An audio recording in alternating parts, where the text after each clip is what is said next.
Tobiloba Bankole, you're welcome. Good evening, Tobiloba. Mickey Perry, you're welcome. Good evening, King Kosovi. Yeah, you're welcome, guys. IBK, Ifeolu Atsimi, Manuel Michael, good evening, guys. Papa K, you're welcome. You guys are welcome. Oh, Mickey Perry has been waiting since 12 p.m. That's interesting. Isolima, I hope I correct that. I pronounced that well. Good evening. Lumi, you are welcome. Toby, mobile videographer, you're welcome. Double Chief, you're welcome. Trap, I hope you are not trapped inside here. You're welcome. Welcome, guys. Thank you so much. Thank you for showing up in my life. Thank you. Yeah. Lad Servant, you're welcome. Yeah, thank you. Guys. You're welcome, guys. You're welcome. Feel free to relax, get ready. Yeah, so feel free to relax and Mamedo or Mamedo, you're welcome. Mamedo is already asking how the scholarship is. It calming down. Yeah, calm down, guys. I'm gonna attend to your questions. I'm gonna dive deep. I'm gonna say a lot of things. I believe it's Emperor Alex. Yeah, please calm down. Let's give grace to the people who are about to join. Let's give grace to them. Let me not do like the Swedish people. I'm a Nigerian. Because in Sweden, when they say something will start by a particular time, they start that time. Which, of course, I did as well. But I want to give grace to some people who might be a little bit late, just maybe 10 minutes of grace. Yeah. Hot Sick Feet, you are welcome. And good evening. Yeah, I'm a Nigerian. For those who don't know me, Reformed Woman, you are welcome. Papa K, welcome. For those who don't know me, my full name, let me tell you, my full name is Sikiru Olamide Consalao. So the lake you see in my name is from Olamide, which is my name. I'm from Nigeria. Yeah. Good evening, guys.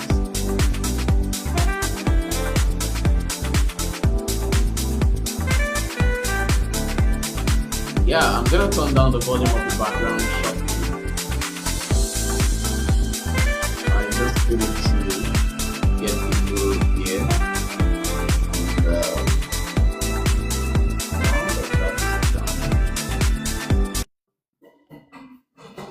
Yeah, I have turned it down. Thank you, guys. Thanks for the feedback.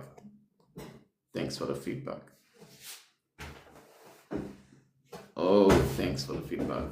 Sorry about that. Yeah, Sunday, you are welcome. Today's already asking how much is it gonna cost. Again, as I said, you guys should relax a little bit. I understand the need to jump out, but you guys can relax first. I'm gonna answer all your questions. Just let's start proper by 8:10. Let's just give 10 minutes grace, to some people who are just joining. Thank you so much, guys. Thank you. Thank you for the feedback. I have turned off the music. Thank you. Ah, you are not too late. Black King, you're welcome. You are not too late. I'm gonna answer your question, and I will tell you guys how it's going to go. Yeah. Oh, we're using data over here. I understand. It's true. Yeah, foreigners allowed to work. Kinde Victor, you're welcome. Yeah, you're welcome. Just don't worry. Uh, I will answer all your questions. All your questions. I will answer them. Yeah, to be honest. So, um, just if you are not following me yet, just follow me. Follow me. It's gonna be a very good session, good live, and it's gonna be like interactive. And the reason why I said this live is gonna be interactive is because I will actually bring you guys up to ask your question. Yeah, I will do that. I will do that. So, and I'll tell you how I'm gonna go about that. So I will bring you guys up. You will ask your question. We talk together. We, dive deep into the question you are asking, and I'm sure that as you are asking the question, others will be benefiting from both the question and the response I'm gonna give.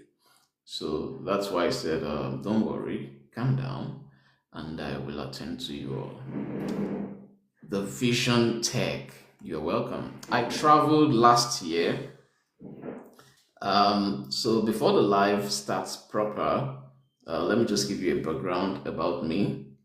I am a robotics engineer. I'm into robotics, and in 2024, I applied for a scholarship conference to go to a conference, a robotics conference in Denmark. Uh, so the company is a US company, and yeah, nice. The company is a US company, but then they are the one that created the robot operating system. But they usually organize like a conference every year.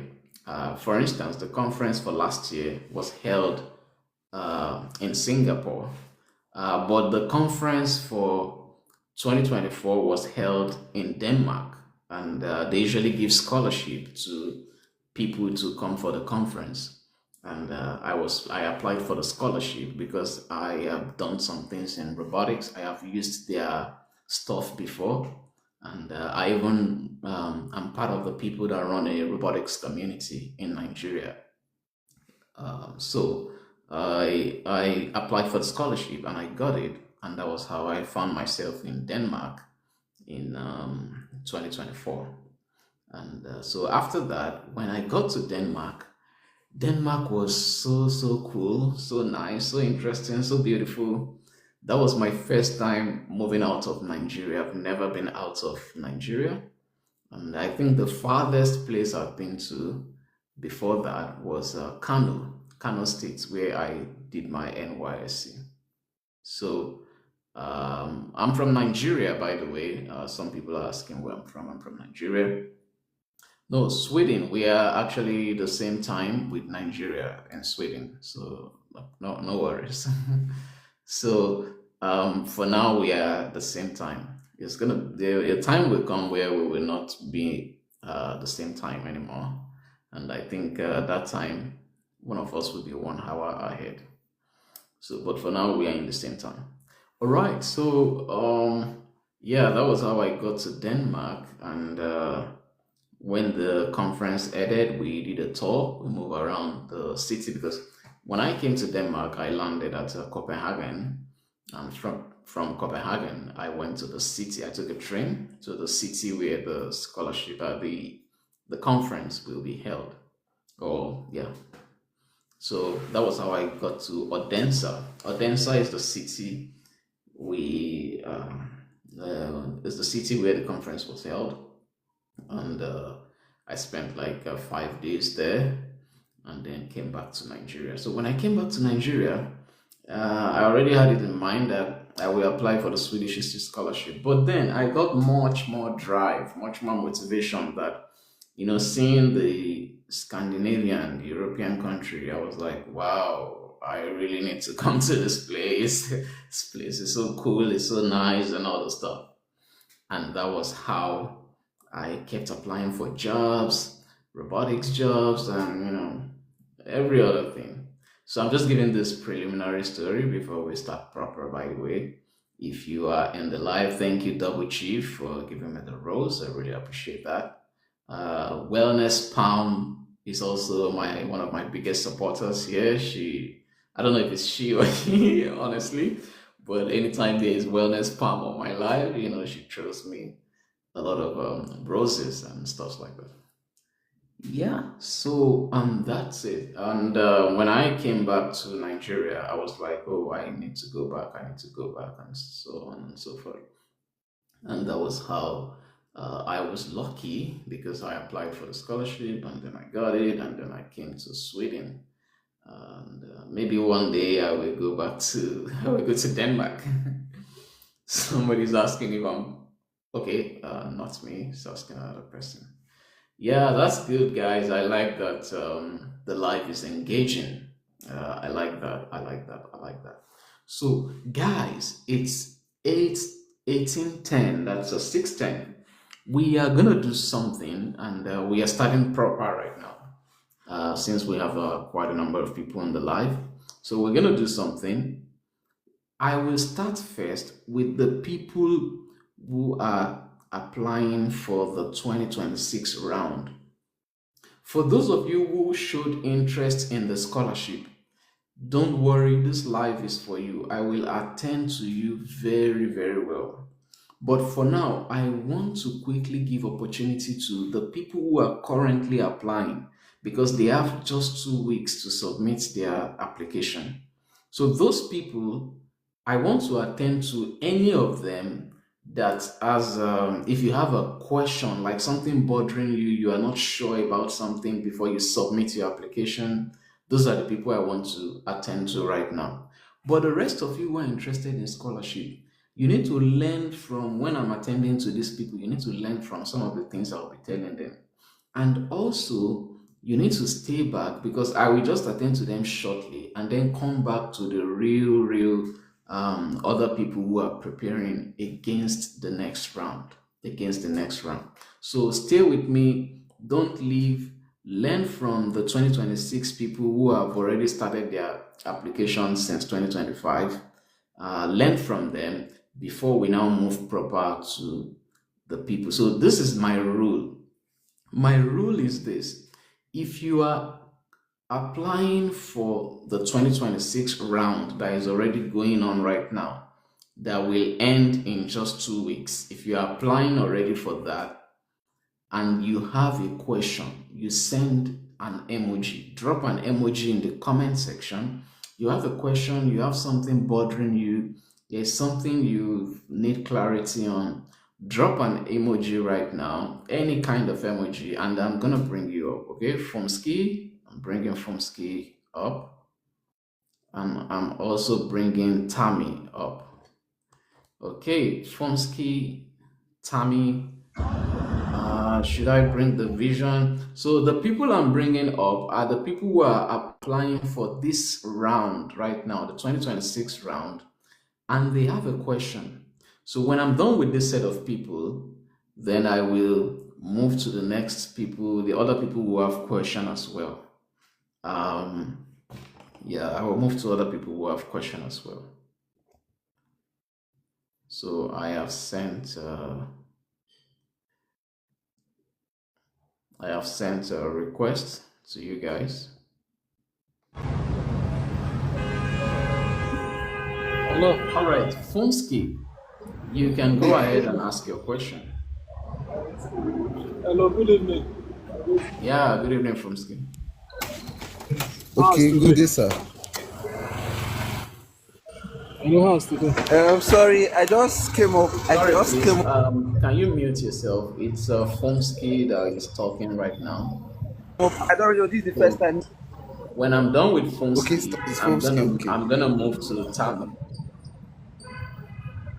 Okay, sir. So, what I wanted to ask, can you hear me?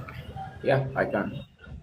Okay, what I wanted to ask is this, the last time I engaged on your life, I told you I have not started.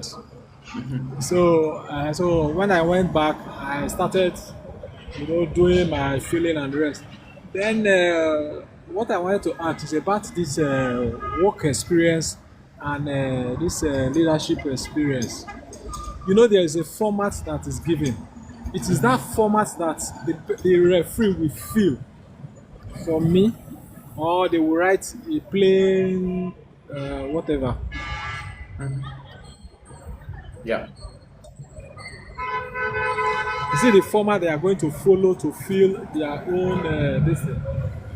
Yeah, they need to follow the format. By the way, are you applying for the 2026 round?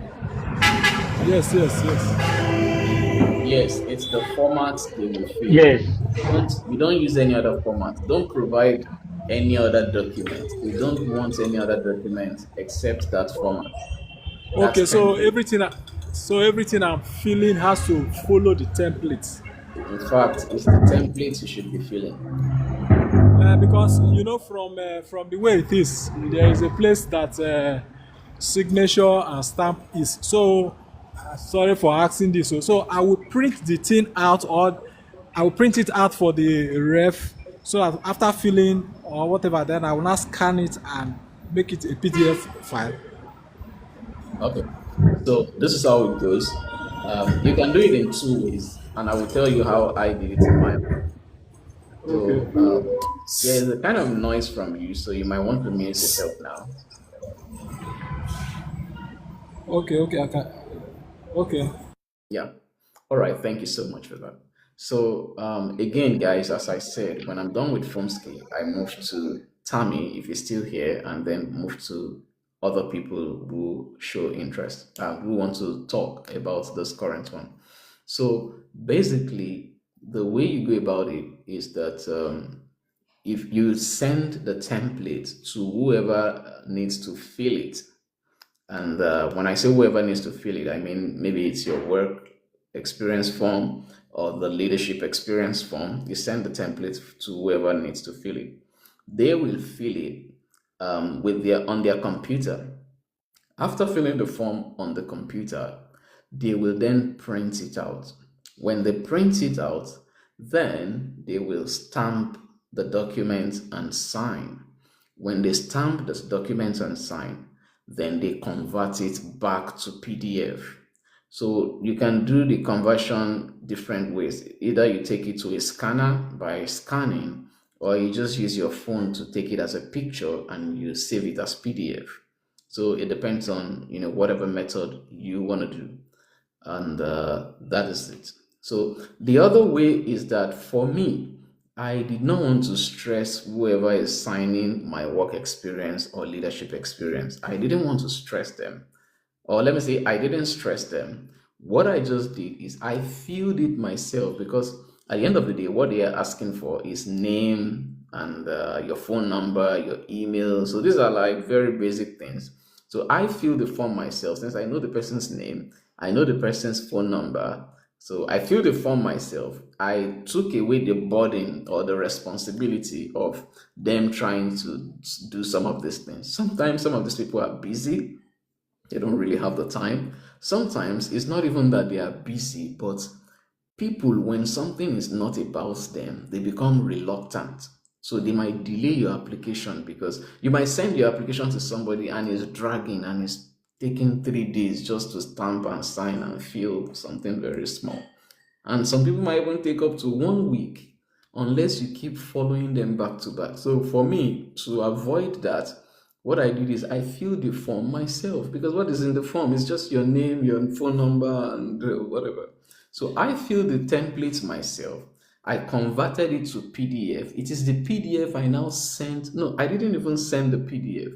So what I did is I printed it myself. I printed the document. I converted it to PDF. I printed it. Oh, no, no. Or let me put it this way.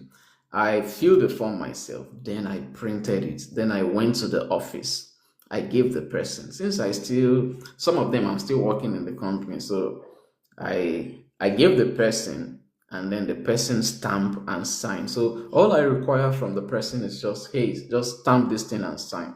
When they stamp and sign, I didn't even give them the responsibility of converting it back to PDF stuff.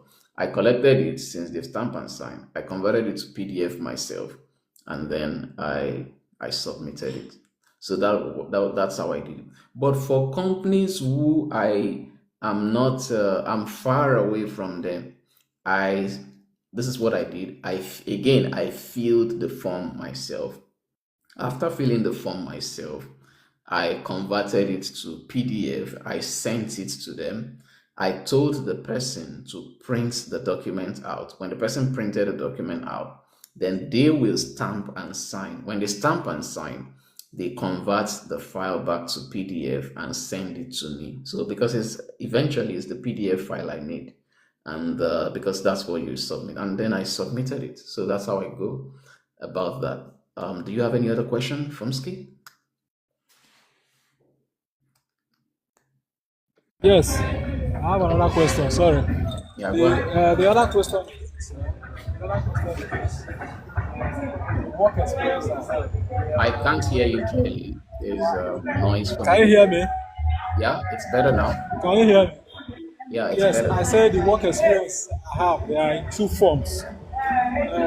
In the bank and family business. The bank issue is that the bank that I work is no more in existence. It's a continental bank. You Okay. understand? It's a continental bank and a family business. So I don't know how I'm going to juggle with it. So the Intercontinental Bank, did they change name or they don't exist at Yes, all yes, anymore? and they've changed it. They've changed They them now changed to name. Access Bank. Oh, to Access Bank. Yeah. And So is it most of the persons that I work with, majority of them are no more in the banking sector. okay? Okay. Wow, that's a big deal. Yes, Um, so I've been wanting to engage you, but I say let me wait until the day do you you have come any other online. do you have any other work experience? Yes, I have. Then use That's what that. that's what I'm saying that I have. But they said it has to be two this thing now. No, for the work experience, it does not have to be two.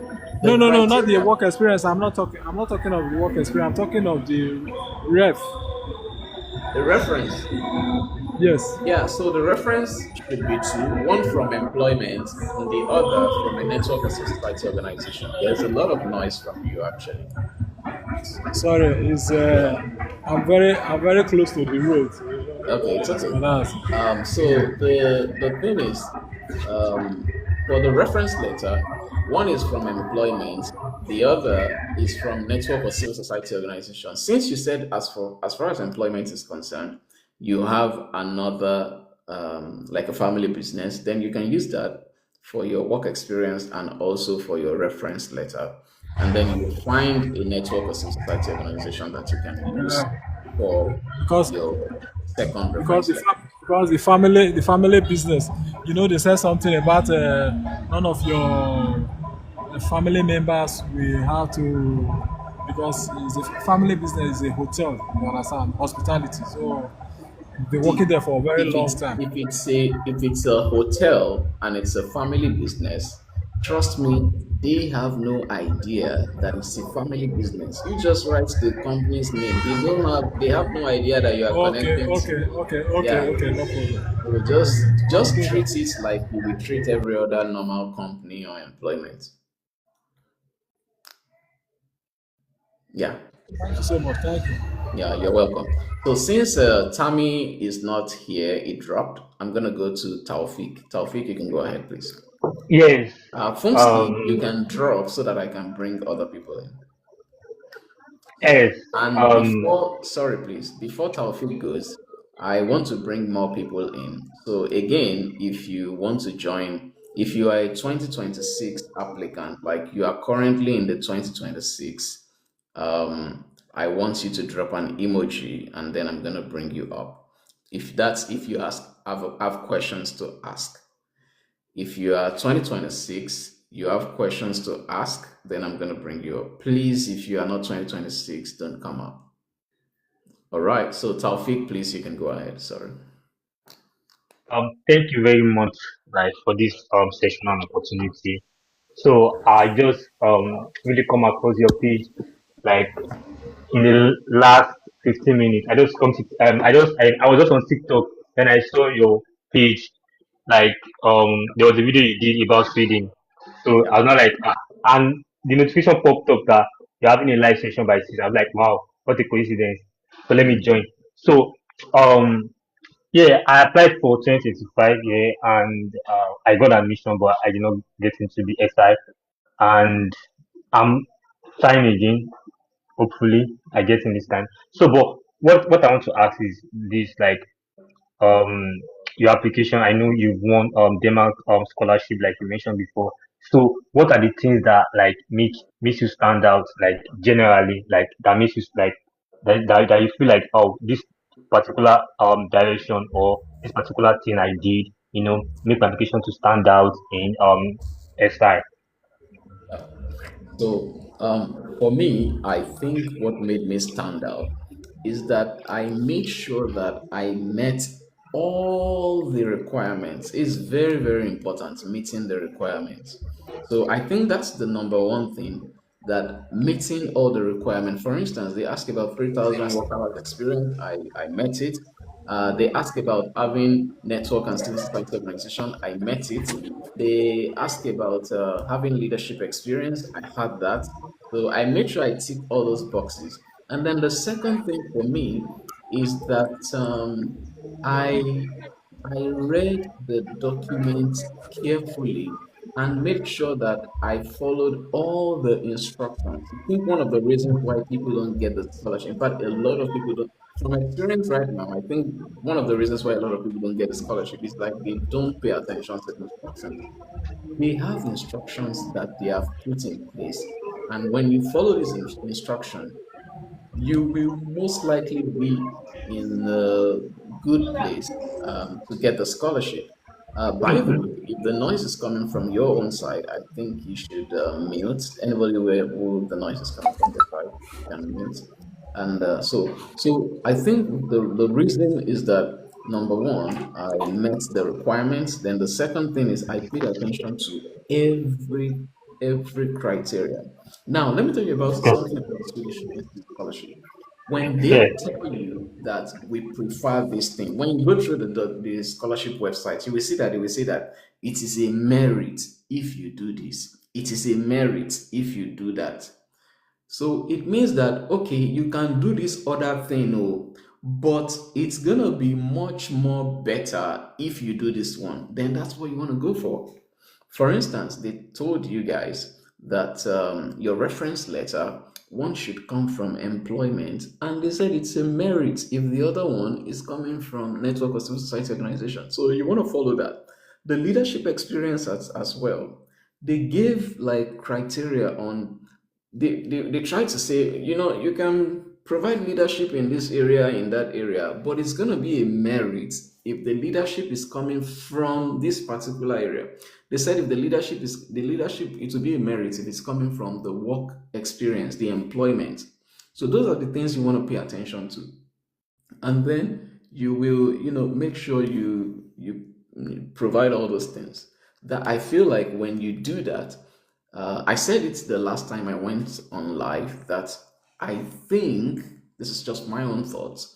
I think that they give a point for every criteria that you meet.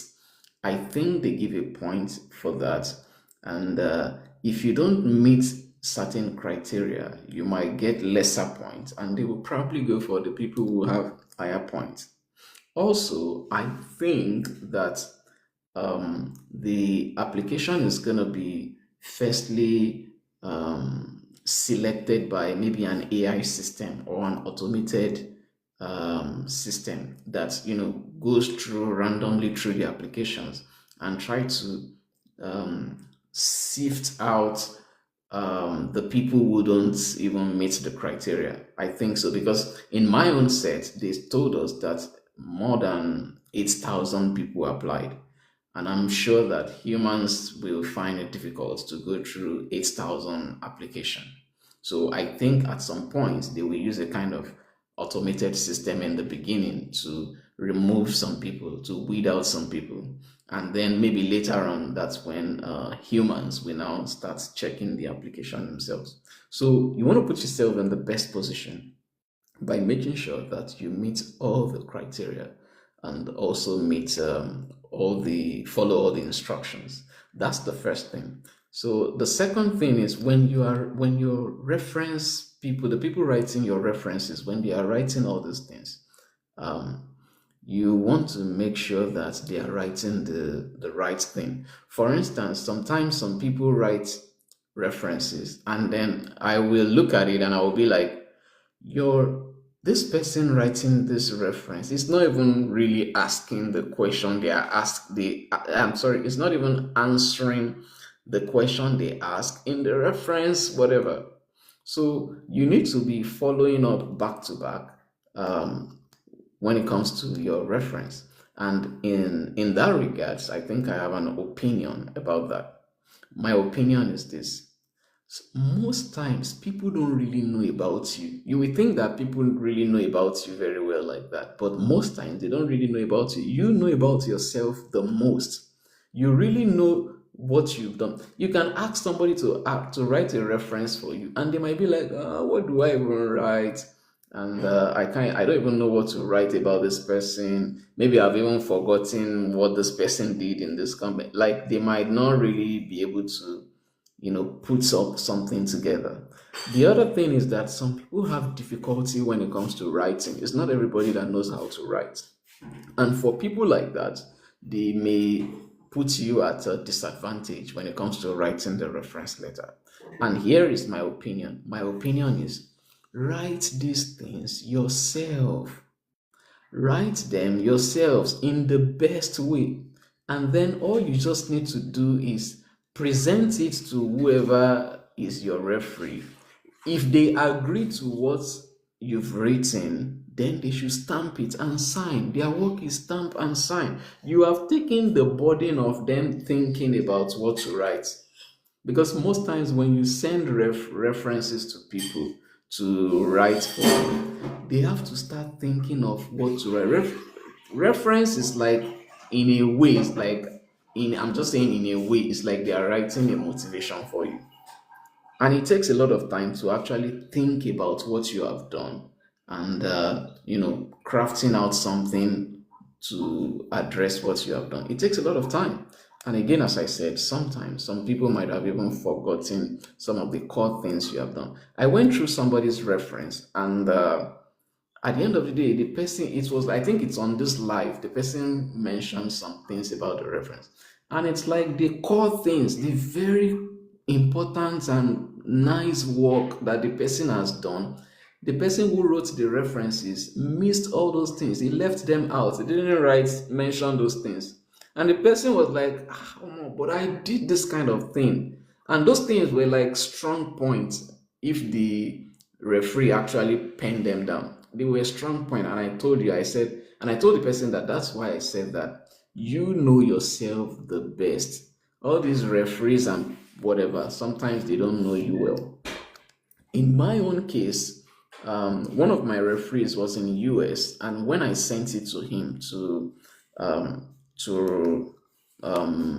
fill the reference form, the man is in the US. When I sent it to him, he replied me through the email and he told me that I should write it myself. Then he will now probably check the draft and see maybe what he should remove or what he should add. And that's what I did. So in that case, you've removed the burden of trying to think about what to write. And for people who don't really have time, because the portal will close in just 2 weeks and few days. So you may not want to waste time waiting for your referee to think about what to write. You may not have all that time. So why not just have a draft write it yourself, send it to the person. If the person reads it and you feel like, okay, there is nothing exaggerated here, I agree to this, then all they have to do is to stamp and sign. You've taken away the burden of them thinking of what to write from scratch. You've taken it away. And that's one part in the reference part. On the motivation part, I have also said this on my live before, but I will mention it again. On the motivation part, I have seen you guys' motivation question. I think it's the same motivation question they ask during my time.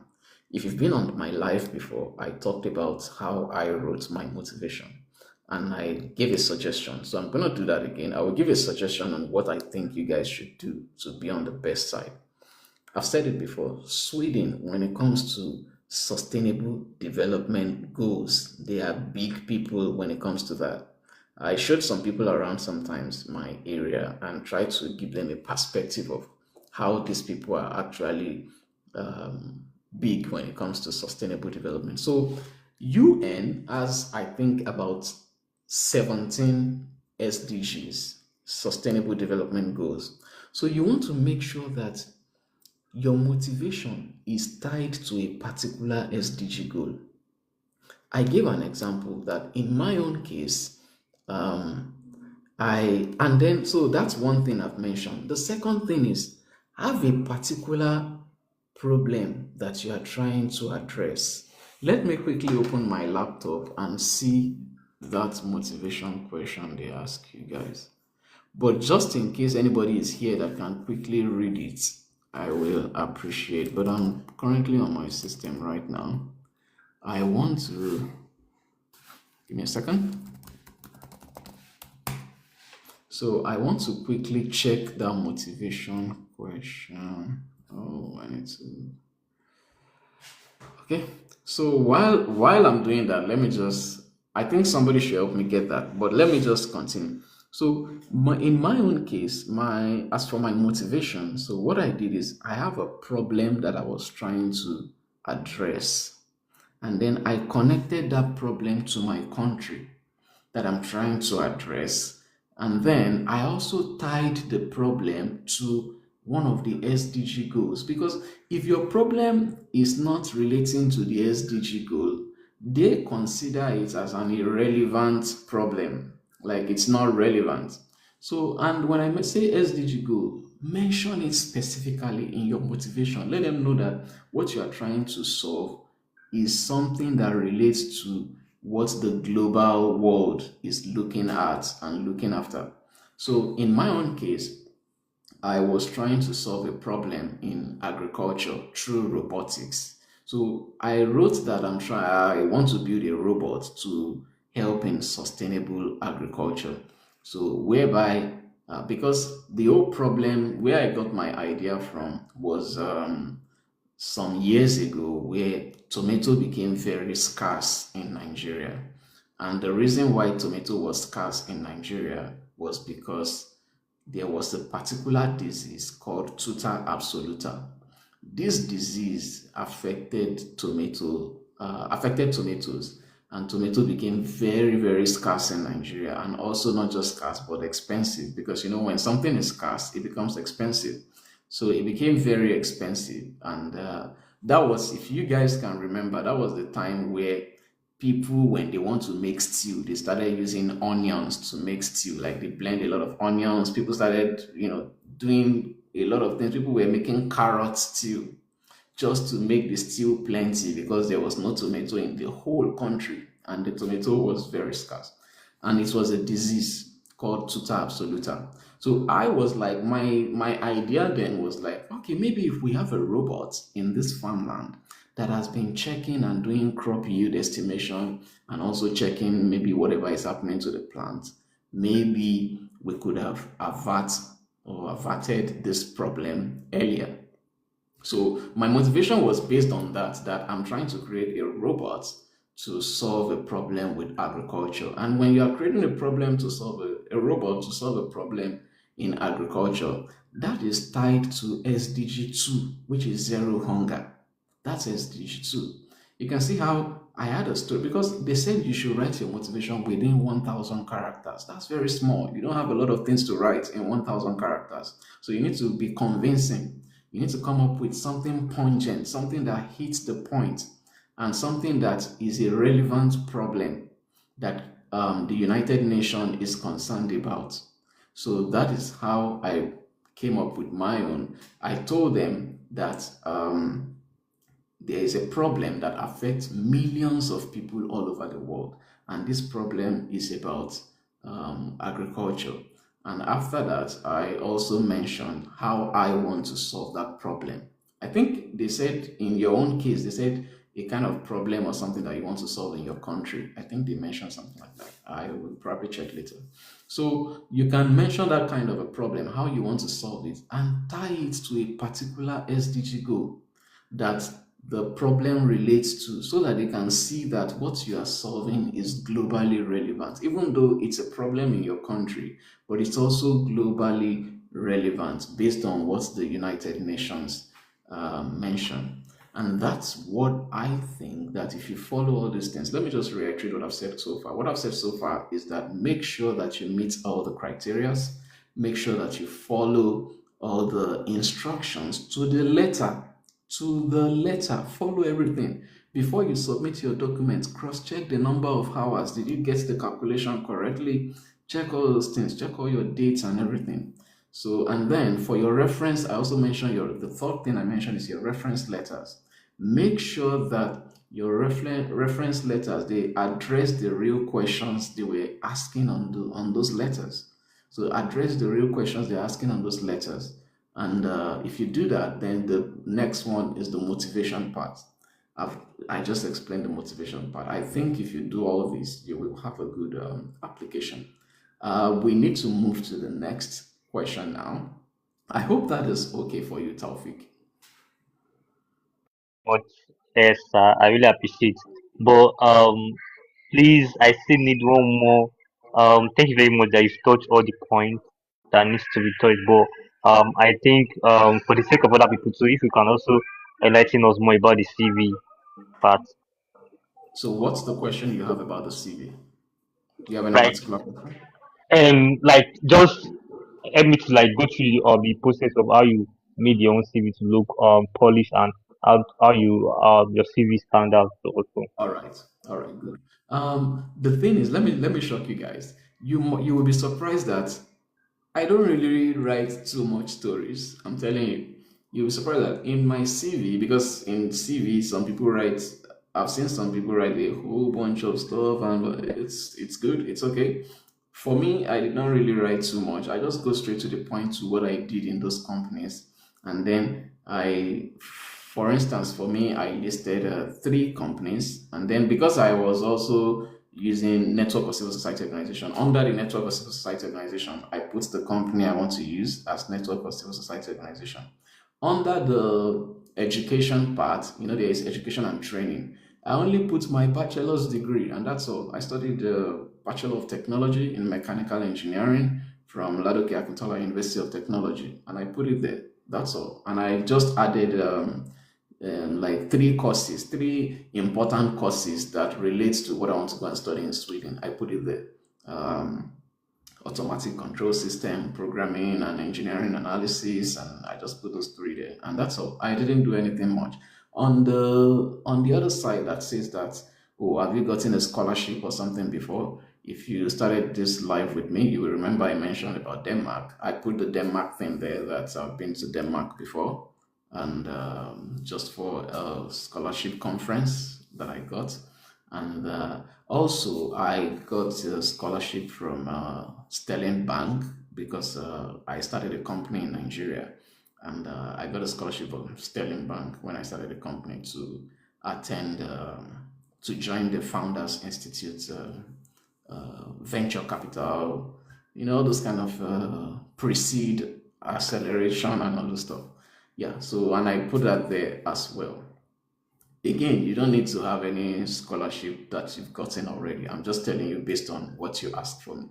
You'll be surprised I didn't put anything special or any other special thing. I just make sure I follow the template.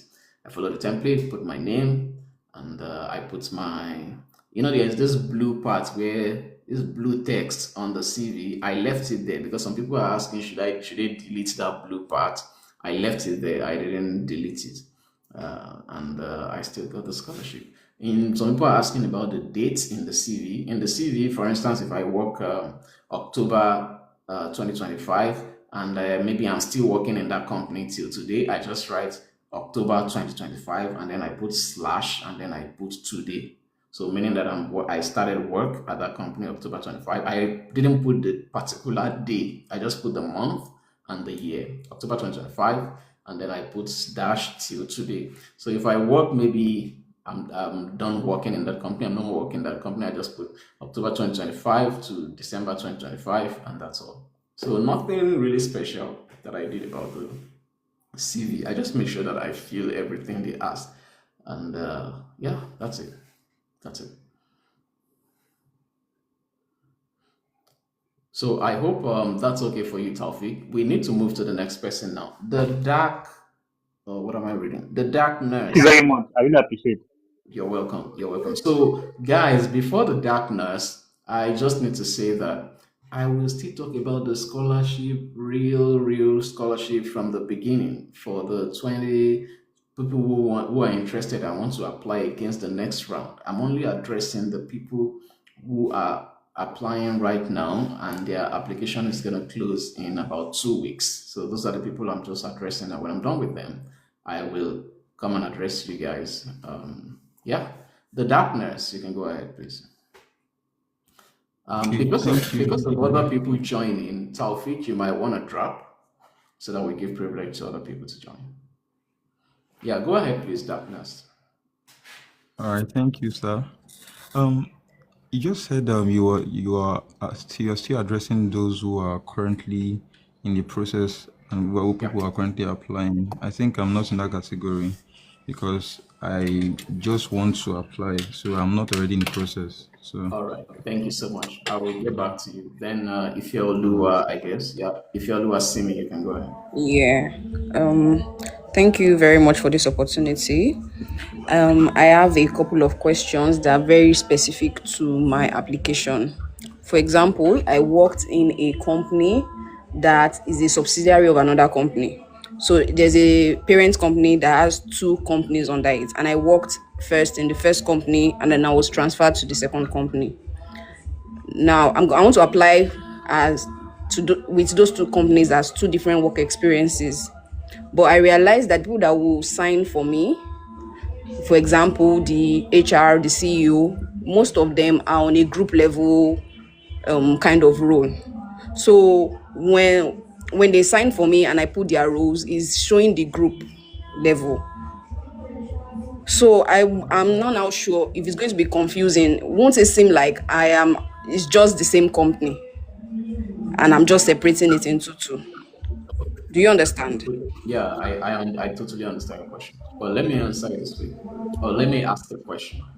The number of hours in both companies, is it up Yeah. to 3,000 hours? In fact, one company is 4,000 and the other one is about 2,000.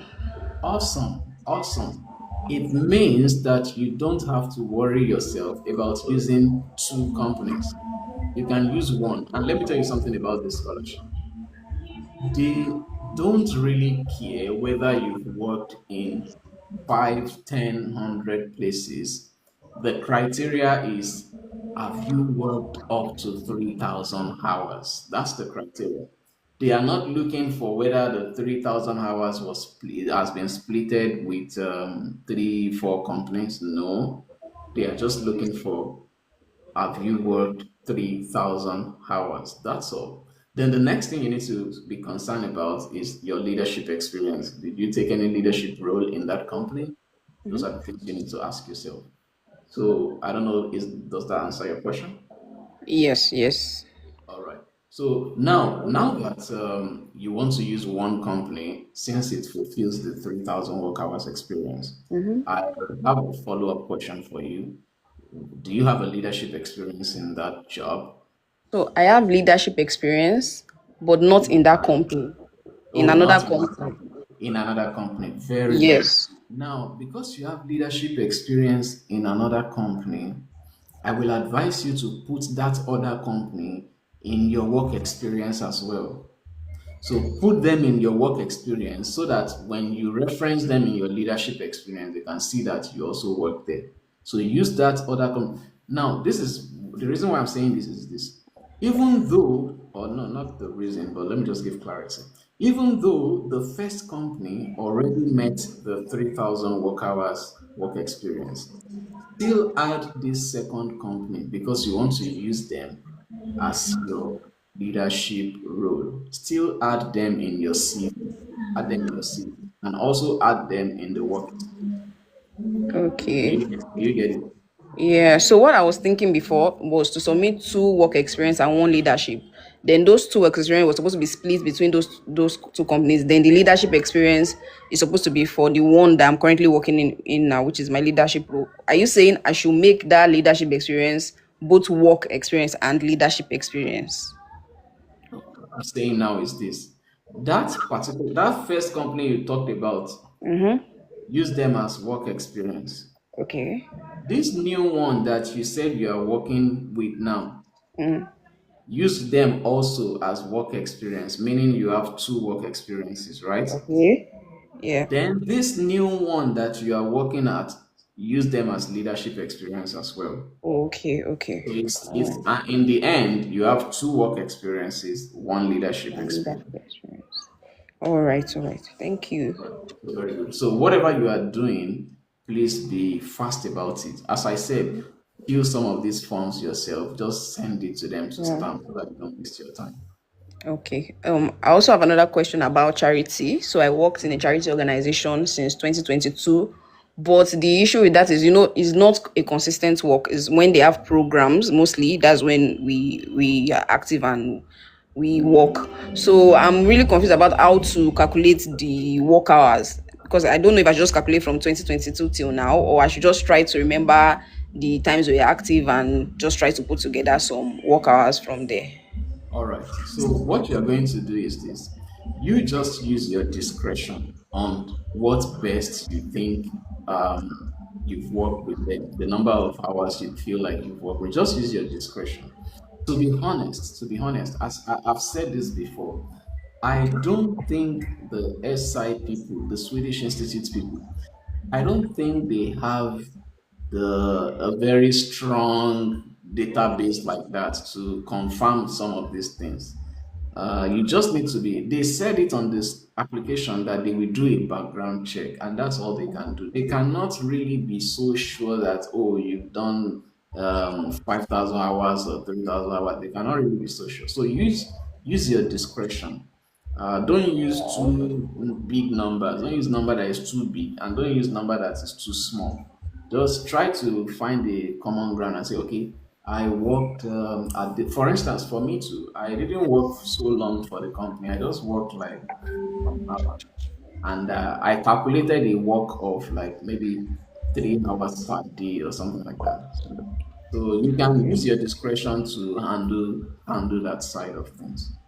All right, all right. Thank you. Because at the end of the day, for the Network of Civil Society Organization, they are not asking for a particular number of hours. They just wanted to know how long you have been there. They are not how long you've participated in that thing. They are not really asking for a particular number of hours. All right. Please, can I still ask like one or two more questions? All right, go ahead, please. Just like Okay, so you just talked about motivation letter and sustainable development goals. So my sustainable development goals is quality education. So I'm working in tech, but for most of my career, it has been in education. Now, the work experience that I'm using, I have like AI in education experience, but it was not in Nigeria. So I removed it totally because getting, like you said, getting the person to sign, then send it. So I just removed it. Now, for my motivation, I want to talk about like how I'm also thinking of using AI to improve education, and I want to add that work experience kind of in the motivation letter. Should I do that since I didn't even add it to my work experience at all? we can. It's just that they may not even know that you've worked there. So you can. The only thing is, let your story be consistent. What I mean by let your story be consistent is if I read your reference letters and then I read your motivation letter, from there I should be able to find out what you are interested in and what's it like what you are really interested in life or what you have done so far in life. I should There should be a kind of consistency that, oh, I read this person's CV, okay, then I went to read his reference letters, then now I'm reading the person's motivation and tell that, oh, this guy is a robotics engineer, is interested in robotics. Or I can say, this guy is interested in education. This guy is interested in AI. This guy is interested in AI for education. Let your story be consistent. If you are writing something, if your motivation is looking so different from your reference letters and CVs, then maybe you want to think about another kind of motivation. Because it will look like, okay, what you are saying here in this motivation does not even connect to your documents you have been provided so far. So you want that consistency that somebody will read your application and say, and they can tell that, oh, this person is interested in this. All right. So, for the AI for education, if it is something that is consistent with your CV that you have been, all the other documents you've been providing, then you can write it. The thing is this: the motivation. You don't have a lot of things to write inside. 1,000 character is very small. So in fact, you may not even need to mention the name of the company you have worked with. In fact, I think that people should not even mention the name of wherever they've worked with in the motivation because you don't have a lot of things to write in that motivation. And you don't want to be writing something that is totally like irrelevant. You want to be pungent, you want to go straight and hit the point. You don't want to be mentioning other things. The motivation for US scholarship now, those ones you can write a lot of story, all those ones. But for this SIS scholarship, it's 1,000 characters. They don't give you room to write, to express yourself too much like that. They only give you room to go straight to the point. And I think that's what you want to do. All right. Thank you. And my last question, I just wanted to ask if you can help to review because I already have my reference letter written, my work experience, leadership experience. Yeah. If you can help me to To review be to be before. honest, to be honest, I cannot help to review, and it's because just like you said, I have been getting this request a lot to the point that even the few people I promised, I have many of them I have not fulfilled my promise. Even the few people I promised have not fulfilled. So if I keep adding more people, it'll just be like it's too much, and I will just disappoint you at the end of the day, and you will start looking like a bad person because when I promise you something and I can't meet up, I will start looking like this person is not even serious or something. So that's why I'm not going to be doing well. What I will just do is this, is what I've been doing. If you have concerns and questions, I will answer them. Make sure I answer your concerns and questions. I will guide you into the right path. But trying to specifically go and review your motivation or something, I'm sorry, I won't be able to do that. All right. I understand. Thank you very much. Thanks for understanding and thank you too. Um, yeah, let's go to Ella Berry, Ella Berry oh 07. Again, before Ella Berry goes, sorry if I've not, if you are not up yet. Let me just say this before Ella Berry goes up.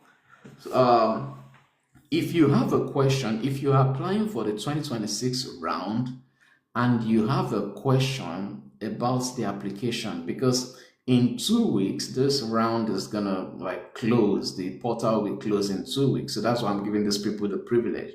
If something is bothering you, you have a question, you are applying for 2026 round for the SI scholarship, please drop me an emoji right now. That's if you have not come up before. I want to give opportunity to the new people. If you have not come up before, please drop an emoji and then I'm gonna bring you up. Okay, I'm bringing Dave up right now.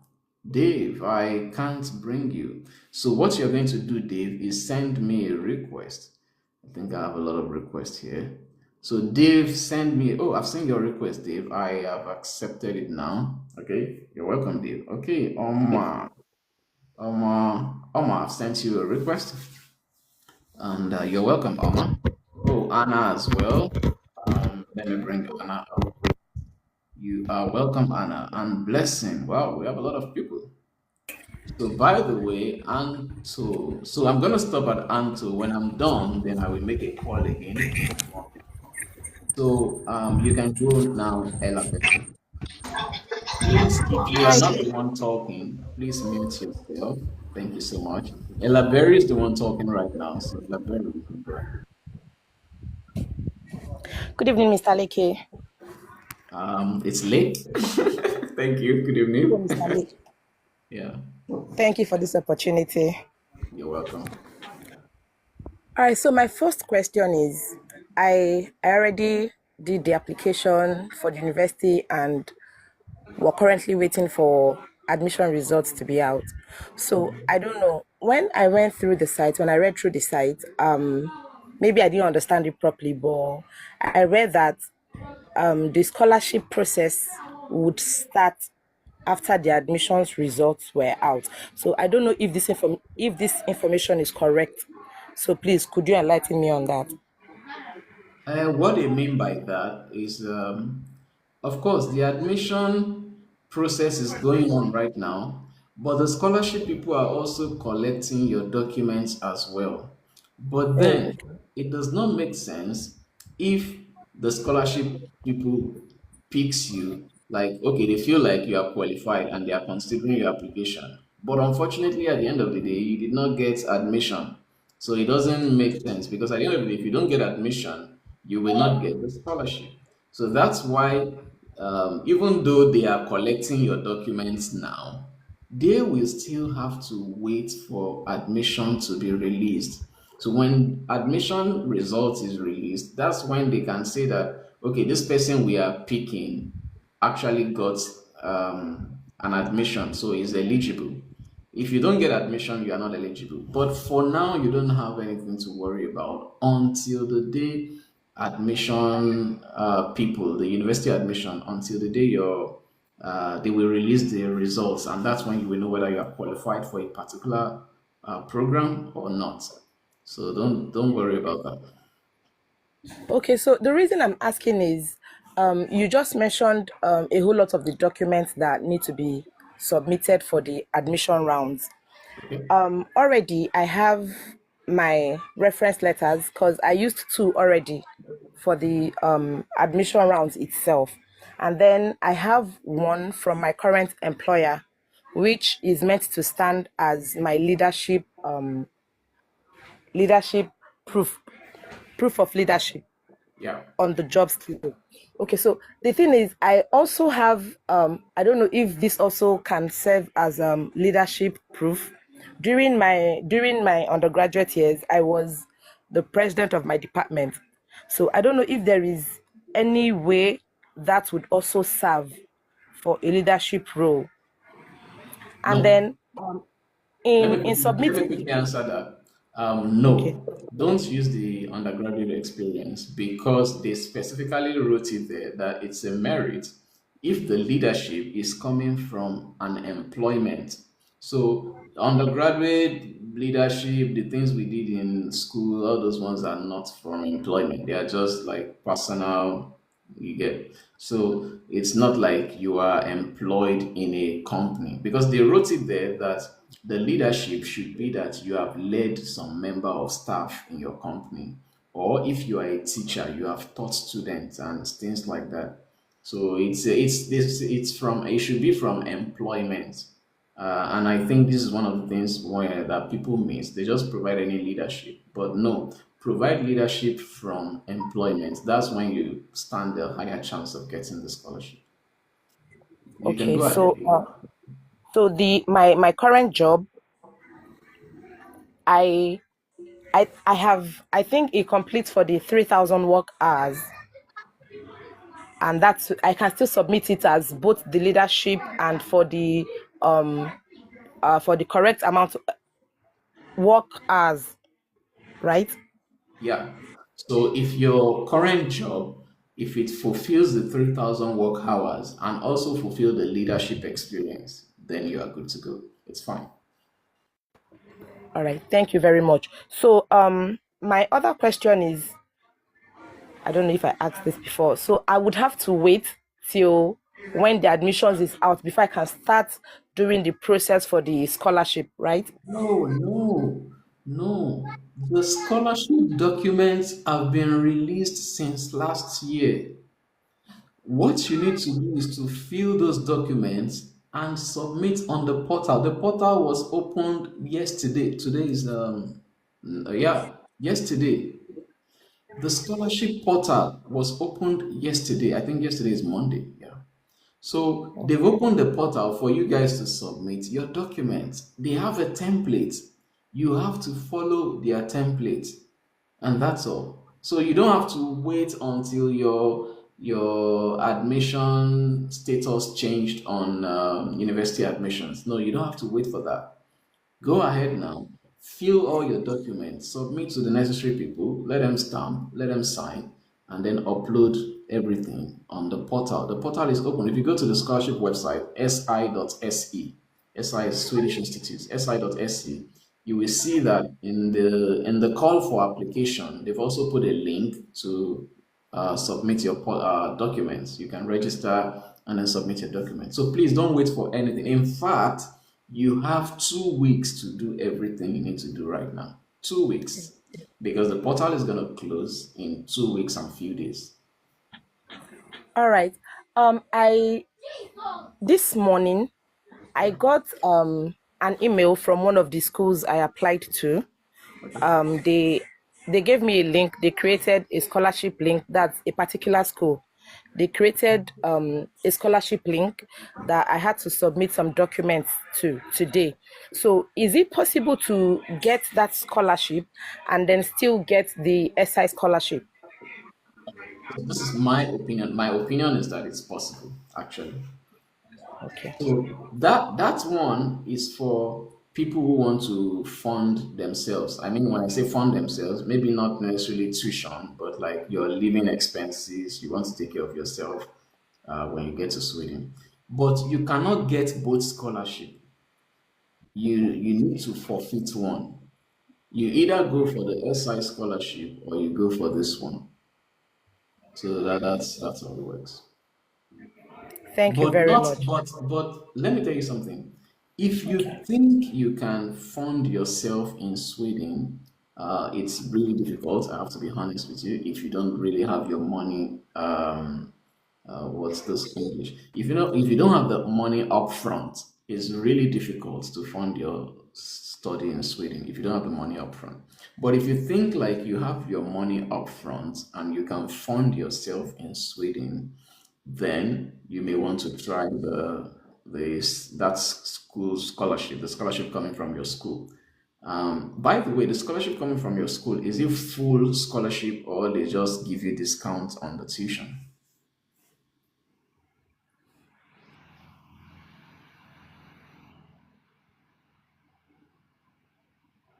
Hello, Ella Berry, are you there?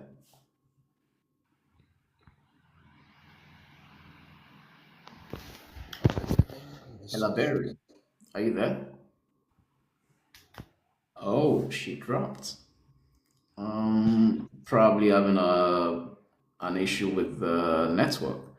If you are there, Ella Berry, you can drop an emoji and then I'm gonna bring you up to conclude your question. But then let's go to Dave. Dave Uche, you can go ahead, please. By the way, the other people on the line, I will definitely get to you. Just give me some time. So Dave Uche, Good evening, Mr. Lake. yeah, good evening. How are you doing? I'm fine, thank you. I just have one question to ask. Okay, good. Is there anything like age requirement? Anything like what? Age requirement, age Oh, requirement. no. There is no age requirement. In fact, from some of the people who have gotten the scholarship in my own set, if you look at some of them very well, I think they are probably like 40 something or something. So, again, no age requirement and also no academic grade requirement. You can be a third class, it's fine. You can have 2-2, it's fine. 2-1, first class, it's fine. And also no age requirement. Some of the, I think there's one guy in my that also got a scholarship, but in my school. Sometimes when I look at his face, you can tell that this person is an old person. Like it's not as young as me. All right. Thank you very much. That's all what I want. All I want to know. Thank you very much. Thank you very All much. right, you're welcome. So let's move on to Oma Michelle. I hope I pronounced that well. Oh, Oma Michelle dropped. I thought I'm gonna have her, but she dropped. Now we move to Anna. Anna, you can go ahead, please. Oh, hi, good evening. Yeah, good evening. Hi. Mr. Lake, I am sorry. I think I already asked the question and then people answered me already. I think I missed the date to apply for the scholarship. To apply for the admission in particular. So now I figured that the admission to schools are like already closed. Okay. So therefore I can apply Okay. for the scholarship. But I have a question. Is there any other is there any other schools that are probably offering, even if it's not like fully funded, including expenses, if it's just tuition waiver, or do you know of any? Are you familiar with any? Yeah, I will answer that later when I'm done with this first people. I will answer Oh, that. okay. All So right, if thank you. blessing can go ahead and then Okay. All right, thank you for this opportunity, Mr. Ale. Good evening and well yeah, done. you're welcome. All right, so my question is on the motivation on the portal. All right, so the question Sorry, for this blessing. year it's Blessing. about. Do me a favor. Sorry Okay. for cutting you short. Give me a minute. I will be back, please. Give me a minute. Oh, okay. Just a minute. I will be back.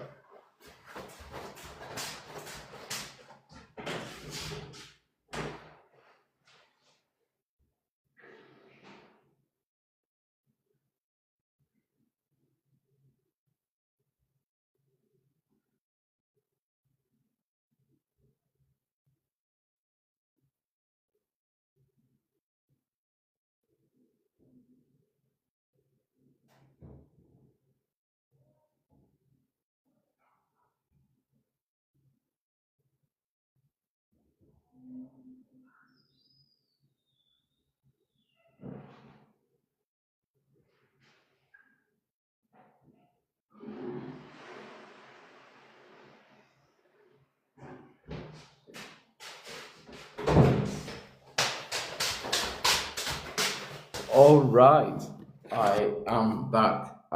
Apology, guys. I was really pressed and I had to go to the restroom. Yeah. So, blessing, you can go ahead. Okay. All right. So my question is on the motivation.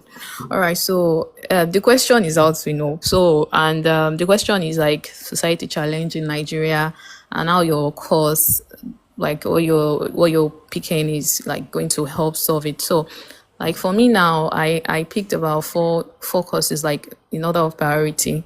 So my confusion now is that am I to now start like stating my first priority like it does like this is how it's going to solve this problem. My second, like do I have to like mention it like expressly that okay, this is what this all I'm going to like kind of merge everything together like to answer that question because I say that question is like the main crux of the whole thing this year.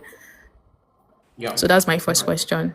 All right. So to Do you want to ask all the questions, or I should go ahead to answer this now? Oh, okay. All right. So, and then when we are writing the motivation letters, like I just want to be sure the SDG goals, like okay, I have it in mind. Should I now like maybe when I write it, okay, this is the problem in Nigeria and this is what I want to do and it's going to do this like according to this SDG number, this number, this number, this. I just like just to be sure. Yeah, you should be explicit about that. Yeah. So Oh, okay. to Okay. your first question, um, about having different ranks or priority, and how do you address that in the motivation? I will ask some follow-up questions, and one of the questions I will ask is that your courses, that the four courses you choose, are they in the same field? Are they really talking about the same thing, or they are totally different fields or different things? Okay. They are kind of related. Okay. All right. So if they are related, as you said, then you don't need to worry about writing specifically to one of them. Just bundle them in one particular language. For instance, let me give you an example. I Okay. When I applied in, because I've applied for the scholarship before in 2023, I didn't get it. And when I applied in 2023, I chose KTH. And the course I chose at KTH as my first choice is called Systems, Robotics, and Control. Then I chose another school called University West is Robotics and Automation. Then I chose University of maybe not that year, but I know I chose University of Skövde. University of Skövde is in something like industrial automation, something like that.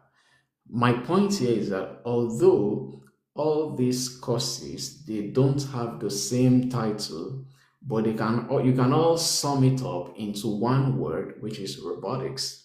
That's what you can sum it up with. It's into one word, which is robotics. Whether it's systems control and mechatronics, whether it's system robotics and control, whether it's robotics and automation, whether it's industrial automation, they are all summed up in the word robotics. So when you are writing your motivation letter, in fact, nobody should be specifically mentioning like one particular course or school. No, just somewhat generalize it into one particular thing. If I'm writing my motivation letter, I'm going to generalize it into robotics. I will not say I'm specifically writing for my rank number one or I'm writing for my rank number two, because whether rank number one, two, three, or four, they are all addressing one particular thing, which is robotics. So in your own case, since you said like they are related, find the common ground and the common thing you want to solve and just write about it. That common thing should be related to at least two of your courses, and you will be fine. Is that okay? All right. Thank you very much. Yeah, that's fine. And then we should expressly state the SDG goals just to be sure. You said what? I said, and then we should expressly state like the SDG goals. I Yeah. just to be sure. Sure. Yeah, yeah. It's Okay. I'm speaking from my perspective, my experience. In my own, I mentioned the All right. SDG goal. So yeah, I just mentioned it once. Like for instance, I'm trying to say, oh, I'm building a robot to do this and that, so that I can solve this problem, and this problem relates to SDG 2, which is zero hunger. That's all. All right. That's clear. Thank you very much. All right, good. Now I am back to the real thing where I told you guys that we're gonna have a good time, where I explain the scholarship from start to the end. That's the good thing I'm gonna talk about. Lagos Alaji, you're welcome. Thank you, my guy. Lagos Elijah is my secondary school mate. Interesting to see you. Thanks for the support. So, um, yeah, I will be talking about the scholarship now. For those of you who want to apply for this scholarship in 2027 round, it's the 2026 round. Oh, Lagos content creator, I'm gonna bring you up. He has a question, and I can note the yeah. So sorry, guys. Let me answer his question, and then I will continue to the 2027 stuff. Yeah. Hello. Yeah, you're welcome. Yeah. Good evening. Yeah. Thanks for this opportunity. Yeah. The forms we are supposed to fill. Yes, like sent to the companies we worked with. Are we to fill them digitally, or we are printing it and writing with our pen No, on? you fill them digitally on the Word document. All right. You fill them digitally. So when you fill them digitally, then you print it out so that they can stamp and sign. That's fine. Yeah. All right. My other question is does my NYC where I did my PPA, does it count as part of work experience? Because I'm currently It still, they counts. retained me. So can I count it from when I was posted there till now? Yeah, it counts. It counts. Thank you, Oh, Lagos Alaji. Thanks for sending me the heart uh, and mustache. I really appreciate. Yeah, so it counts, and yeah, all right. it So counts. lastly, the form for the work experience. So I'm to send. I want to use our three different companies I worked with. So I should send the document to those three different organizations. They just Yeah, stamp and sign and send it back to me. yeah. They will All fill right. the form, they will stamp and sign. But if From you filled it on their behalf, yeah, then just it's for them to read it and say they approve, they they approve approve. of what Okay. you're doing. Then they stamp and sign and send back to you. All right. All right. All right. By the way, Thank you. let me say something. Okay. When people are stamping and signing, let me bring. When people are stamping and signing, there is something you need to take note of. For instance, let me use the reference letter as an example. The reference letter is definitely gonna go beyond one page. It's gonna fall into like maybe 2 pages per reference letter. All right. One reference letter is most likely going to be in 2 pages. Now, there is a place for you to stamp and sign, but don't end there. You need to stamp and sign the first page as well because it was specifically written in the instruction that Mm, if your letter falls in another page, make sure all the pages are stamped and signed. It was written there. So some people, because there is a specific place to stamp and sign, they will now stamp and sign there, but they will ignore the first page because after all, they didn't put any space to stamp Please and to sign. start sign. Okay. But they wrote it in the instruction that you should stamp and sign. If your document fall into another page, make sure all the pages are stamped and signed. You have to do it. Yeah. Sorry. One more thing for the reference. Can I use my supervisor, my school supervisor, to as one of the reference? Work reference and like my supervisor, my project supervisor in school. Is that a work? Like, Okay, the reference must strictly on just work. Because I saw they said two references, one for work experience, the other one should be said outside work. The second reference should be outside no, of the work or second reference should be from network or civil society organization. civil society. Can you give me like an example? So like my school, An my example is maybe Red Cross. An example is maybe you volunteered in one organization that is solving one problem in problem. the community, and you Okay. volunteered in such kind of organization. All those kind of. And another example is maybe, are you in engineering? Yeah, I read quantity surveying. So yes, construction. Okay.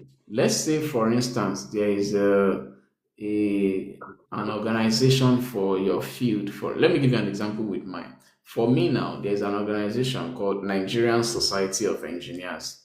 If I'm a registered member of Nigerian Society of Engineers, and I used to help them organize their meeting. When they want to organize meeting, I volunteer to make things go well properly. Then that qualifies for it. Also, there is Council for Regulation of Engineering in Nigeria, COREN. If I'm a registered member of COREN, I can do that. In my own case, I did not use NSC, I did not use COREN. What I used is that I volunteered to develop some kind of robotics competition. So it's a non-profit organization. They organize robotics competition for Africans, and that I volunteered to develop one of their robotics Oh, competition okay. program. That means it must be around what we read in school. It must be around what we read in school, right? No, it must not. It does not necessarily be around what you read in Because school. there was a an NGO that I worked with, Sickle Cell Foundation Nigeria. I worked with them as Wow, that's their cinematographer, video editor. I was part of the team that documented the first successful bone marrow transplant in Nigeria. So can I use that as definitely, that's a okay? good point. That is a good point. Please don't use the lecturer supervisor All thing right. because they So specifically I said should use that. my company, my boss, then use this Sickle Yeah, Cell Foundation as second reference. yeah, exactly. Would SI reach out to those referees? I don't know, but I think they will do background checkup. I think.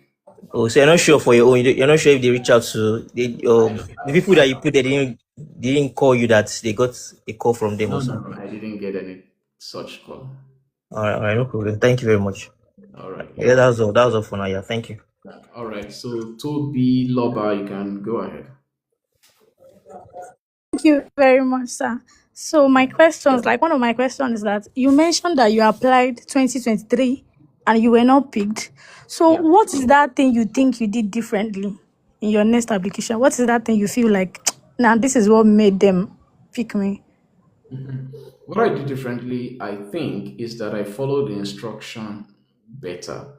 Um, when I was submitting my application in 2023, I did a rush kind of work because there was a particular company I was expecting to write reference letter for me. But unfortunately, that company, a lot of things changed. They changed their address, they moved to another place. I started looking for the company. And then when I eventually got the companies, like they've even changed their name, they rebranded to another thing. They eventually, when I got the company, they told me they don't have stamp, they don't have man, it became a problem. I shall try to reach out to some of them. At the end of the day, the day the application was closing, that was the day they stamp and sign my document. And the so I feel like during all this process, I did not pay close attention to some of these instructions and stuff. So I feel like that's probably why I didn't get it. But let me also say this. Let me also say this. I don't know, maybe this is going to sound as a comfort or not, but let me also say this that I've said it before that sometimes it's possible that you do all your best, you do everything, and you still don't get the scholarship. And I have said this that it's because they have limited number of people for the scholarship.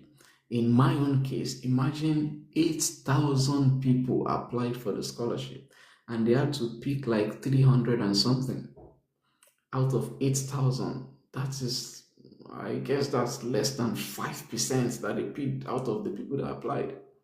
So, and I always tell myself that I don't think that I believe there are other people who their application was also good and strong, but they did not get it. So there, I feel like there is a part of luck to getting this scholarship because you may do your best and do everything, and it's possible you may still not get it. It's not because you did anything wrong, it's because they cannot take everybody that apply. They just have to take some people, and maybe while the algorithm is picking, you were not privileged to be part of those people.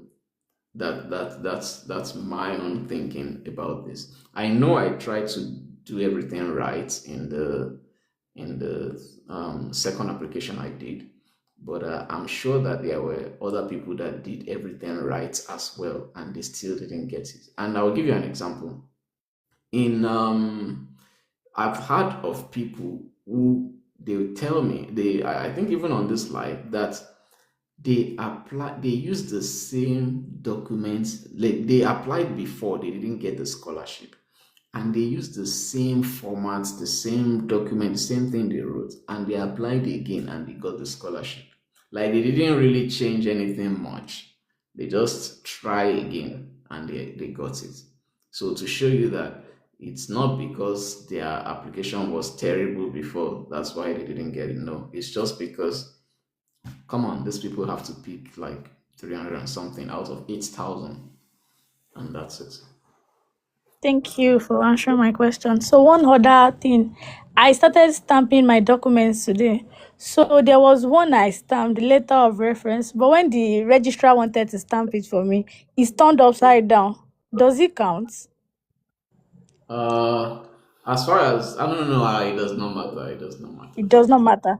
Again, I told you guys that on their LinkedIn page, they released a video not too long, like some days ago, on their LinkedIn page, that and one of the in the video, the lady mentioned something that they understand some little nuances that happen when you are applying for something, that they will not strictly focus on those little nuances. They will focus on the main thing. The main thing is, do you meet you are you qualified for this thing? Did you follow this instruction? Those are the main thing. All those other little nuances, it's not an issue. It's not an issue. Thank you. So the last thing is that I heard when you said the two reference letter, the two has to be signed and stamped. There is not only the space that they wrote that you have to stamp. So I did not do that. Do you think it's okay, or I should just make sure I go back and get that stamped? No, you need to go back and tell them to stamp that other page. That means the first page was not stamped, right? It was the Yes, it second was not. page. Yes, it was the second that was stamped. Exactly. If I show you, if you go to the instruction, you will see where they specifically wrote it there, that the two must be stamped. That if your document falls into second page, both pages must be stamped. So I these did are not the see little that. things that Thank people don't pay you. attention to.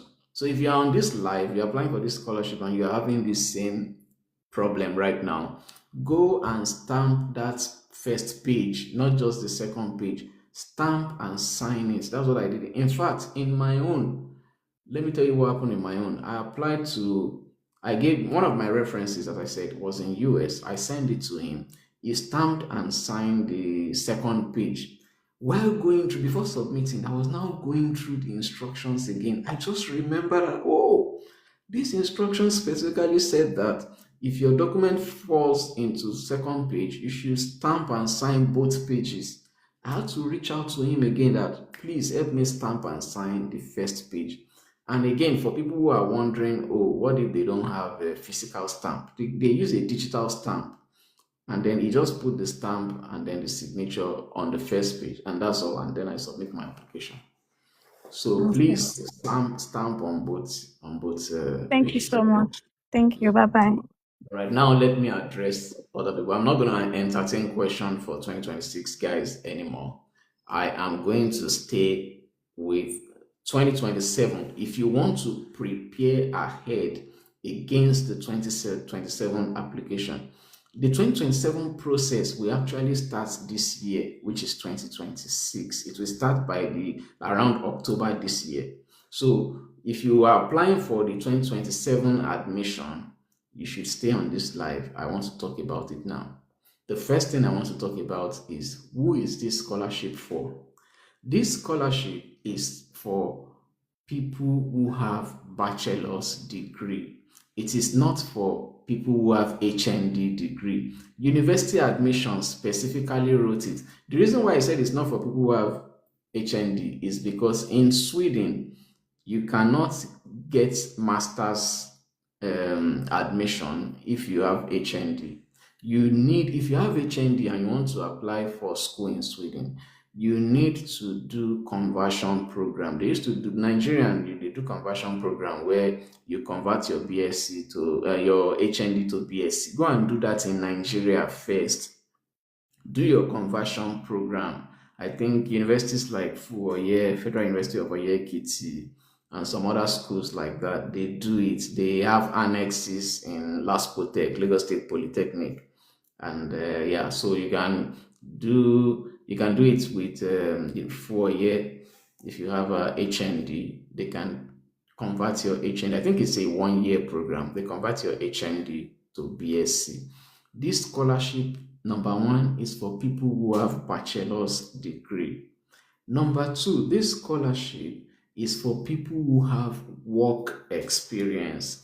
If you have never been employed in your life, you have never worked anywhere in your life, don't bother applying for this scholarship. The third thing is that the scholarship is is not only for first class people, third class, second class lower, second class upper, any of them can get the scholarship. Thanks for sharing the live. I want you guys to share the live, please, so that other people can benefit from what we are doing here. I can see that I just started the 2027 proper, so you can share the live so that people can join on time and listen, so that they will not be asking questions of things I've already said in the past.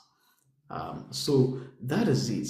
Again, this scholarship, if you want to have this scholarship, you must have 3,000 work hours experience. That's why I told you that the scholarship is not about age and it's not about first class or third class. It's not about academic merit. The scholarship is about your professional experience. They are looking for people who have worked, people who have work experience. They are also looking for people who have leadership experience, people who have led a team, they've contributed to something, they've taught in school. For instance, one of the leadership experiences I used is that I was a lecturer, so I taught people in school as a lecturer. So that's one of the leadership experiences I used. So those are the people they are looking for.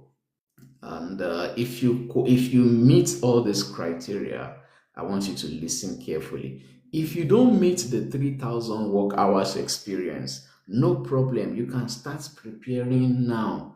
Try to get a job, even if it's a teaching job. Try to get a job, because if you even get a teaching job, it automatically qualifies as a leadership role. So try to get a job, because in the form they will write it there that your leadership, what is it based on? And one of the options they provide is that you train or you hold trainings or you teach people. So try to get a job now so that your work experience can start counting. I know sometimes it may not be easy getting a job, but as much as possible, try and get a job so that your work experience can start counting. Welcome, Wellness Palm, my number one supporter. Thank you. Yeah, so that is it about this scholarship. And yeah, you meet the 3,000 work hours experience. If you don't meet it, start doing it now. So if you are thinking, oh, 3,000 work hours experience, how do I calculate that? Where does that even start from? It depends on the type of work you have done, because in this scholarship, they accept whether you are a freelancer. If you're a freelancer, it's fine. You just need to show them. If you are a part-time worker, it's fine. You just need to show them. For instance, in my own application, when I was working as a lecturer, I wrote it there that it is a part-time lecturing job. And what I mean by part-time was because I was an adjunct lecturer, not a full-time lecturer. I was an adjunct. So adjunct, I only have classes few days in the week. So I don't, in fact, I think I used to have class just 1 day in the week. So I was an adjunct lecturer. I was teaching robotics at Pan Atlantic University in Ibejuleki. So, and that's how it is. You calculate it based on whether it's full-time, part-time, or you are even a freelancer. For instance, if I'm a 9 to 5 person, I work 9 to 5. The way I will calculate it is 8 hours per day, that's 9 to 5, times 5 days in a week, that is the official working days, and then times 4 weeks in a month, and whatever that gives you is the number of hours for 1 month. Then you can multiply it by the number of months you've been in that company. So if you've been in the company for 1 year, which is 12 months, you can then multiply it times 12. Then you get your total number of hours. Also, if your working hours is just maybe 5 hours per week, it depends. Just do your calculation based on that. If you're a freelancer, you just need to be discreet about it. If you're a freelancer, try to calculate how many hours. You don't have to be perfect or exact. You just need to give a rough estimate and be able to say, oh, you've worked for so number of hours, because it could be difficult as a freelancer to calculate the number of hours, except if the freelancing platform you use gives you the ability to calculate the number of hours from there. So that is it. If you qualify, if you fall into even if you don't fall into all these categories, start preparing now. The scholarship is still coming up next year. So you have the time to prepare now. Go and get a job that will give you 3,000 work hours experience. Go and get that job. If you are working already or you are in a company, try to attain a leadership position where you lead a team. If you're a software developer, maybe you are leading the team building a software. Try to attain a leadership position. If you are a teacher, you are already a leader. You are already in leadership position automatically.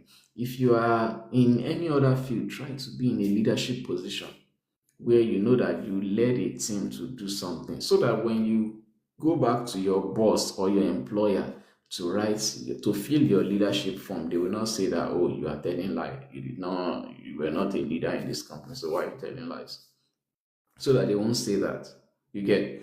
So this scholarship again is for people who want to come for masters. Okay, so the scholarship will open next year. Now, the thing about this scholarship is it's divided into two. I used to tell people it's divided into two. The second part is really about the scholarship itself, but the first part is not really about the scholarship. The first part is about getting admission. In Sweden, I'm going to say a lot of things and I want you to pay attention. And then when I'm done saying all these things, I will bring people up to come and ask questions, because for instance, thank you, Zaza. For instance, I might say some things, but maybe you still have some questions that you feel like you want to ask. So let me say these things first. The scholarship is divided into two.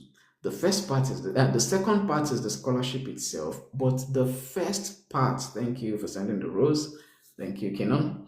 But the first part is about getting admission to Sweden, and I will tell you there are some secrets I'm going to give you about getting admission. So the first part about the admission is that Sweden is like Nigeria in a way, and what I mean by that is, in Nigeria, if you want to get admission to study bachelor's, you go through JAM. You apply on JAM website. The same thing with Sweden, whether it's bachelor's or master's, they have a portal that handles admission process. That portal or that website is called University Admissions. The website is let me type it here, universityadmissions.se. Where's the sticker? Give me a second. Let me just quickly type it. University admissions. That's they don't allow typing web links. So I'm going to do it this way. There is a way we developers do it, or programmers. Yeah, I've put it there. Universityadmissions.se. So when you see the .dot, just replace it with the actual dot. because TikTok is not allowing me to post link. So you can screenshot this live right now, and then later you go and visit that website. This website is the one responsible for admission, anything admission in Sweden. And in your own case, the admission round that you want to focus on is autumn 2026. There is spring, there is autumn. What you want to focus on is autumn 2026. The scholarship is for people who are applying for autumn 2026.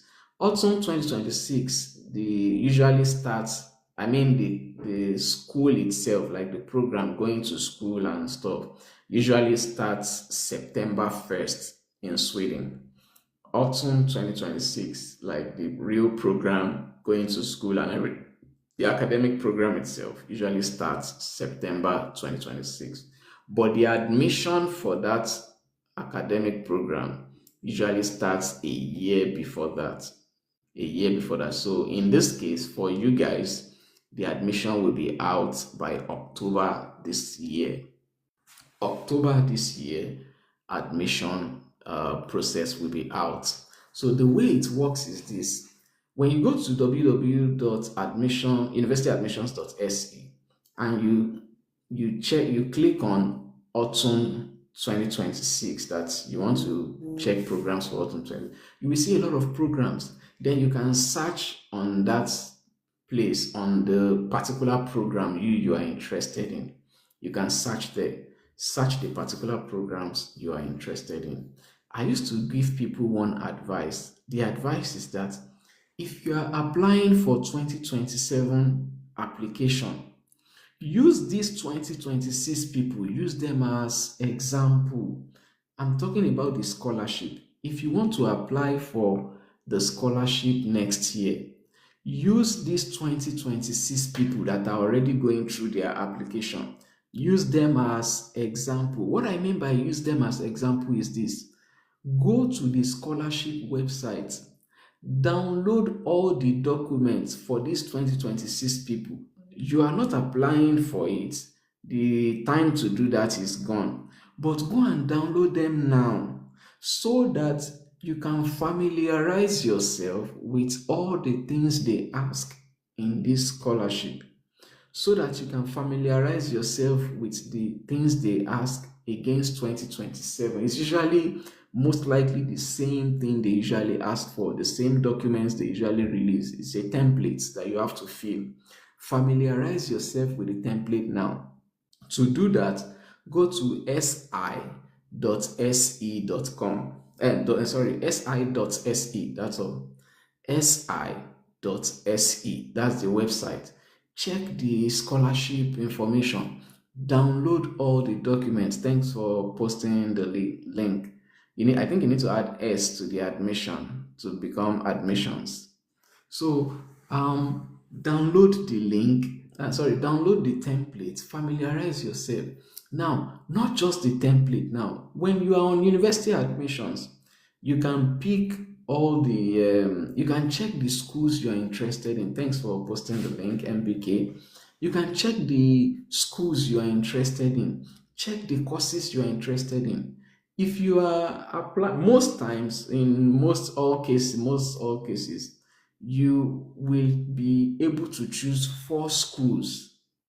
You will be able to choose 4 schools. So go through the website, start looking for the schools you are interested in. I'm talking to people who already meet the scholarship criteria, which is that you have and I'm also talking even to people who want to fund themselves now, before I now move to the scholarship proper. So go to the website, search for 4 schools, universityadmissions.se. Search for 4 schools that you like their program. Now, let me give you a gist about picking schools, something people usually get wrong. Somebody did something this year. I had to correct the person because the person was going about picking the school wrongly. When you are picking the school, if you know that, when you are picking the school, if you know that, remember I said that the scholarship is not about academic merit. Fine. But sometimes getting admission to the school, because when it comes to the scholarship, they don't care about your academic grade, they don't care about it. But when it comes to getting admitted to the schools might care about your academic grade, but there is a way you need to go about it. You need to be wise about this. The school might care about your academic grade. For instance, if you are somebody that you know that you don't have first class, you are not a first class graduate, maybe you are 2-1 or you are 2-2 or you are third class, I want you to listen to this. When you are checking for schools, don't choose all your four. Remember, I said you can choose up to four schools. Up to four schools. If you can decide to say it's only one I want to choose, or it's only two I want to choose. But why will you choose one when you can choose up to four schools? What if the one you choose did not give you admission? What if? So you can choose up to four schools so that if any of them did not give you admission and another one give you admission, then you are good to go. So when you are choosing the school, don't choose top schools as the four schools. Somebody made a mistake recently. When the person was choosing the school, he chose KTH as number one. Okay, fine. Then he chose Lund as number two. Okay, fine. Then you chose Chalmers as number three. Okay, that's not bad. Then you chose another, maybe Malmo. These are top schools. Or you chose Karolinska University. Karolinska University, when you go to University World Ranking, they are the number one in Sweden. KTH, when you go to University World Ranking, they are like top in the world. These are top universities. KTH Royal Institute of Technology, they are top universities. So you don't want all your options to be top universities, because those top universities, they are usually very competitive. The top universities, they are usually competitive. And most times they are looking for people with very high academic grade. If you don't have first class in those top universities or something close to first class, it may not be first class, but maybe a kind of 2-2 that is close to like very strong grade. Let me give you an example. In 2020, 2025, when I applied, KTH, they wrote it on the course I was applying for. Give me a second. The course I was applying for was system control and robotics, or system robotics and control. Okay, I will answer that. I will give you example of top schools. I'm already doing that now, and I will give example of the schools that are not top schools. So KTH, the course I applied for at KTH was systems control and robotics, or system robotics and control. Anyone. The point here is when you go to the website of that course, they will tell you the number of people they admitted last year. So for instance, if I'm applying in 2026, they will tell me the percentage of people they admitted in 2025. From there, you can have an idea of how this school, how they admit people. You can have an idea. Imagine that these schools, they will be telling you that, oh, they only admitted 4% of all the people that applied to that course. Imagine if a school is telling you that from all the people that applied to our course, so is only 4% that we chose out of all these people. That is a very low rate. It means that this school, they are looking for the best of the best in their application. By the way, let me say that I applied to that school and they did not give me admission. They placed me on reserve list. There's something called reserve list in Sweden. It means that they are considering it. It means that, let's say we admitted 100 people and you are placed on reserved list. And let's say I'm the only one placed on reserve list, just only me. And then, but they admitted 100 people. It means out of the 100 people they admitted, if one person declined their admission, maybe the person has gotten scholarship in US and he does not want to go to Sweden again, and the person declined admission, Then they will go to the reserve list and they will go and consider the people on the reserve list. That was what happened to me. They placed me on reserved list, and I can tell you in 2023 when KTH placed me on reserved list, I waited. They did not pick me. Oh. They did not pick me. Of course, I am not a first class student. So these people, they are always looking for the best. The top schools are again competitive. If you are choosing the top schools and you want to choose top schools throughout, like you don't care about the lower or middle schools. You just want to choose top schools throughout. The top schools, it means that you have something like first class, or you are very close to first class. Maybe you are in 4 point something. Maybe you are in 4 point something. If you are in 4 point something, it's fine. You can choose the top schools.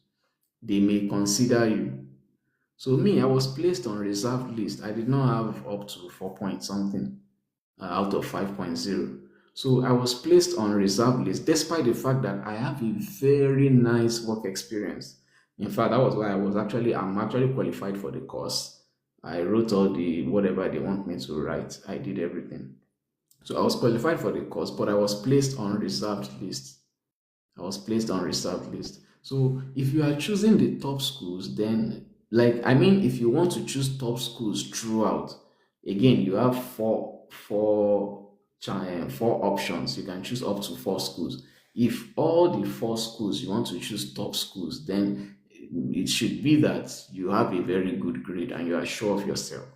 But for those who don't have strong grade, your grade is not strong, don't choose top schools throughout. Your first 2 choices might be top school because they rank it rank number 1, rank number 2, rank number 3, rank number 4. I will explain something about the rank very soon. So they normally rank it. You don't want to choose, this is what you want to do. You may choose 2 top schools in your first 2 ranks. Rank number 1, I can choose KTH. Rank number 2, I choose Chalmers. These are like top universities in Sweden. KTH, Chalmers. Your own case, it might be Lund. Rank number 1, you choose Lund. Rank number 2, you choose KTH. You get.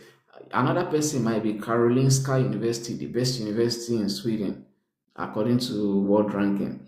Your own case, you might choose Karolinska University number 1, and then you choose KTH as number 2. You get, you have secured the first 2 options, which means you are gambling okay, I don't want to lower my chances of getting to top schools, because let me tell you something, there is a reason why these schools are top schools.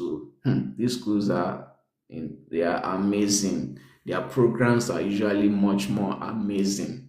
They usually have much more things to benefit from, and maybe later in life, if you want to do PhD and they realize, oh, you come from this school, and all those things that come with being in top ranking school. Also, top ranking schools, they have top researchers. It means that you are learning from the best of people. So there are good things that comes with top schools. You get. So it means that you don't want to lower your chance and say, oh, because my grade is small, I will not even give it a try. No, give it a try. Choose your rank number 1 or number 2 as top school, but let it stop there. Rank number 3 and 4, go for schools that are not top schools, so that if the top schools don't pick you, the other one can pick you. Like the other ones, you have a good chance of them picking you. Now, let me talk about the ranking for those who don't understand the ranking. This is how the ranking goes. You have rank number 1, number 2, number 3, number 4. If, for instance, rank number 1 did not give me admission, my school in rank number 1, if they don't give me admission, the system will automatically go and check rank number 2 to see if rank number 2 gives me admission. If rank number 2 did not give me admission, the system will move automatically to my rank number 3 and check if it gives me admission. If 3 does not give me admission, it will go and check rank number 4. Does rank number 4 give me admission? If rank number 4 too does not give me admission, it means I'm not getting no admission to Sweden. You are gone. Bye-bye. Now, let me give you another scenario. If rank number 1 did not give me admission, but rank number 2, 3, and 4 gave me admission. Let me repeat myself. Rank number 1 did not give me admission, but rank number 2, 3, and 4 gave me admission. The system will automatically delete rank number 3 and 4. It will always go to the highest rank that gave you admission, because in their mind, what they are thinking is for you to put this rank as the high rank, it means you want that place first. You are considering them first before the others. So the system will only always give you admission for the rank that is the highest. The system will always pick the rank that is the highest and give you admission. If it is rank number 1 that gives me admission, the system will automatically disregard rank 2, 3, and 4. It will automatically disregard them because it will say that, oh, rank number 1 gave you admission, which is for you to make it rank number 1, it means they are your most preferred institution or most preferred course. So that's how it does. If rank number 3 and 4 gave me admission or gives me admission, rank number 3 and 4 gives me admission, but 1 and 2 did not give me, the system will automatically delete rank number 4 because 3 gave me admission. It will go with 3. Now, with this explanation, you see that the way you arrange the school matters. The way you arrange the school matters. Let me give you a scenario. Some people, they choose top schools. They will now go and put that top school in rank number 4. Why are you putting top school in rank number 4? It means you are losing chances of the school even giving you admission. You are losing chances of the school even giving you admission. So don't put top school in rank number 4. Put top school in rank number 1 so that if they don't give you admission, then you can fall back on rank 2, 3, and 4. But if you put the low ranking schools or low schools like that, if you put them in rank number 1, they may likely give you admission. And if they give you admission, it means your chances of getting those top rank, you have lost it. Now, there is another side to this. The other side to this is that, in fact, most of the top schools, they usually say that if you don't pick them as rank number 1 and 2, forget admission. If you don't pick the top schools, if you don't pick them as rank number 1 and 2, forget admission, because they will be like, come on, we are top school and you are putting us at rank number 4. It means you don't know what you are doing. They have pride. The top schools have pride. That's why the top school, they will scrutinize you. They will first look for maybe first class people. They will first look for first class people. The schools that are not really top school like that, they may not really care about whether first class or nothing. They are just looking for money. They are just looking for people that will come and they will pay tuition, and they just want to be sure that cash flow is there in their school. So you have been asking, what are the schools that are not top school? For instance, my own school is not top school. I can say that my school is University West. It's a small school. It's not very big like that. It's a very nice, fine school, very good, but it's not, I consider them as, in fact, if you search world university ranking, my school will not even come up. It no go show. But I can tell you, as somebody in my school, that our robotics is awesome. We do industrial robotics here, and it's very, very nice. It's just that till today, I don't know why they don't show up in world ranking. If you type my school for world ranking, it does not even know it. It does not. That's University West. That's the name of my own school. So when you are choosing school, when you choose the top school, choose schools like my own too, University West. If they are offering your course, that's if they are offering your course. So you're asking about Chalmers, KTH. I've said it before. Chalmers, KTH, they are top schools. They are top schools. So if you choose top school as rank 1 and 2, choose low ranking schools too, like my own school. So I've mentioned my school, University West. Another school that is low ranking is Skövda University. Skövda University is not, I think when you search them on world ranking, they will not even come or you will not see them. They don't, the world does not even know there is a school called Skövda University. You get, although at the end of the day, this school are actually nice. They have good programs, and I still don't know why they are not in world ranking, to be honest. I've been to Skövda before because there was a time I was going to Stockholm and I had to go to Skövda to. I took a bus from Trollhättan, where my city, to Skövda, which is a 2 hours bus. After the bus, I took a train to Stockholm. So from there, when I got to Skövda, I branched and then I looked around. I went to the university just to have a look at how the school is before I joined my train.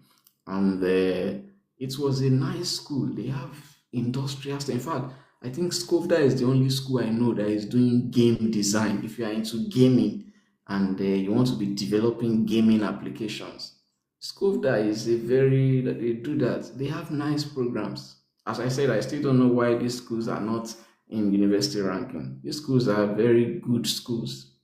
Good schools. But then they are not top schools like that. So that is one thing to consider. Please, when you are applying, if you know that you don't have very strong grade, don't let all your 4 choices. Skövda, okay, let me type it here. Skövda stickers and this one. Skövda University. Okay, it's on my screen now. Skövda. It's also a good school. It's a good school. So please check all these schools when you are applying. If you know your grade is not that strong, choose top schools and then choose low ranking schools. I can't keep mentioning all the low ranking schools. For you to find a low ranking school, you can just go to university ranking, world university ranking. Type the name of SLU. Somebody is asking about SLU. SLU is a very nice school. These are very good school. I have people schooling in SLU. Very nice school. So I think SLU is considered as a top school as well. So, but what you can do is go to World University Ranking, type the name of your school there, look at the ranking that they give the name of your school in the world, and you can, from there you can compare it whether it's a top school or not in Sweden. You can even in World University Ranking, you can sort based on country. You can sort based on Sweden. So when you sort based on Sweden country, it will only show you schools in Sweden. And from there, you can type the name of your school there. We will even know whether your school said even the World University Ranking. If the name is not even there, and then know that something is wrong with your school, like my own. So you can do that. From there, you can have an idea of, or maybe your school is globally recognized or is strong or something like that. Yeah. For those of you who are not aware, apps like Lovable, they all came from schools like KTH and all these, KTH students. They are the ones that built Lovable app, and also Minecraft game. The Minecraft game, they were built by some, people from Sweden here. So those are the things I will have to say about the ranking. But now concerning the application, I'm still on the university application. No, I have not yet moved to the scholarship, because the first thing you do is the university application. So concerning the university application, they used to do something which I want you to listen carefully. They used to do something. When I'm done with all this, I will let you people ask questions by bringing you up. I will bring you up. You will ask questions. But for now, let me be clear about some things first before you ask question. So, but anyways, you can also be discussing among yourself because there are some people who have experience about these things and they can answer you in the comment section. Maybe they are also applying for 2026. Yeah. So, I'm still on the applying to the school. So, as for the school application, there is something you need to take note of. When you have seen the courses you like, the courses, I said you can choose up to 4 courses. When you've seen the courses you like, that you feel like, oh, this is what I want to do, this is what I've been doing in my life, or this is what I've been doing that relates to my bachelor's, or this is what I've been doing that relates to my work experience. Sometimes your bachelor's and work experience might not be the same thing. It's just like when we get admission and they will say, now waiting I choose be this, but now waiting school give me be this. You get, life happens like that. Sometimes also people study a particular course in their bachelor's, but they do something else in their work experience or in their job. They do something else that does not even relate to their bachelor's. It's fine, but you need to learn something from this. If you are applying to the schools, you've seen the 4 schools you like, then go to the SI scholarship website. They uploaded, there is a link on the website that will take you to the list of schools that they will give scholarship to, and the list of programs is a very long list. Very, very long list. They have a very long list of the programs that can get this scholarship. It is not every program in Sweden that can get this scholarship. Not every program.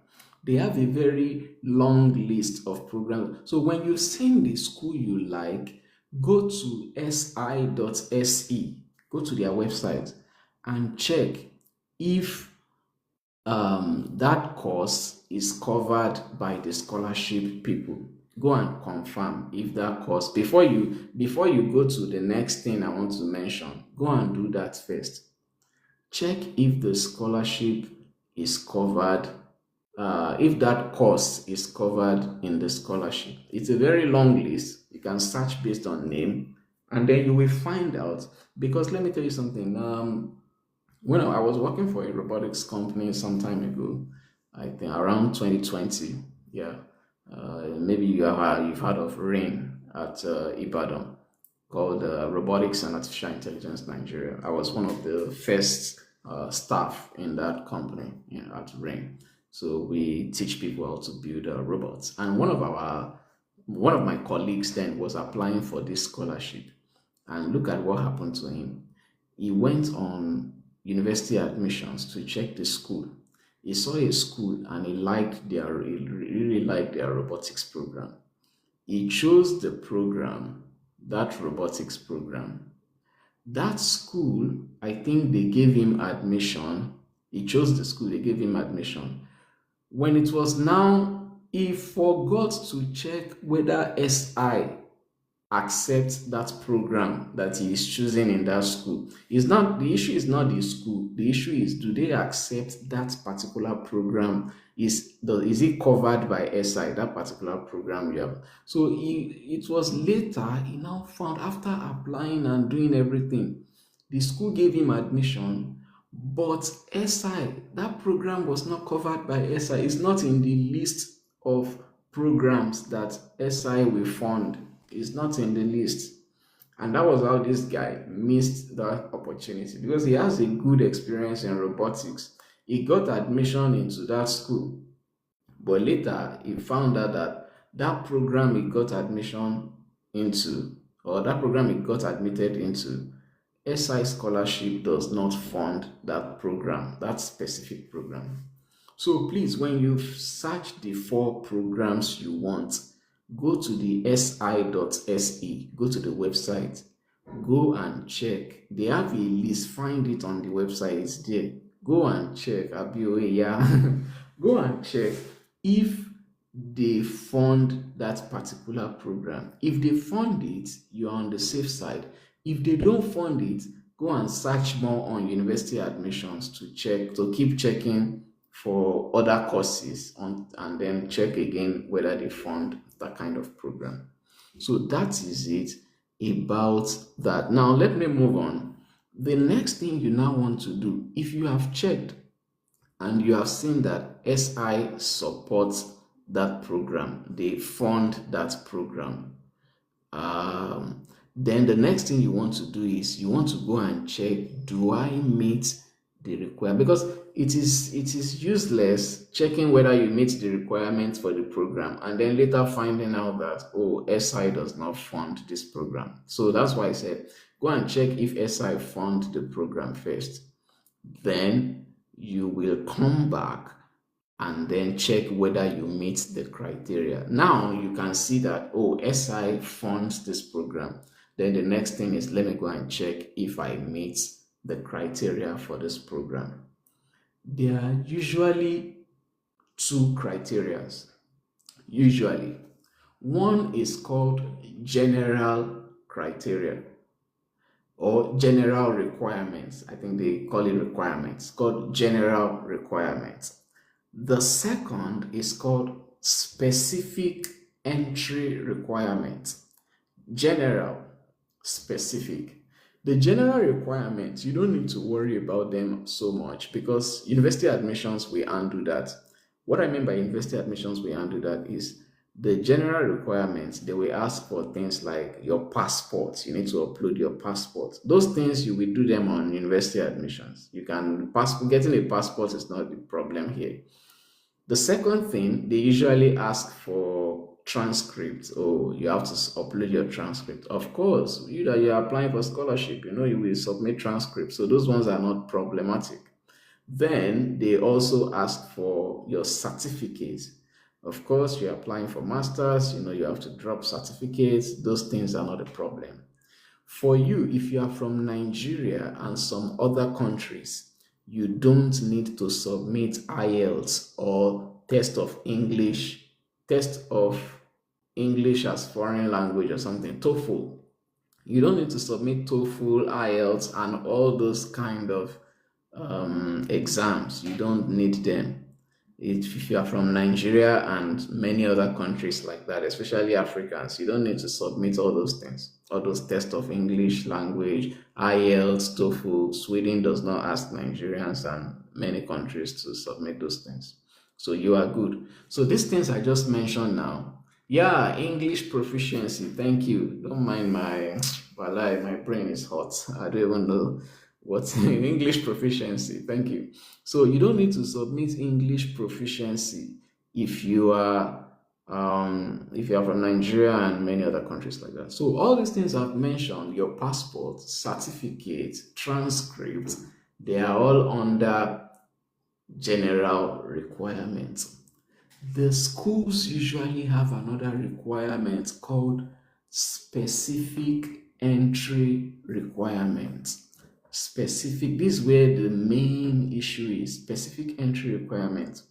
That's where they will be looking at, what they are looking for in your specific entry requirement is whether you've done some courses in your bachelor's. They will be looking for it that relates to this master's that you want to come and do. For instance, let me give myself as an example. In my own school, if you want to do robotics and automation in my school, which is what I'm doing, that's my course, I'm doing robotics and automation. If you want to do robotics and automation for my school will, in the specific entry requirement, what they will ask me is, do you have 15 credits in mathematics? Do you have it? And then they will ask, do you have, don't let me even say do you have, they will say that you must have 15 credits. And then in mathematics, you must have 15 credits. Then they will also say you must have 5 credits in programming. That's what they call it.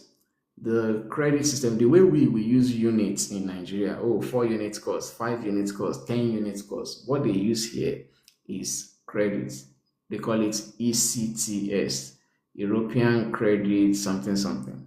It's a general thing among the European countries. That's what most of them all use, ECTS. So that's what they ask. They will ask you, do you have 15 credits in mathematics? And then they will also, sorry, they will say you must have 15 credits in mathematics. Then they will also say you must have 5 credits in programming. So it means in my bachelor's, there must be 15 credits in my bachelor's in mathematics that I have done. For me, I did like 30 something credits in mathematics. Come on, I'm doing engineering, so mathematics is like our daily stuff. So I did more than 15 credits in mathematics, and you must be able to prove it to them by submitting your school syllabus, not just curriculum now, not just transcripts now, not just transcript.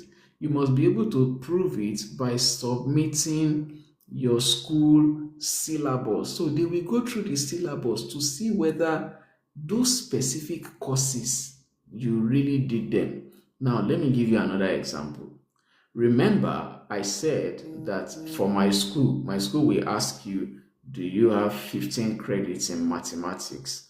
For some schools, they will be very specific in the mathematics. They will not just say, do you have 15 credits in mathematics? No, they will be specific about the courses they are looking for in mathematics. They may say something like this: you must have 5 credits in calculus, then 10 credits in geometry, and then you must have 15 credits in linear algebra. Some schools will be specific like that. So that's why you need to upload your syllabus to prove that you meet those requirements. You need to upload your syllabus to prove that you meet those requirements. Thank you, Glowy, for the fluffy heart. I really appreciate that. Thank you so much for the diamonds. Okay, so that is what they ask for. That is what they ask for. They will ask for general requirements, your transcripts, your passport, your certificate. Then they will ask for specific entry requirements. So each courses have what they are looking for. Each courses, they have what they are looking for. So you need to now find out, did I do these courses in my school? Did I do it? You need to find out. Did I do geometry? Because these people are asking for 5 credits in geometry. Did I do linear algebra? These people are asking for 5 credits in linear algebra. So you need to back it up by submitting your school syllabus on their website, the university admission website. So from there, they will now check your syllabus. They will now say, the school you are applying to, that school will check your syllabus. That school will now say, okay, in the syllabus, it shows that for this program, mechanical engineering, that this guy did, they actually did 5 credits of 5 credits of geometry. From the mechanical engineering department syllabus that this guy uploaded, they actually did 15 credits linear algebra. That's how they prove it. They don't have any other way to prove it than you uploading your syllabus to prove that you did those things.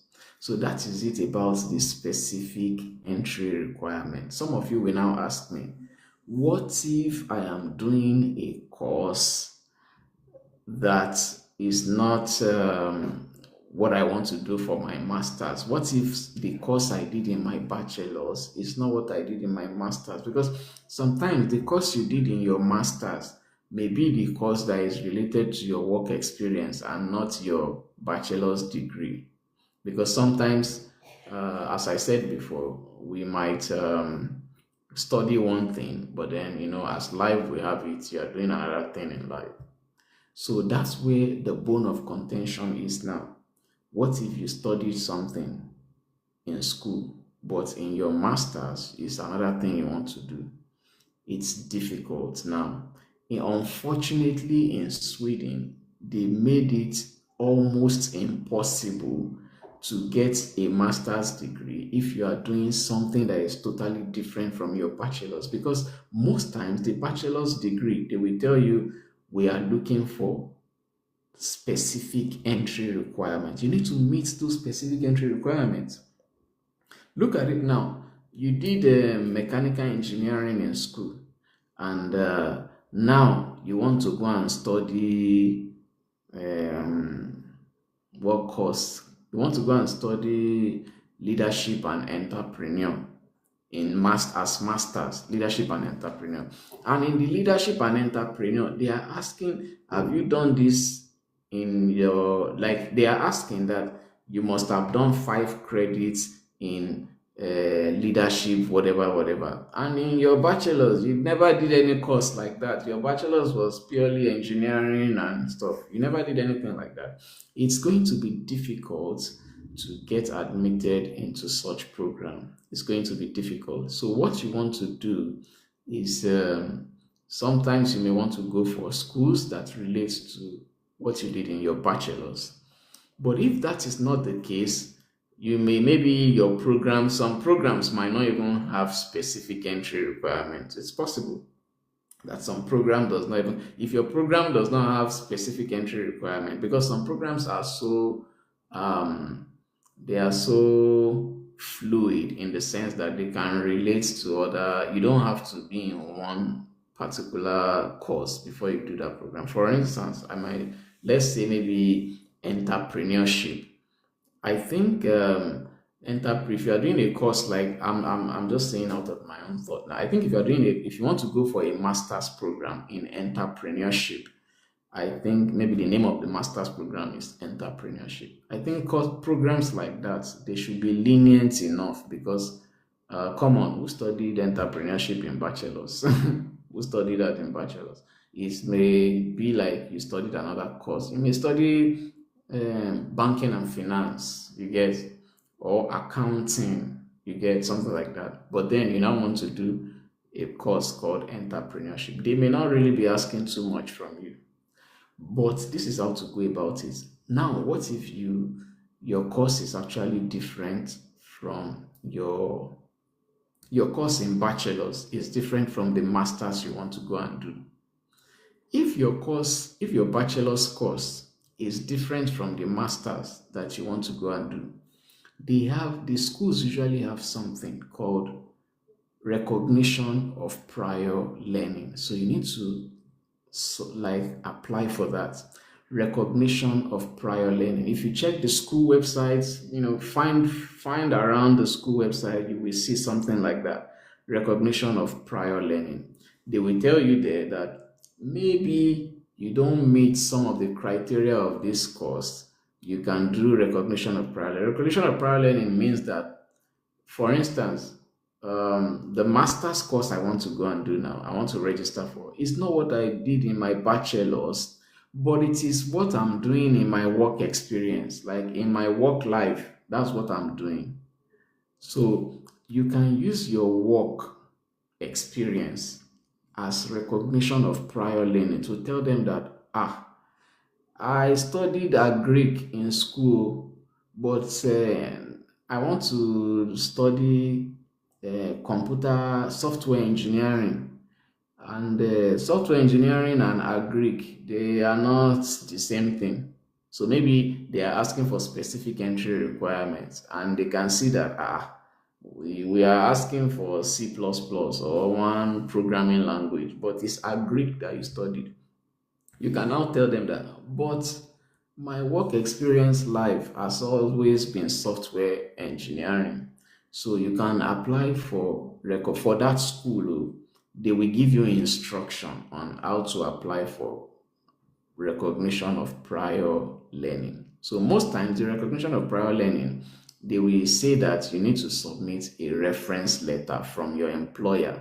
So your employer needs to attest that, you have all those skills they are asking for in the university, because you did Agric in bachelor's, but now they are asking for software engineering as specific entry requirement. Maybe they're asking for programming, and then they're asking for knowledge in data structures and algorithm.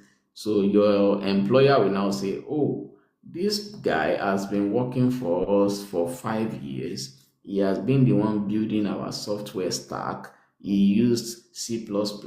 He used data structures and algorithms to do this and that. When they see all that, they will now say, okay, now it's coming from his workplace that he has those skills. Then they can consider you for admission. I hope you get that. So this is if your work experience does not meet, this is if your bachelor's degree is different from what you want to study in Sweden, different from what you want to do in your master's. But then that thing you want to do in your master's is actually your work experience. So you can do that recognition of prior learning. Although I won't lie to you, it's the recognition of prior learning for people who fall into this category is really difficult. It's not easy. But you can try your luck and apply for recognition of prior learning. So this is it about the university admissions. So as for the university admission, this is how it goes. So when you apply to the university, you need to, let me mention something. I remember I said there is specific entry requirements and there is general requirements. You don't need to worry much about the general requirement, because the general requirements, you don't have to submit them for different schools. No, it is just once you submit them on the university admissions website, because university admissions portal or university admissions website, they will ask you for those things. So that's where you submit it. But there is usually an issue of transcripts. Sometimes people apply for transcripts, and you know how messy some of our countries are, especially if you are from Africa. Especially, let me be specific, if you are from Nigeria, a lot of us used to go through hell to apply for transcripts. We go through real hell because we want to send a document from Nigeria to Sweden. And let me tell you, in Sweden here, if I need my transcript right now, I just need to log into my school LADOC. We call it LADOC website. That LADOC website, if I log into that LADOC website, everything will be there. I will just click on transcripts, generate. It will generate and download my transcript straight away. I don't need to go to the school and be disturbing anybody. I don't need to do that. It will generate my transcript right away. And there is a special link that it will put below my transcript so that anybody I'm sending it to, they can verify. When they visit that link, they verify that it's coming from my school. Unlike the way we do here in Nigeria, that you will apply for transcript and people go through hell just to apply for transcript. But there is something I want to point out. If you are in such case, or you know that your school usually gives you tough time when it comes to sending transcript from Nigeria to another country, this is what you can do, which some people are not aware of. The university admission website, they accept e-transcripts. So instead of relying on physical copy, hard copy and transcript, don't rely on hard copy and transcript, because Nigeria school may give you high BP if you are relying on hard copy transcript before they send it. Apply for e-transcript so that they will just send it to the email of university admissions. University admission provided, if you go to their website, they provided email that your school can send the transcript to. That one is the fastest, because immediately your school immediately you apply to the for the transcript, and your school process that transcript. After processing it, they will just send it straight through email to university admissions, and university admission will receive it immediately. Nothing like delay waiting for one plane or DHL plane to or courier service to start taking documents to Sweden, to Stockholm before it gets there, and the admission is almost gone. So you don't have to wait.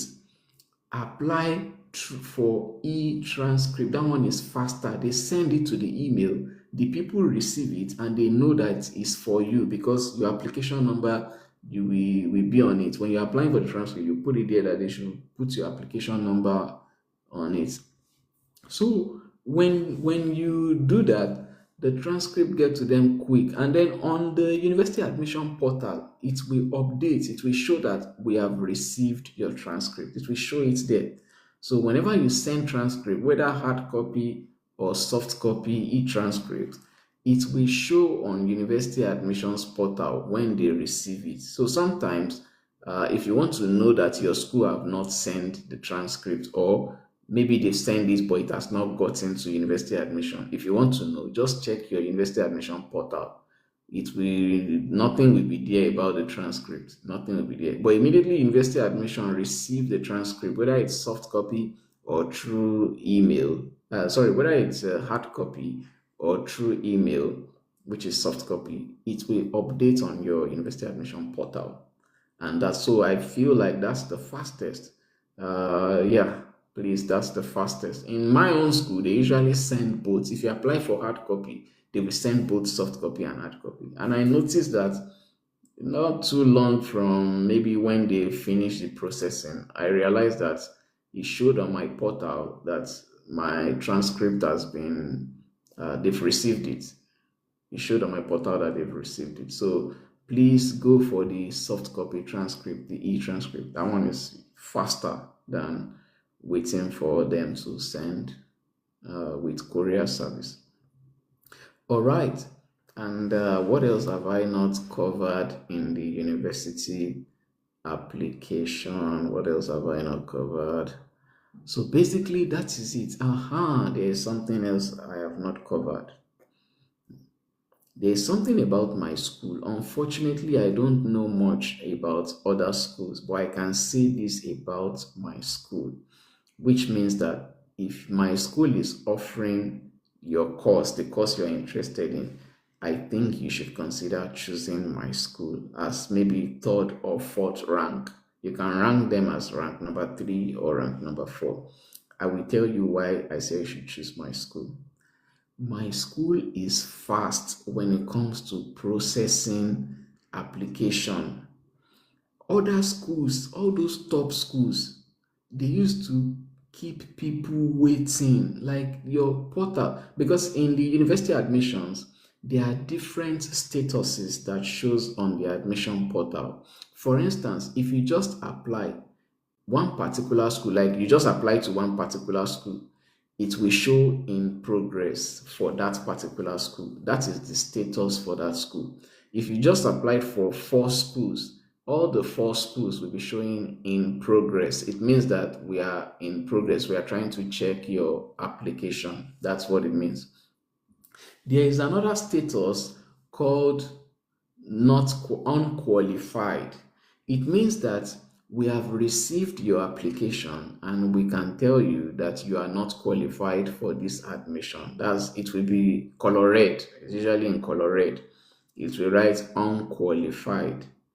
There is another status called qualified. It means we have received your application and we can tell you that you are qualified for this admission. Okay, and so on like that. There is another status called admitted. It means we've given you admission for this school. Another one is conditionally admitted. It means we have given you admission based on one condition.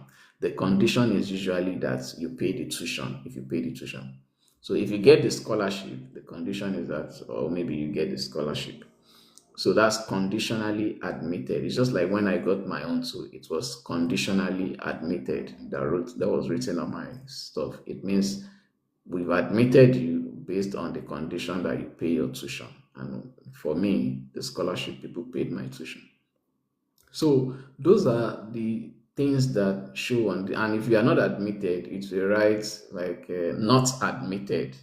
Although those are the different status level of your application. Now, what I want to say is all those top schools, most of them they usually write in progress until the last day when admission is to be decided. Until that last day, they usually write in progress, and there is a problem with that.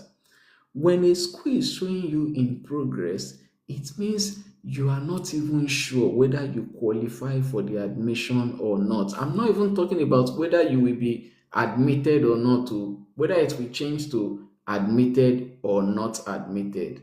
That's not what I'm even talking about. Oh. I'm talking about the fact that they will write in progress. When it's showing in progress, it means you can't tell whether you are even qualified or not. For instance, if a school is showing me in progress and then it quickly showed me not qualified, I know the decisions I can quickly make based on that, and I will tell you some of those things. If a school showed me not qualified, in fact, I will be so happy than showing me in progress, because not qualified means that you've quickly told me on time that I'm not qualified. I have two options. Is either I quickly delete that school from my stuff and go and check for another school, or I can contest, I can appeal, I can send a message to the school and say, but I qualify now. Why are you telling me I'm not qualified? We can have a discussion, dialogue, and I can convince them. And I'll tell you about this convincing soon. I can convince them that I'm qualified. And when they see that I was quite convincing, they can change my status to qualified. Yeah. So in 2023, when I applied to University West.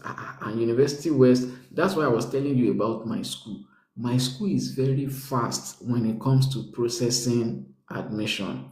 They will quickly tell you whether you are qualified or not. They won't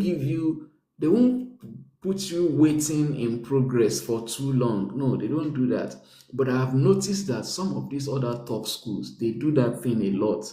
All these KTH, Chalmers, from my own experience, so I have noticed that some of these other schools, Chalmers, KT, they keep people waiting for so long that they don't even know whether they are qualified or not. Because you need to know whether you are qualified or not before you can know whether you will be admitted or not admitted.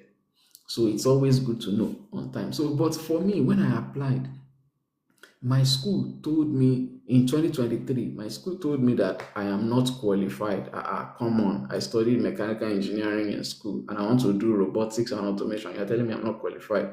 And they gave excuse on like I'm not qualified. Immediately, I reached out to them. I sent a mail.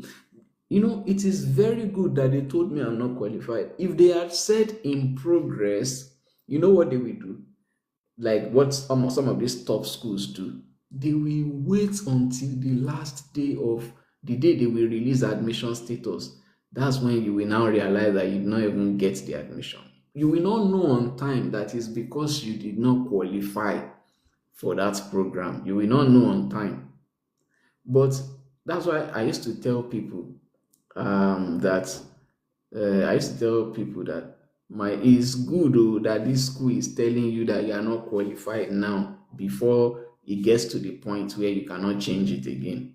When it gets to the point where you cannot change it again, which is the point where the 2026 people are right now, the things they chose has been locked. They cannot change whatever they've chosen. They cannot change it. It's already there now. So when you get to that point where you cannot change things again, it becomes, unpleasant. So for me in that 2023, I chose my school, and then my school told me unqualified. I did not even know that it was a good thing at that time, but that's the point. Or sometimes when you did not get a scholarship, you learn from your mistakes. So my school did not. My school now showed unqualified. When my school showed unqualified, I now messaged them.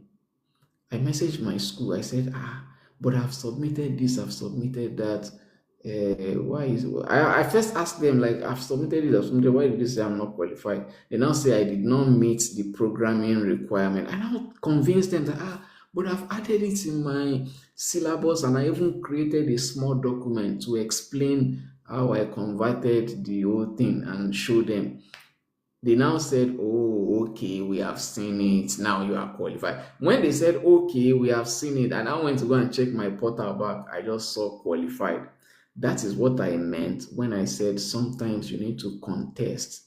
You need to appeal some decisions because that's not your decision. You need to appeal it. I told some people this, some people that applied this year and it worked for them. At least I know of two people that came to me and say, "Oh, I applied for this course, oh," and they did not give me. They said, their portal was said unqualified." I said, "Don't accept that. Don't say because they say you are not qualified. Come on, you studied this particular course now. Why would they say you are not qualified?" Even the other person said he did not study that course. He studied a different course, but come on, he was still within the engineering field. So I was like, don't agree for these people. No agree for anybody. Unqualified kid. That was why I now told them, I said, message the school that you qualified. Why did they tell you unqualified? And then when they are trying to tell you that you are not qualified because of this reason, bombard them with evidence. Because you need to convincing them is not just a mouth work. It's not just by typing and saying I'm qualified now. No, it's by showing them proof, evidences that you can say this is why I'm telling you I'm qualified. So you need to convince them. And the guy convinced them, even though the guy made some mistakes. And Nigerian schools, Nigeria is a terrible place to be. I'm telling you, sorry to say, our schools are terrible. Honestly, there are some things we don't do well. Because of that, it affected this guy because of some issues in the syllabus. So they checked the syllabus and they realized that the syllabus was a 2025 syllabus, whereas this guy graduated some years ago. And it's like there is something he did there was some things that they added in the syllabus that was not really in what he did in his transcript, something like that. There was a kind of little, like they upgraded their syllabus or something. So I had to tell this guy, show them proof, convince them that this is why this is happening and blah blah blah. He fought because he has already given up that, oh, he's not qualified for this course. He had to do all that, and then eventually his status changed to qualified. And that's why, unfortunately, there's this thing about Swedish application that I don't like, and which is what I just said now. I hope they will do better. I hope they will do better. I hope they will understand that there are some people that they are not from Europe. They come from countries like Nigeria where things are usually done, like things are done disorderly. Because we do a lot of things disorderly in Nigeria. It causes problem when these people are when they are assessing our applications. They usually face, we are chaotic in Nigeria, honestly. So when they are assessing our applications, they see some things like, why is this like this? Why is that like that? And then they don't know that we are from a country where we don't do things well in our country, sorry to say. So, and that they don't understand, and they need to understand that this is how some of us are in our country.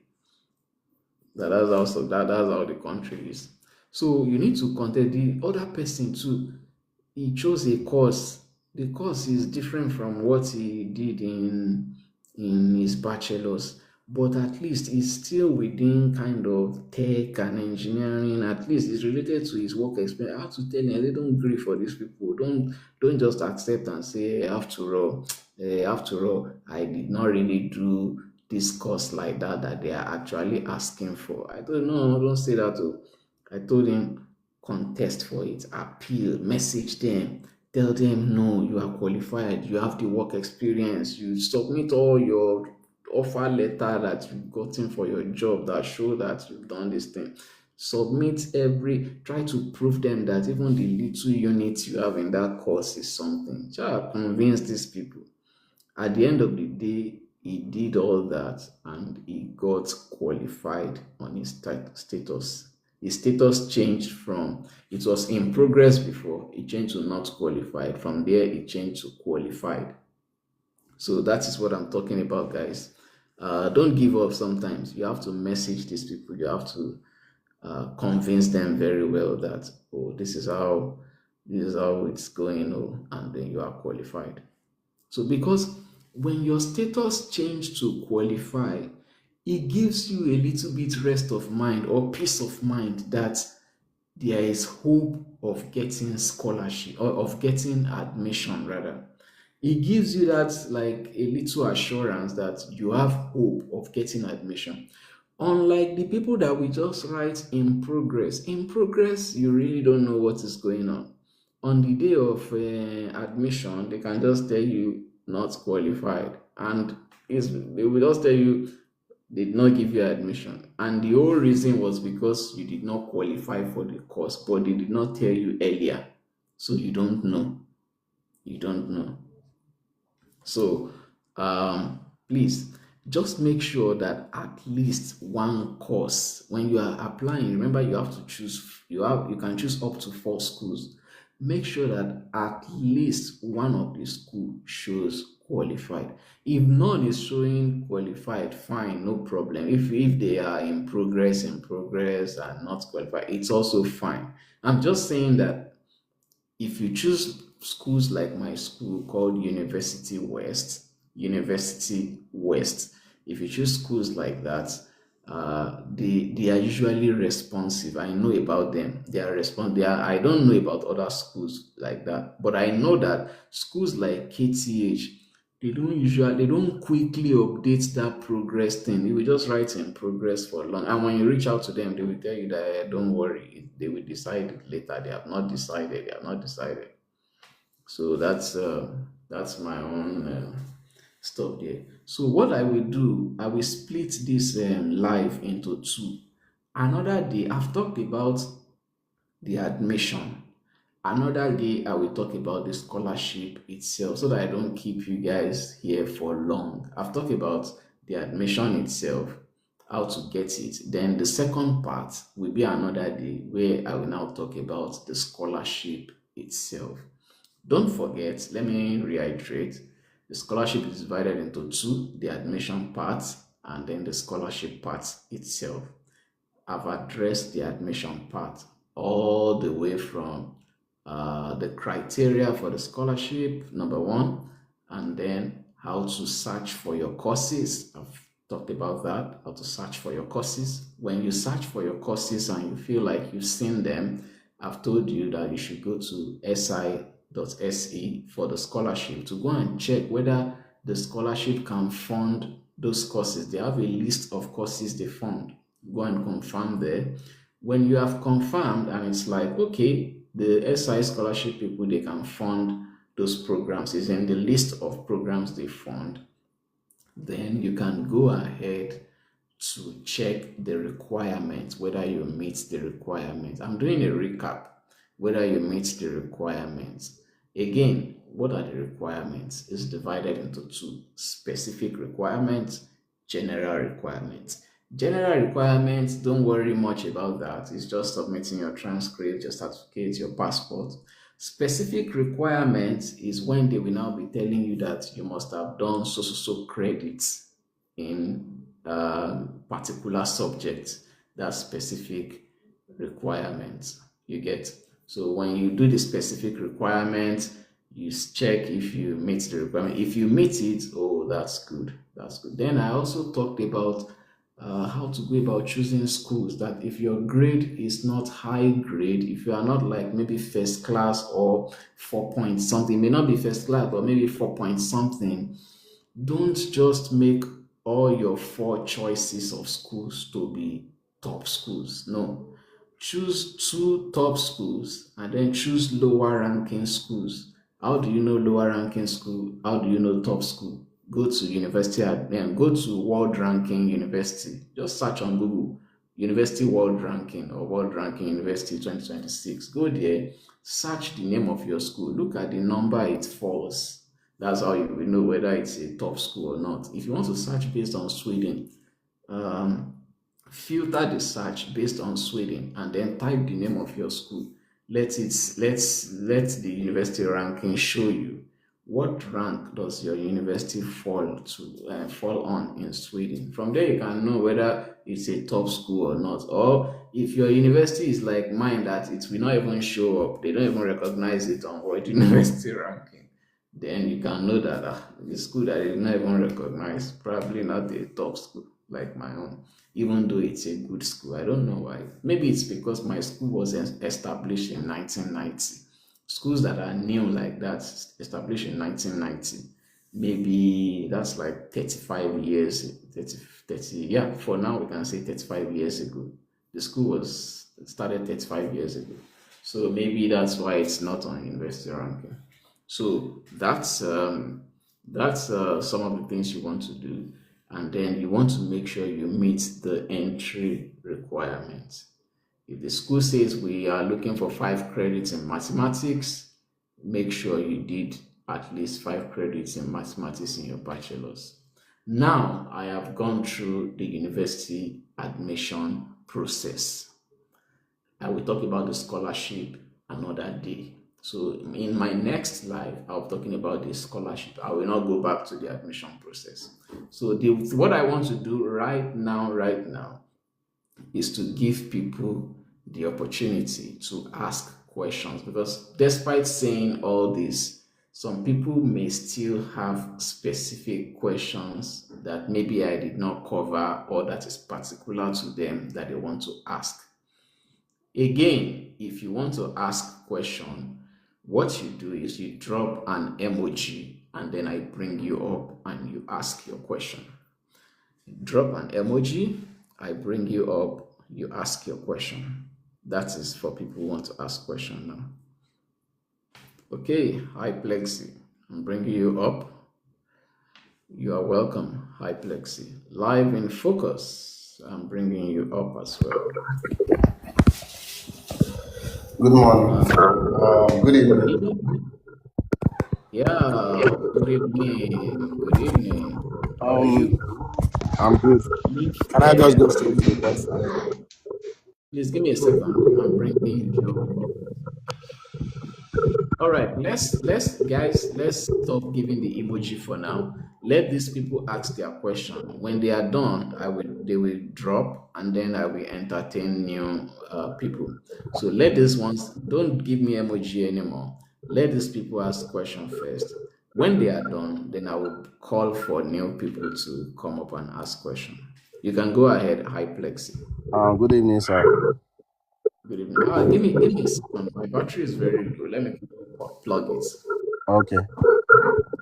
Just give me a second. I'm coming. Let me take my charger.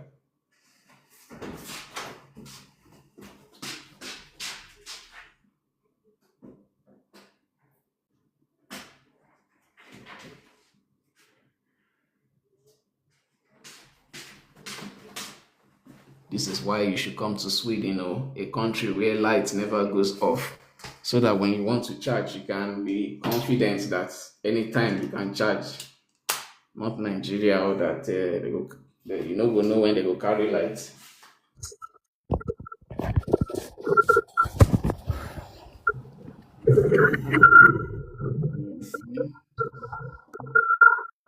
My charger.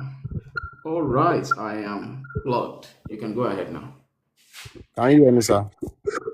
Yeah, I can hear you, sir. I came across your video not quite long late earlier today. So I was trying to I want to ask about how we can apply.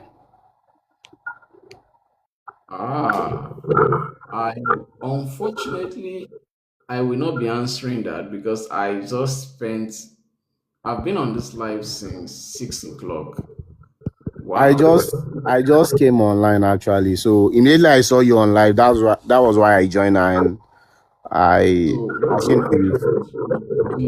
you do is to keep coming on my live. For instance, the live I did today, I did a flyer to alert people before coming live. So just stay around, because what I will be talking about is usually the same scholarship. So one way or the other, there will be a day you will be early in the live and you will get more details, because I spent more than 4 hours talking Oh, about this now, and it's like you're asking me to start all over again.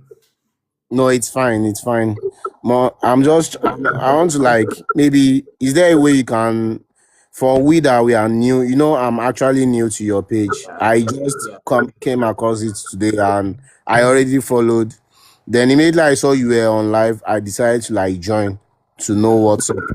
So I So think, I hear what you're trying to ask, but what I'm going to do is this, which I have planned for. I've already gotten what I needed to do that. I will make content, like not live now. I will make video content oh, about okay. the university You application can just process. drop it on YouTube for us to like watch or something. Yes, Or what do yes. you No, think? it will even be on TikTok, so you can always watch it anytime. It will be on Oh, TikTok. I will pin it on TikTok. You okay. can watch Thank it you so much, anytime. sir. Yeah, I will do that. You're welcome. All All right. right, now Thank you've you. been focused. You're next. Yeah. Um. Good evening, Lake. Thank you Good evening. for this. Yeah. My question is regarding the application on the CV. Yeah. So that is the scholarship application. On the CV, I saw a place that they wrote education and training. So I'm asking the education and training, should I put in my, definitely I have to put in my bachelor's degree. Then for the training, I have ALX certification. I don't know if you know of this ALX software engineering that's Yeah. being Yes. hosted in Nairobi. Yeah. So I'm actually a certified ALX software engineer. Should I include there? And should I Oh, sure. actually include maybe any certification I have on Udemy? Definitely include it. Okay. Include it. Okay. Thank Yeah. you. You're welcome. Now let's go to Dodinho. Dondiho. Good evening, Mr. Lake. Good evening, man. My question is regarding the I've forgotten this answer. Okay, transcript. Yes. So, is it wise for me to like? I don't know if someone can get the transcripts at, let's say, available before the registration, instead of my school sending it. I should be the one sending it, or must it Yeah, be the school sending it? somebody made a mistake about this. Do not upload your transcript on the university admissions portal. They will not accept that. Do not upload. People make that mistake. They think they can. This is not UK. It's I think it's UK and US that accept all those unofficial transcripts. They don't do that here. In Sweden, you don't upload your transcript. It is your school that must send it. Your school must send. So, are you applying for this 2026, or you are talking about next year? I'm talking about next. Like, I saw your video today, so I just followed Okay. and I So, joined the live earlier. since you're talking about next year, you have enough time. So, for you, don't upload your transcript. You apply from your country, and your country should, your school, and your school will send it to SI. Yeah. Okay, thank you. All right, let's go to Nife. Thank you. You guys that have answered your question, you can drop. And now let me make a call. If you have a question based on what I've said so far in this live about the application, you can drop an emoji, and I'm going to bring you up to ask your question. If I've answered your question, please you can drop so that other people can join. So Nife, go ahead now. Good evening, Lake. Yeah, Okay, good. so I'm worried about my motivation letter. Okay, Okay. so you were talking about yours few days ago. Now, let's say there is a problem. Is it will it be acceptable if I talk about a solution that I do not even have? I don't know how to explain that. Like an Yeah. initiative to solve the problem. Yeah, sure, that's But fine. I do not have Because the solution. yeah, sure. The just Okay. like in my own case too, I didn't build a robot. I haven't built a robot, but I just talked about it like this is what I want to do to solve that problem in my country. Okay, so there is a YouTube video I watched. I mean, I think it was sent as part of a mail a few days ago by Uppsala University. Okay, so this YouTube video, they invited beneficiaries of this scholarship. I think people from last year. Okay, so this lady, because I'm also very curious about how to really write the motivation letter. Just and you could start by I'm trying to tell a story. You could start by introducing yourself. 1/4 of it may be about you introducing yourself. Just on my point. 2/4 of the letter could be about you talking about a solution. 3/4 could be about you talking about the problem. Just on my point. Then also another question is the SDG goal. Am I going to just chip it in somewhere around there, or am I going to like say it out? Am I going to like actually point it out? Okay. Do you understand my point? My question? Yeah. Yeah. Yeah, so those are like the two questions I have. All right. So, as for the first one, where they said maybe 1/4 part could be this or that, you need to know that all these things will be done in 1,000 characters. Yeah. Yeah. So, and I think that it is irrelevant. That's what I think. I think that it Okay. is irrelevant introducing yourself because these people have your CV, these people have your Mm-hmm. reference letters, these people have your work Mm-hmm. experience. It's like they already know you based on Mm-hmm. that. So you should not waste that small space introducing yourself. Mm-hmm. The space is not enough. Mm-hmm. Yeah, this Yeah. space because if I want to write motivation letter, there's a lot of things to talk about in my life. Yes. But Yes. they are saying I need to write all this within 1,000 characters. There is no space to be Mm. introducing myself here. Just No. go straight, hit the point, hit the bull's Yes. eyes, what they are looking for in that. The main question they ask is not about introducing yourself, it's about Mm. what problem are you going to solve in your country. That's the Mm-hmm. I question. heard. And that is the real thing you want to address. So Okay. that problem you want to solve in your country, you have Yeah. to mention that problem. That problem also should be relevant to the United Nations Sustainable Development Goal. It should Good. be. If it's not Yes. relevant, and let me make a point here. Mm-hmm. Sometimes people don't know that what they are doing is relevant to SDG goals. Sometimes you need to carefully sit down and think it's true that what you are actually doing is relevant to one particular SDG goal. So it's your own. Mm. See, the SDG goal thing that I mentioned is Yeah. just my own preference based on my experience because that is what But I actually do. they mentioned the SDG goal in that YouTube video. Aha. This So Filipino that lady, that's the- isn't it? that's what I think because when it comes to the same thing goes to maybe if you are because I have a company when I was in Nigeria called Reflect Robotics. I told you Mm. guys in this live Mm-hmm. that we got a scholarship from Sterling Bank to attend some to be a part of founder institutes and all those stuff. So I've been Yeah. to some executive meetings and stuff, and I can tell you that when you are writing a pitch deck or when you are Mm. writing a proposal for Mm. venture capitalists that maybe you have a company and your company is trying Mm. to solve a problem. So most times one of what these people are looking for is your problem solving is your company addressing a problem in the United Nations SDG goal? It's a common thing. Yes. So Yes. the same thing goes with the scholarship too. Mm. Tie it to one SDG goal. Now, you said that should you specifically mention it? I think it may not be necessary you may not specifically mention it, but in my own case, I specifically mention it because the reason I did that is that I was like, okay, even if you are using an AI system or an Mm. automated system to filter Mm. application, the Mm. automated system, I feel like when it sees words like, I think keywords like SDG goals are like keywords that an automated system will be looking for. Oh, Mm. hunger. quality education, Health? innovation, Yeah. industry, health. I think those are United Nations Yes. keywords that an automated system may be looking for when it's Yeah. trying to access the platform.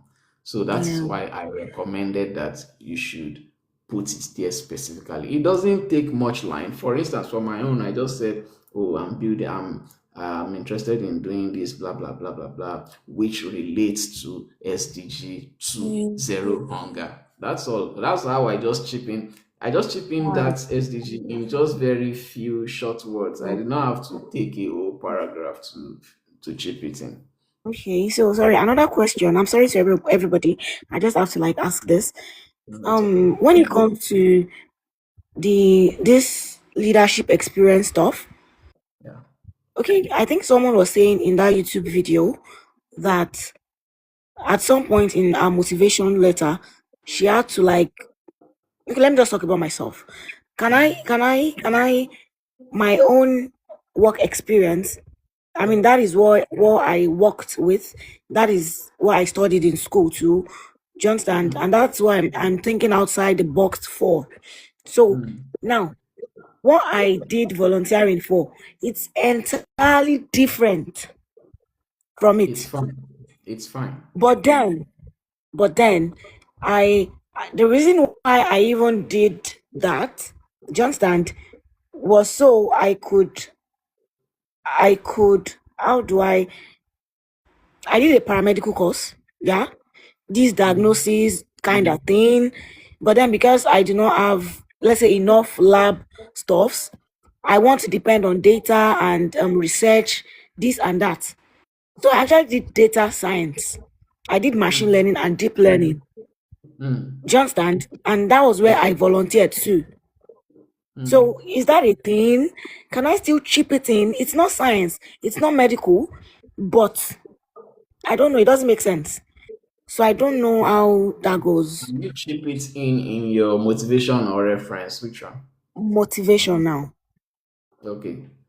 Yes, you can if you can find a way to bridge them. For instance, you mentioned machine learning, data science, and then you mentioned health. Not related. Definitely. You said what? I said it's not related. No, they are me. I can see connection. I can see how related they are actually. When it comes to machine learning and data science, healthcare people they need these tools to analyze some of the things they do. Let me give you an example. Yeah. Um, Let me give you an example. One thing on Twitter, I don't know how because I'm not in the medical line, but I just want to bring out something from it. Somebody did an AI system that Mm, for healthcare people that mm, can detect cancer early using mm, all this machine learning and AI algorithm to detect cancer early before it becomes a problem so that they can yeah. quickly you see how AI or Yeah. machine learning how it enters Mm, I healthcare was hoping system. I was hoping it could too because I had to work on some data, some Yeah, health data like that, deep yeah, learning, these images for lumps in the cancer. I don't know how to explain those stuffs, but I think it's yeah. related now that you mention it. Thank you so Yes. much. I really In appreciate fact, it. in when it comes to all these AI and whatever, in fact, data collection alone is a Mm, huge part of this thing. Like for instance, I might work in an AI company. yeah. I might not even work with the real deep AI. My work there Mm, might just be data collection, mm, analyzing data. Because and when it comes to cleaning. healthcare, Yeah. analyzing data for healthcare is also very. So you go and look into that, and then you will see how they connect. You will see how they connect. They actually connect. Yeah. That and then another thing is when it comes to AI machine learning, they connect with any Yeah. field. They are multidisciplinary. Like you can use AI in robotics, you can use it in agriculture, you can use it in real estate, you can use it in anywhere, medicine, surgery, anywhere. And in fact, I applied for an internship, summer internship recently, and the summer internship was in Germany. They have a robot. The robot, they use it to carry out surgical operations. So they are looking for interns to help them develop the robot more. So you see how all these things they connect. You might be looking like, how does a robot and medical, how do they connect? They connect. How does AI and they all connect? They all connect. Okay. All Okay, right. Do you have sorry. any The last question? question. My friend wants to ask a question. So I'm just going to ask for her now. Okay, so she said, can the problem she's trying to solve, she's in the health related thing too. Must it be something in our country? Must it be something that actually she's thinking of probably doing cancer, diabetes? It does not matter. If it's epidemic or a pandemic, it does not really matter. Mm. So she's That's the trying to question. ask. I really didn't get that question. Can Okay. you come again? She's trying to say, okay, in your own Is motivation that lamb? later, Is it lamb? Lamide, she's my friend. So you Yeah. spoke about something that happened to you in your country, probably your locality or your state. It was a Yeah. personal thing that happened to you. It probably did Yeah. not happen in Sweden or USA or Ghana or anywhere. Now, diabetes is everywhere. Cancer is everywhere. And then I think she Okay. wants to write something about that, and Oh. she just wants to know.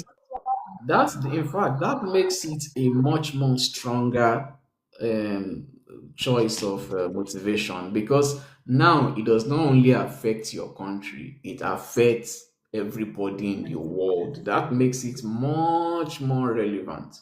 So please, you can go ahead with that. You can go ahead with that. It makes it That's much all. more relevant. Yeah.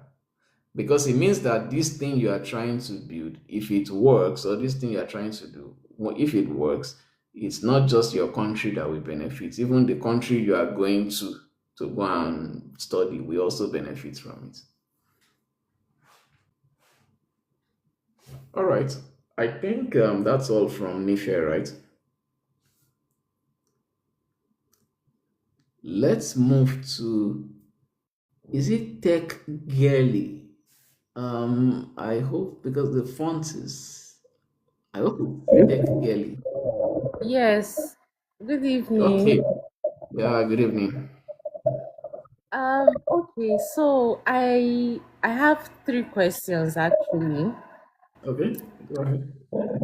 Okay, and the first one is regarding okay, the first one is regarding the ranking stuff we were talking about, the whole like admission status and whatnot.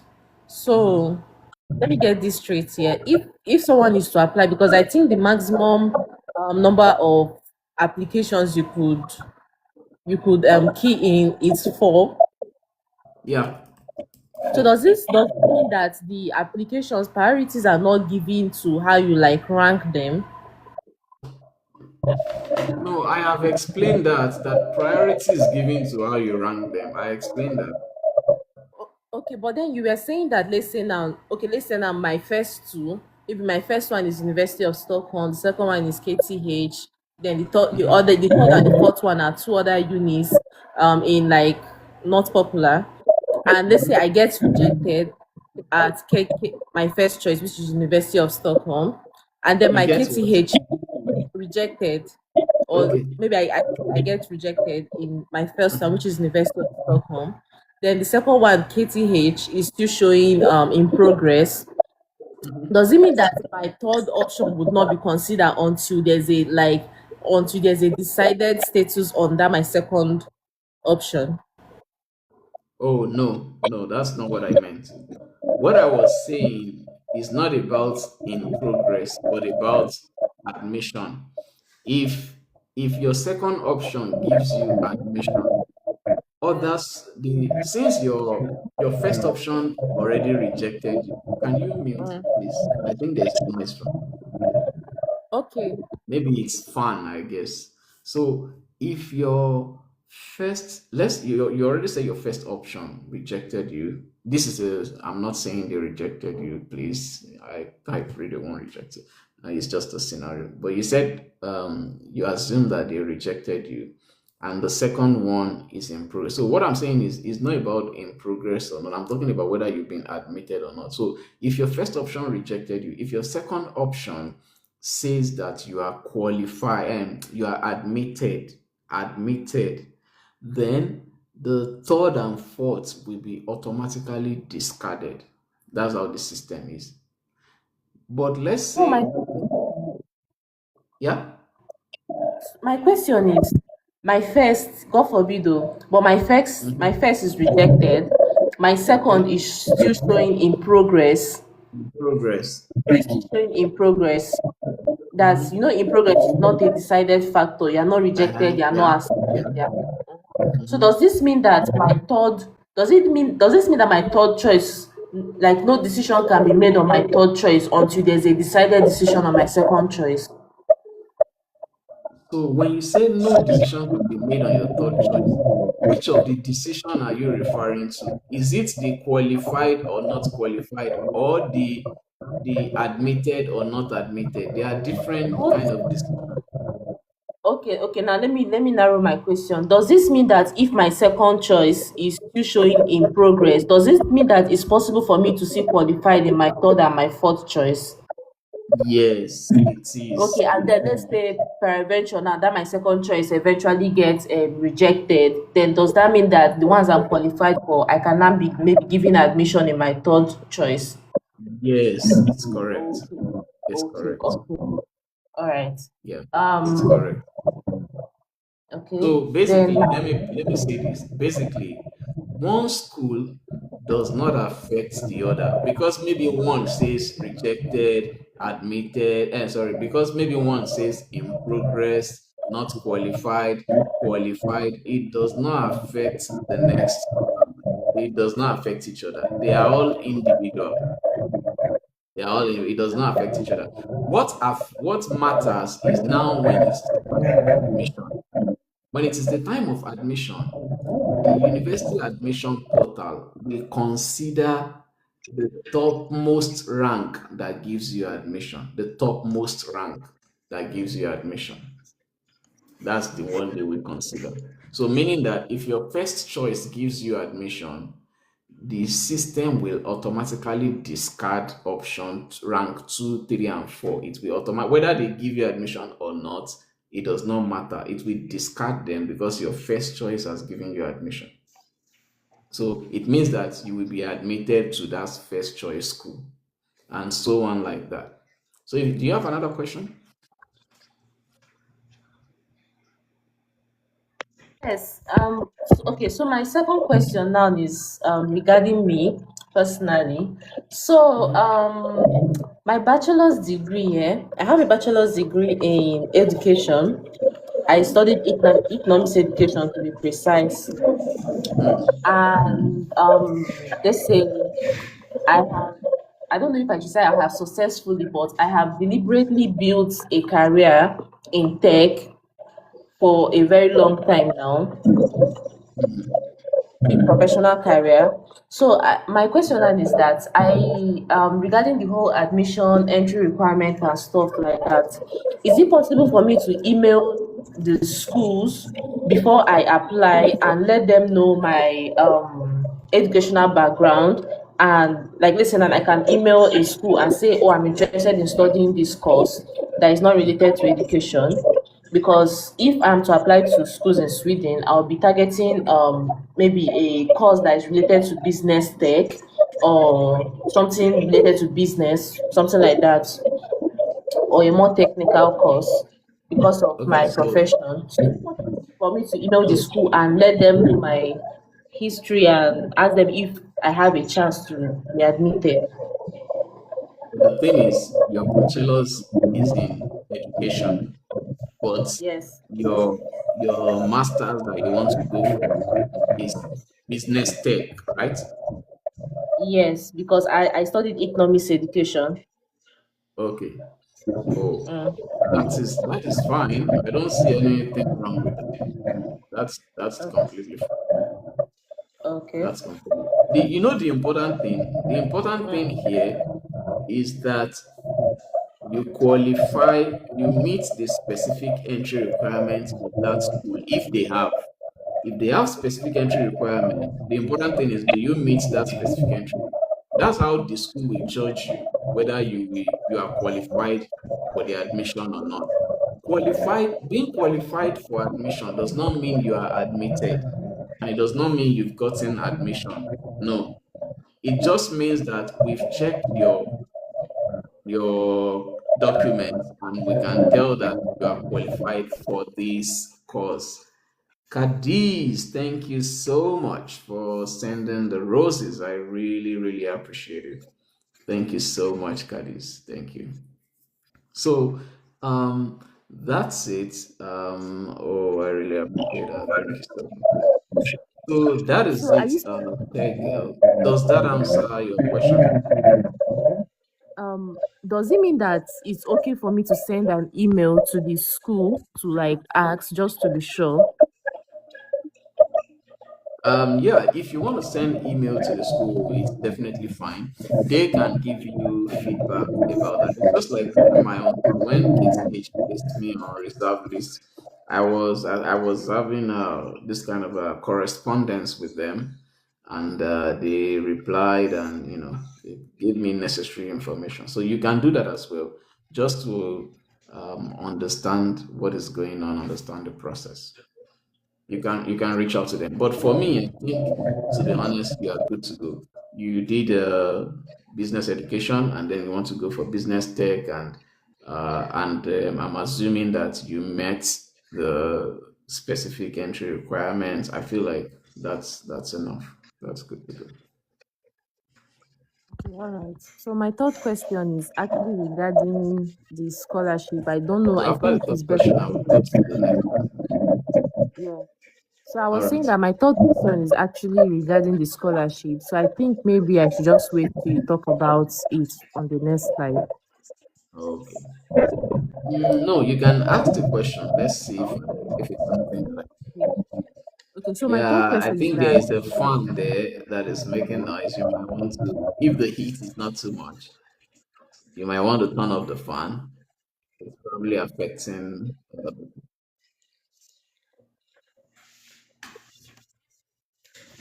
Yeah, I think it's a little bit better. Yeah. okay, so my third question is regarding the scholarship. Yeah? Can you hear Yeah. me? Yeah. I can hear you. I Okay, can hear so you. okay, so regarding the scholarship here, I was going through the scholarship website and I was going through like the requirements, and I was seeing something about you have to prove that you have leadership and something about volunteering and stuff like that. And for me, one of the roles, like one of the places that I work in currently, I work as the chief operating officer, which I assume is a leadership role. So I my question is that do is it compulsory to have volunteering experience to like have a very strong chance at getting the scholarship? Do I actually need to go volunteer Okay. at places? Okay. So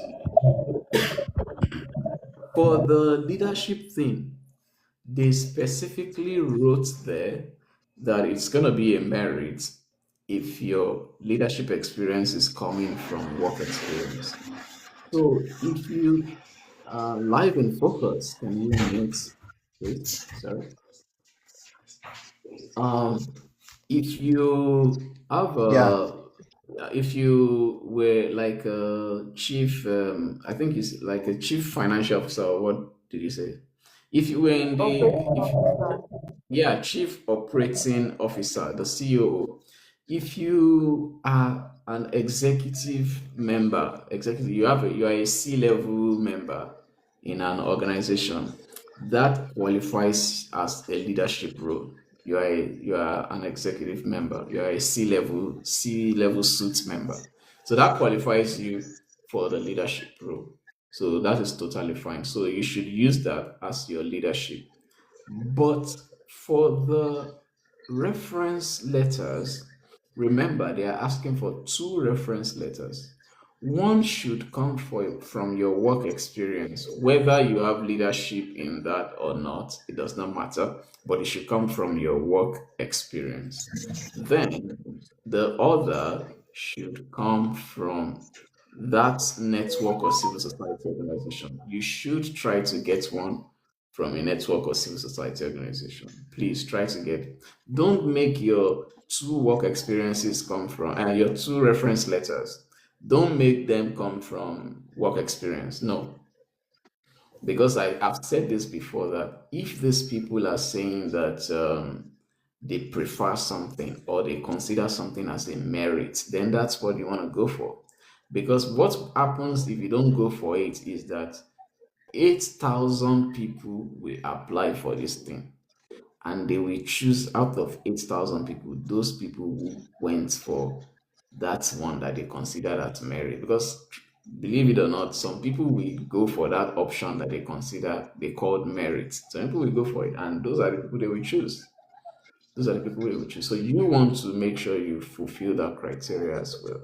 So please find a network or civil society organization that you can join. I heard of somebody did somebody said something recently that well, anyways, don't I won't say Sorry, it please. here, please. I But have a quick question regarding what you just sorry, said now, can right? you mute first, please? Sorry, live in focus because Okay. yeah, I think I brought you up before you went back or something. So let me finish Tech Girl. When I'm done with Tech Girl, I will go with Mulenga and Tife before coming back to you live in focus. Sorry about that, please. So yeah, Tech Girl, that is it. Please try to get the network of civil society organization. It will give you an edge. Okay. I'm actually confused on what this network is. Can you like give me examples? Oh, yeah. Okay. Let's say you have volunteered in a non-profit organization before. You can use that as the network or civil society organization. For my own, it's a robotics organization that is non-profit. And what we do in that organization is we organize robotics competitions in Africa. That's what we do. We organize robotics competition in Africa. So, and it's non-profit. It's not like the organization is trying to make money out of that. No, they are just trying to build the tech and robotics ecosystem in Africa. That's what they're trying to build. Although they paid me for the work I did. So because it's non-profit does not mean they don't pay. They pay me for the work I did for them. So but then they are not trying to, it's not a company that is trying to make profit or something. No, they are not trying to make profit. Those kind of companies, they are being sustained by having sponsors. Maybe some companies will sponsor them, but companies into what they are doing will sponsor them, and they will be able from that money and other sponsorship they get to organize the conference and pay the staff and stuff. Yeah, so for you, it may be like my own, it may not be like my, just like some people said, it may be from different organizations like Red Cross. I had something called JCI. There are a lot of organizations like that. In fact, for me, there was a time I volunteered for doing this thing called Africa Games Festival. So if I didn't use them, I'm just saying like if I wanted to use them, I can use things like that. I volunteered in Africa Games Festival, and one of the things we did is we made a kind of uh, an environment where people come, they play different games, and it's a big like a festival of games in Lagos that time, and that's what we do. For you, it may be something else. It may be something else. But usually, it's not your, it may be related to your work experience, but it's usually not your regular 9 to 5 work. It's most likely like a non-profit organization that you probably volunteer, whether it's paid volunteering or not. Like you just volunteer to do something there. So you are the one that will now plan which better. Is there any non-profit I've ever organized worked with or something? Yeah, All right, no problem. Thank you so much. yeah, you're welcome. So we move to Mulenga. Evenings. Sorry for keeping you waiting for so long. It's all right. Thank you for the Yeah, opportunity. yeah. Well, my question is related to academics and I think motivation. Like if your academics didn't really rank so highly, let's say you're not an A plus student, and maybe a scholarship requires you to be an A plus student. However, most people will say you cannot exactly lose a scholarship because you were not an A plus student. But then, how then do people with not so high results actually end up landing scholarships? What's your recommendation? How do you go about the applications? Okay. I think I already addressed this, but I will go over it again. I said it before that as for this particular scholarship, the Swedish Institute Scholarship, they don't care about your academic grade. In fact, they will not ask about it. They have no idea what your grade is. They don't care about it. That's why, for those who don't know, let me tell you the full meaning of the scholarship. The scholarship is called SISGP, Swedish Institute Scholarship for Global Professionals. Global emphasis on global professionals. They are looking for people with work experience. When throughout the application process, they will, I mean, the scholarship itself, they will never ask you about your transcript or your to submit your certificate or your any grading thing. They will never ask you about that. So they have no idea about what your grade is. So the scholarship is not based on academic merit. It is based on professional experience. Also, the scholarship, as I said, is divided into two.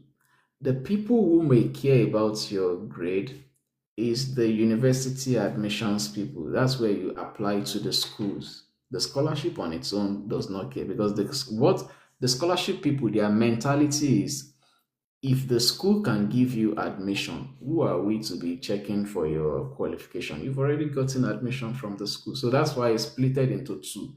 Apply to the University West, and from there you can get admission. If the school gives you admission, we don't care about your academic grade. For the school to give you admission, they must have seen that you are okay to study with them. So we don't care about checking your academic grade. And I've said it before, there are people who had third class who have gotten this scholarship. Also, if you were on my live earlier, you will also note that I talked about how to go about getting the scholarship and getting admitted into the universities if your grade is low.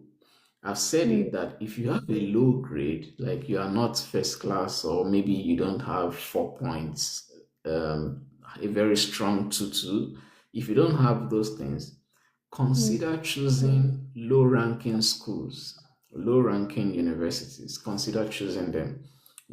Although I call them low ranking universities, but by the time you get to Sweden, you will see that they are actually good universities. It's just that unfortunately in this world we've categorized some things. So they're actually very good universities. Just that maybe low ranking in the world ranking system. So consider choosing those schools. Those schools, they may not care about your grade. What they are usually looking for is, do you meet our entry requirements? That's what they are looking for. Do you meet our entry requirements? So consider those schools. I hope that answers your question. Yes, it does. Makes a lot of sense. Thank you. All right, you're welcome. Now we go to Tife, but Tife, I hope I pronounce that correctly. Tife Empire.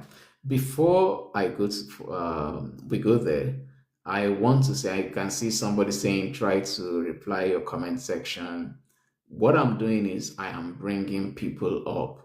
I have said it before. If you have a question, you drop me an emoji and I bring you up. You ask your question. I may not necessarily go through the comment section because I don't want, number one, I don't want to interrupt the people asking question here. I don't want to interrupt them. That's the first. Number two is that the comment section, sometimes it goes fast and I might just miss your question. So sorry if I'm not reading your question. Sorry about that. And also, I will try to bring up people who have not asked question. If you have asked question, I might be reluctant bringing you up again because I want others to talk first. And yeah, so if you have a question, drop emoji. I bring you up. You answer your question. But as for the comment section, I might not pay much attention to it. All right, Tife Empire, you can go ahead. So after Tife, live in focus is gonna go on. Good evening, sir. So my question Yeah, is, good evening. I'm a married woman. I think it's quite So difficult hearing you. my question is, I don't know if you can hear me now. Yes, it's good now. Better. What I'm actually saying is, I'm a married woman. Okay. Network here is Okay. very, very bad. I Can you can't hear hear me, you sir? well again. No, it's like no, no, not well. It's not clear.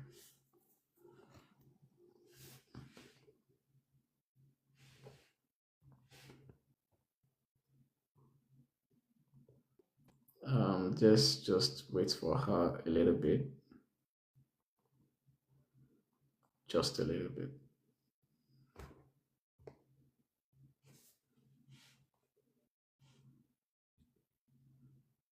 Hello, Tife Empire. We cannot hear you.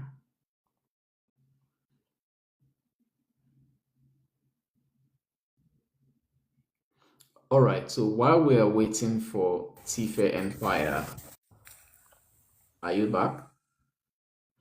While we're waiting for Tife Empire, I will go to Live in Focus. Live in Focus, can you please ask your question?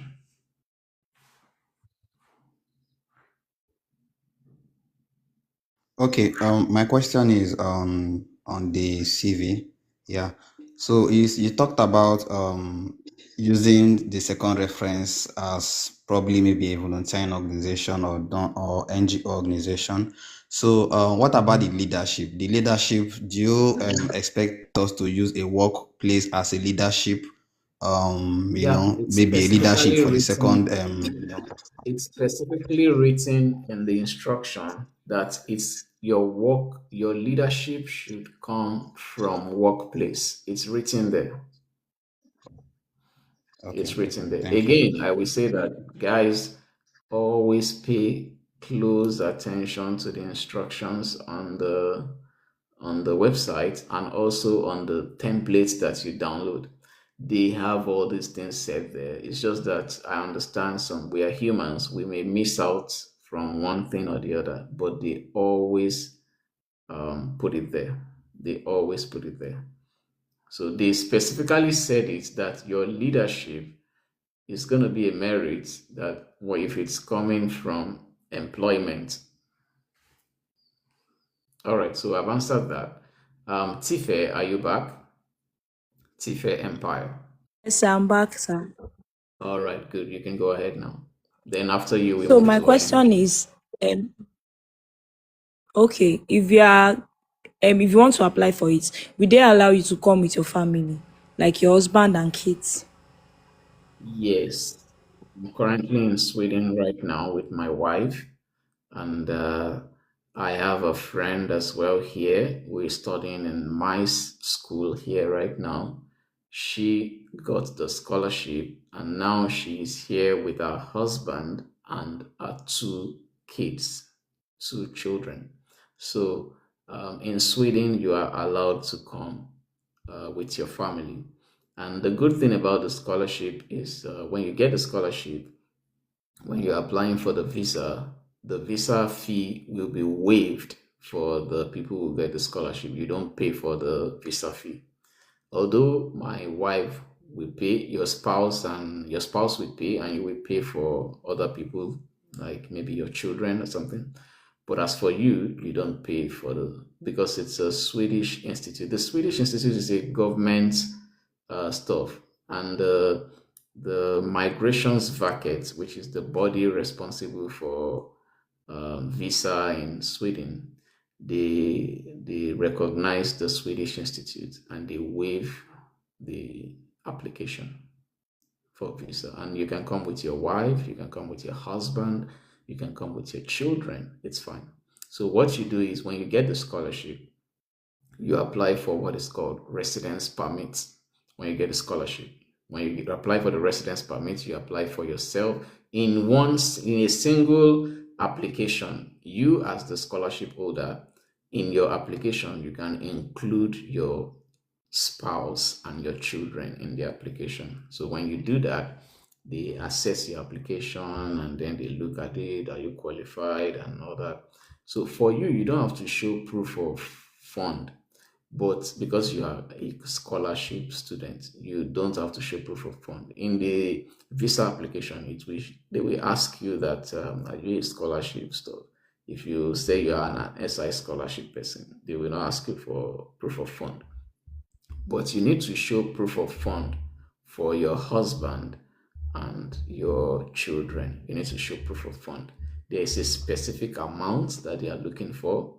Let me type the website here so that you can read more about it.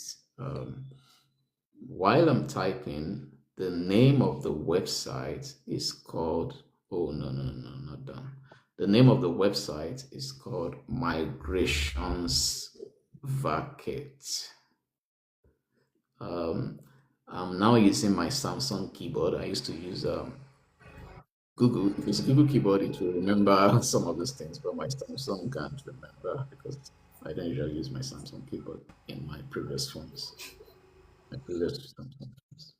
So, but this is the name. Just type this name on Google. Migrations Vacate.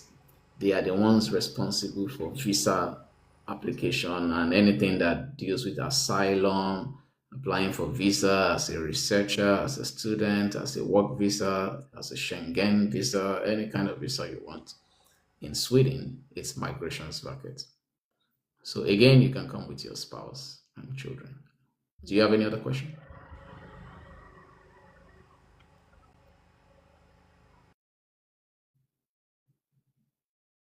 Do you have any other question, Tifa Empire?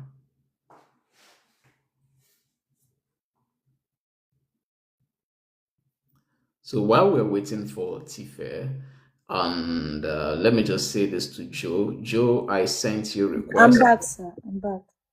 Yeah, sorry Okay. about the network. Yeah. And So give me if I own a give me company, So Joe, I tried can you hear me, to sir? yeah, I can hear you, but give me a second. I will get back to you. Joe, I tried to bring you up, but unfortunately, I think one way or the other, something is preventing that, and you are unable to come up. Live in focus, can you drop maybe, I don't know, maybe if you drop something, can somebody can come up. So, but I've been trying to bring you up, Joe. I have Yeah. no idea why it's not coming. So, Tifa, you can continue. Please, I'm live here, in sir. focus. Yeah, continue. So if I own a company that teaches graphic design and computer startup. Does it serve as the leadership role? Yes, because you are a C-level executive. You are the owner of the company, right? Yes. Hello? Yeah. So you are a C-level executive. It serves as leadership. By the way, I started a robotics company in Nigeria called Reflect Robotics, and I used this company in my application. I use it. So it's leadership, it serves as leadership as well. So it's a plus, it's a good thing because if you use it in your work experience and in the leadership form, you use it as well. So it's good. It's good. So do you have any other question? The last question. Yes, the Okay. last question is, can you help to apply? Do you charge for it? Oh no, I don't do that. I don't help people to apply. I also don't help people to review their motivation. As I said before, I get a lot of requests. Just the few people I tried to that I accepted their request of helping them to review their application. Just few. I'm telling you right now, some of them have not been able to meet up to my promise, the promise I gave them. So just that, if you imagine like now getting multiple people asking me to do that. So I don't review. I'm sorry about that. It takes a lot of time to do some of these things. What I can just do is what I've been doing on live.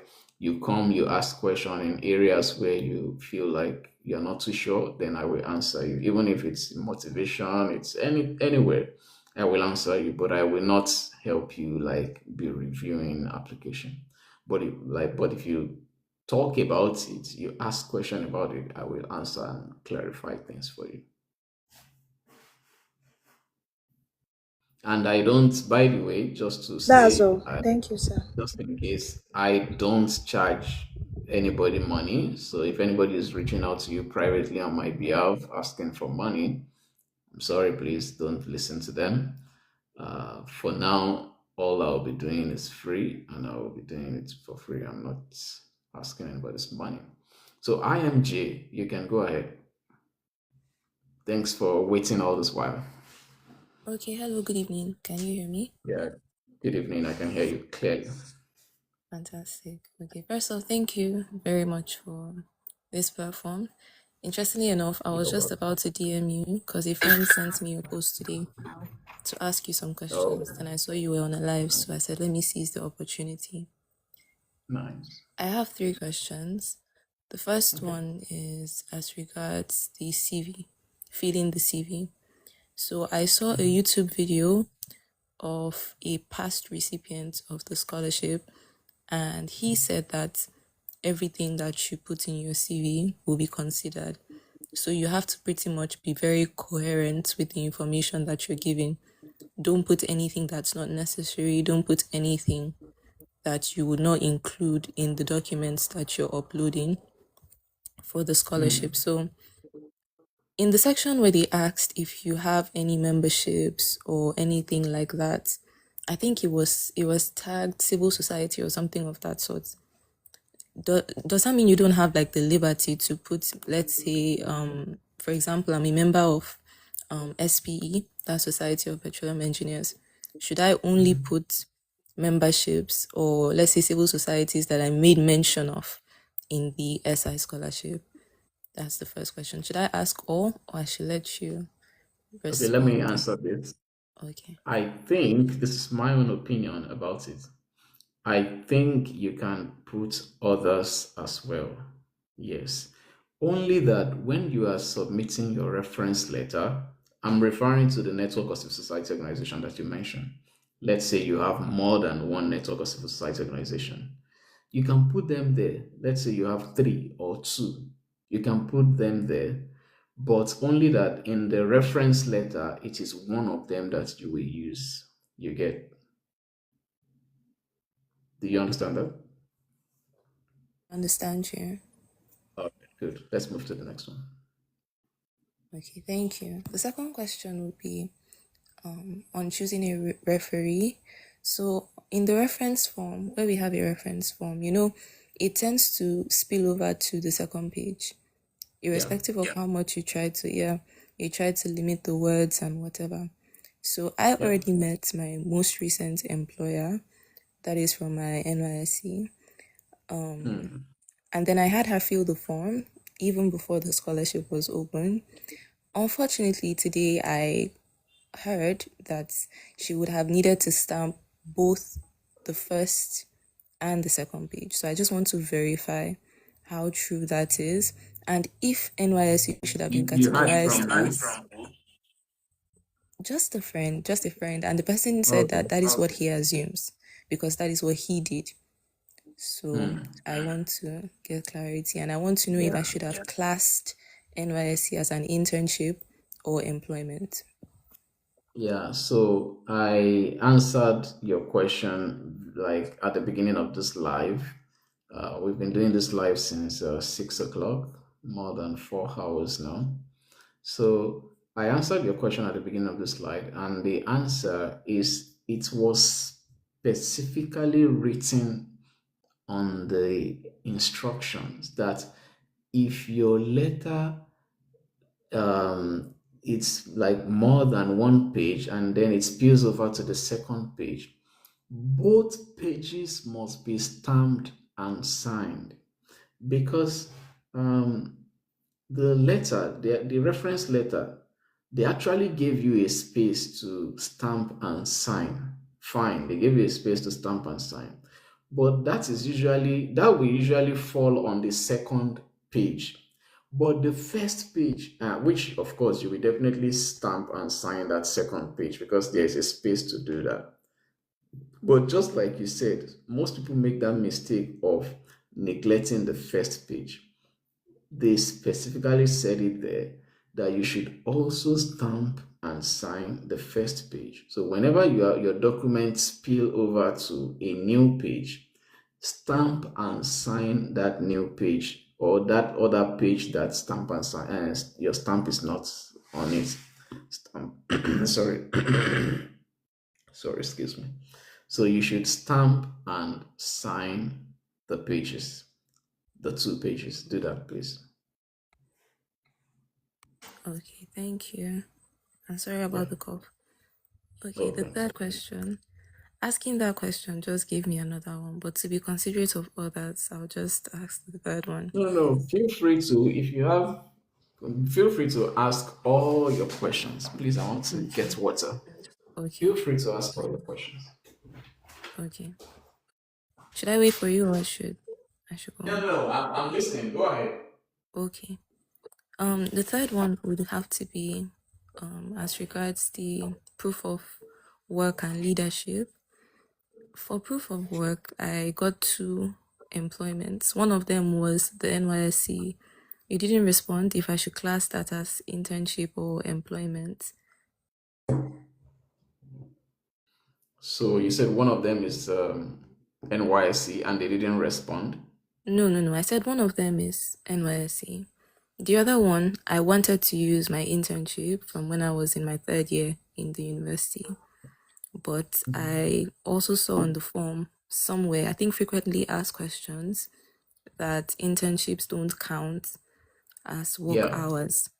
Yeah, so I don't know yeah, they if don't. to present that internship as an employment or if I should just use another employment, even though it's not very much related to my chosen course. Yeah, so the I will say that the ball is at your court. It's left for you to decide. I will not really say on, but it's left for you to decide if you want to count it as employment. You should go Okay. ahead. And Okay. also, I think they may not really know. This is just my opinion. They may not really know that it's internship and not employment. So it's left for you to decide if Okay. you want to go with that. Okay, thank you. And um the last one, I am now trying to remember. It was a follow-up of something that I asked earlier on. Um, Let me see. Okay, yes, I remember.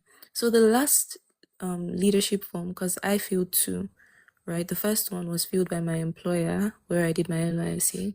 The second one, however, I was considering giving my second employer just so that one person does everything. But then I have an experience in my university as well, where I served in the Senate. So I was like, would that count, since that is actually more of leadership? Even my first work experience, the leadership I put there wasn't really leadership.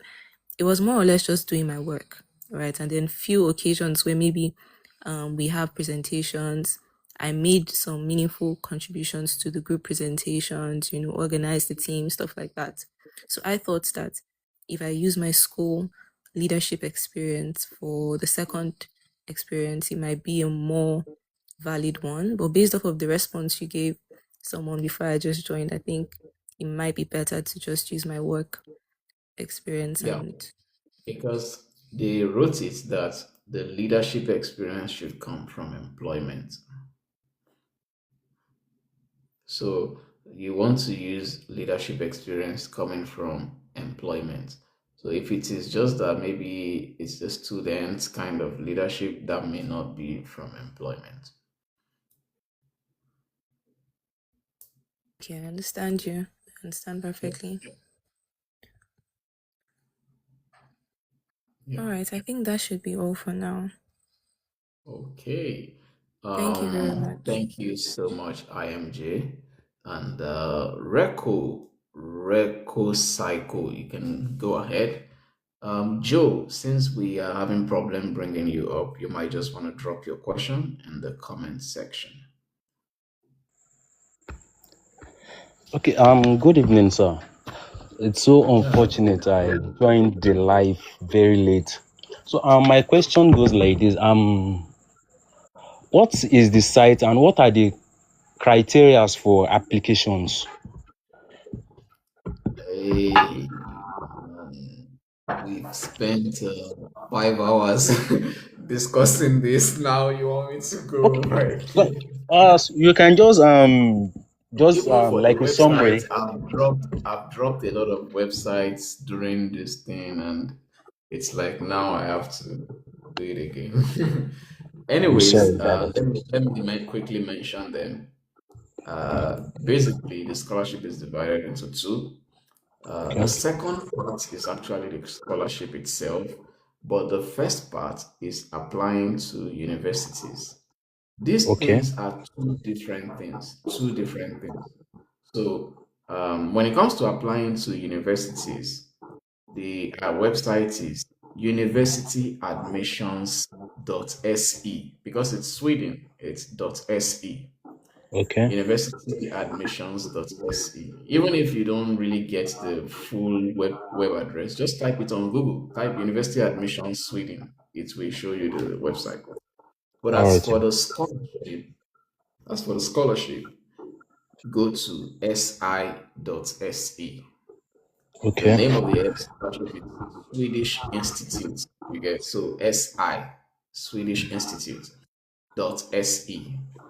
All right. And then, so when you get there, you will see details about the current scholarship which you cannot apply for. It's already gone. You should prepare for the next round. So All right. I think you should read about the scholarship first to give you understanding of what it's all about and what they are looking for. And then from there, maybe you can also go to university admission, search for courses you're interested in. All right, thank you. Then another question is can a Greek student, because most times I feel like grants are not even meant for a Greek student, like they are for medical engineering and all these high ranked courses. So because I study agriculture, so I want to ask if I can apply for any agricultural courses or something Oh, related to. yeah, I think you should check schools like SLU. The name of the school Okay. is even like University of Agriculture or something like that in Sweden. Okay, all right. SLU. That's the name of the school. Check Okay, it. all right, sir. All right, thank you very SLU. much. I think they are in a place called Malmo. So Malmo is closer to Denmark. So if you are in Malmo, you can just take a train to Denmark because when I was in Denmark, I've said this before for people who are here, I've said it a lot of times. So when I was in Denmark, I wanted to go back to Nigeria, and I missed my flight, and someone came from Denmark to pay for me.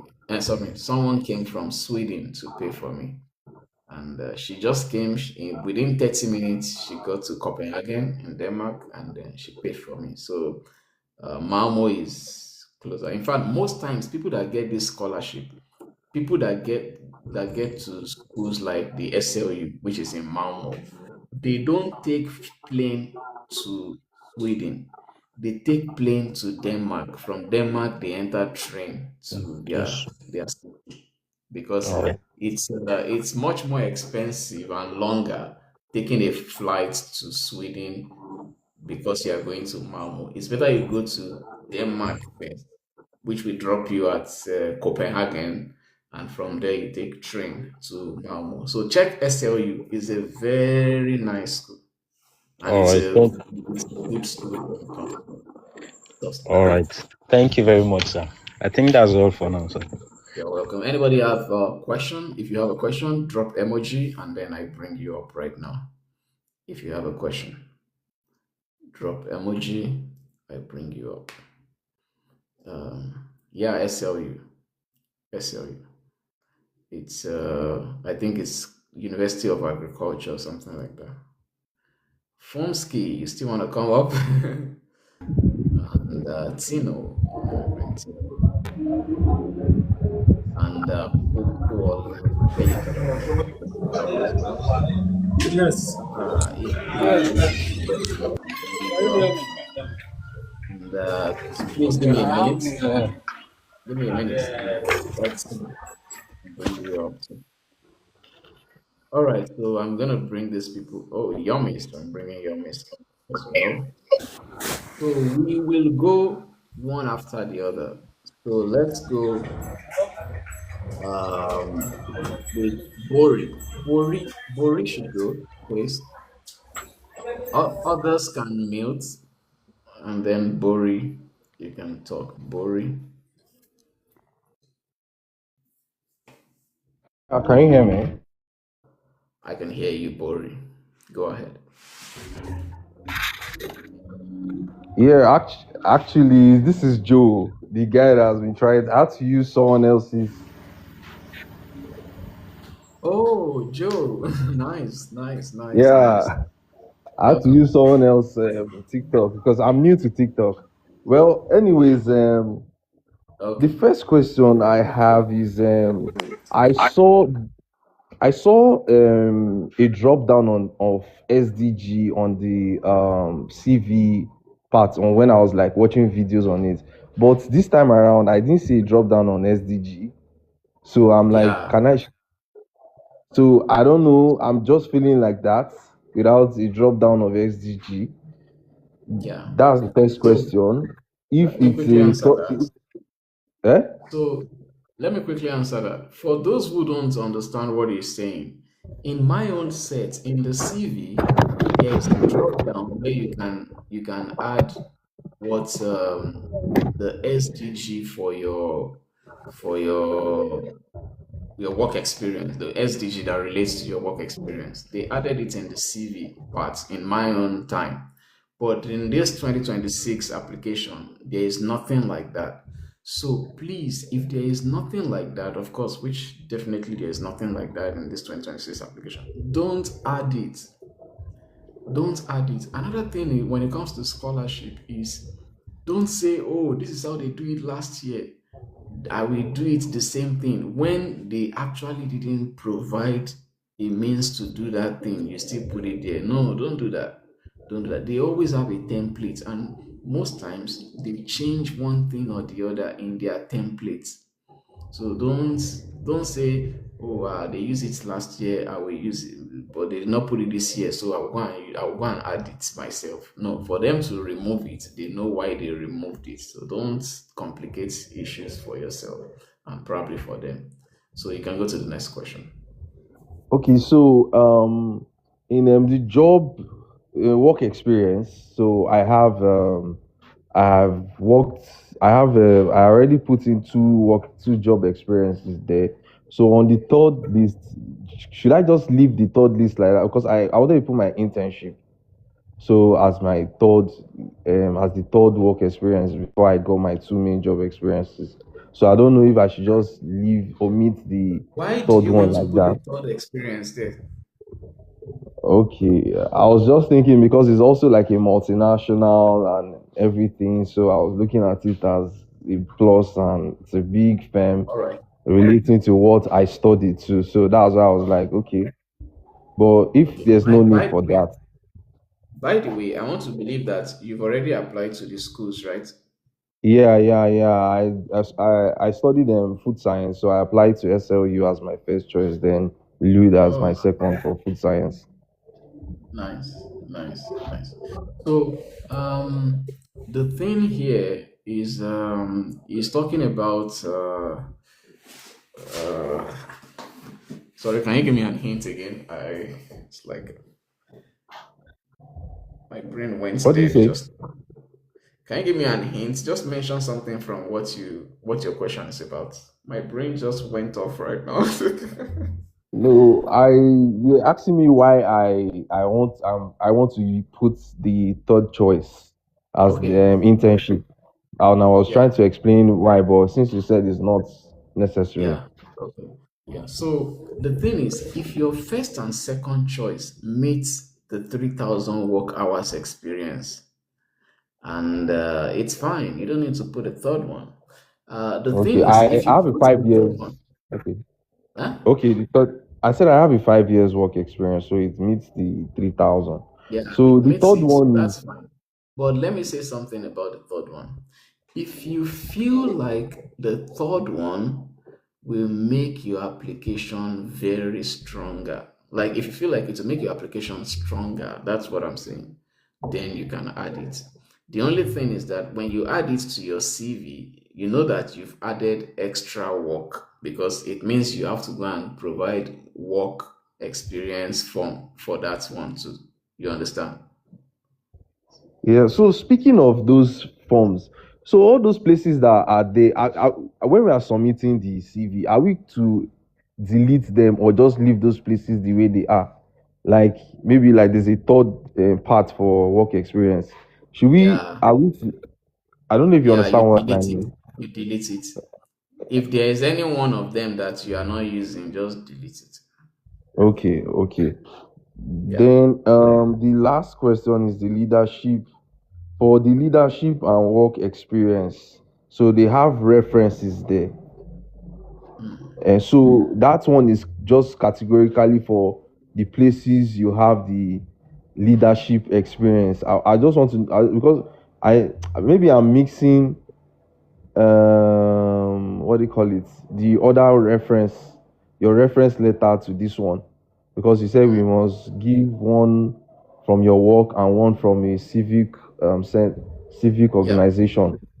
Yeah. So but for the leadership form, that leadership form, because I Mm. have leadership experiences from the two places I've worked.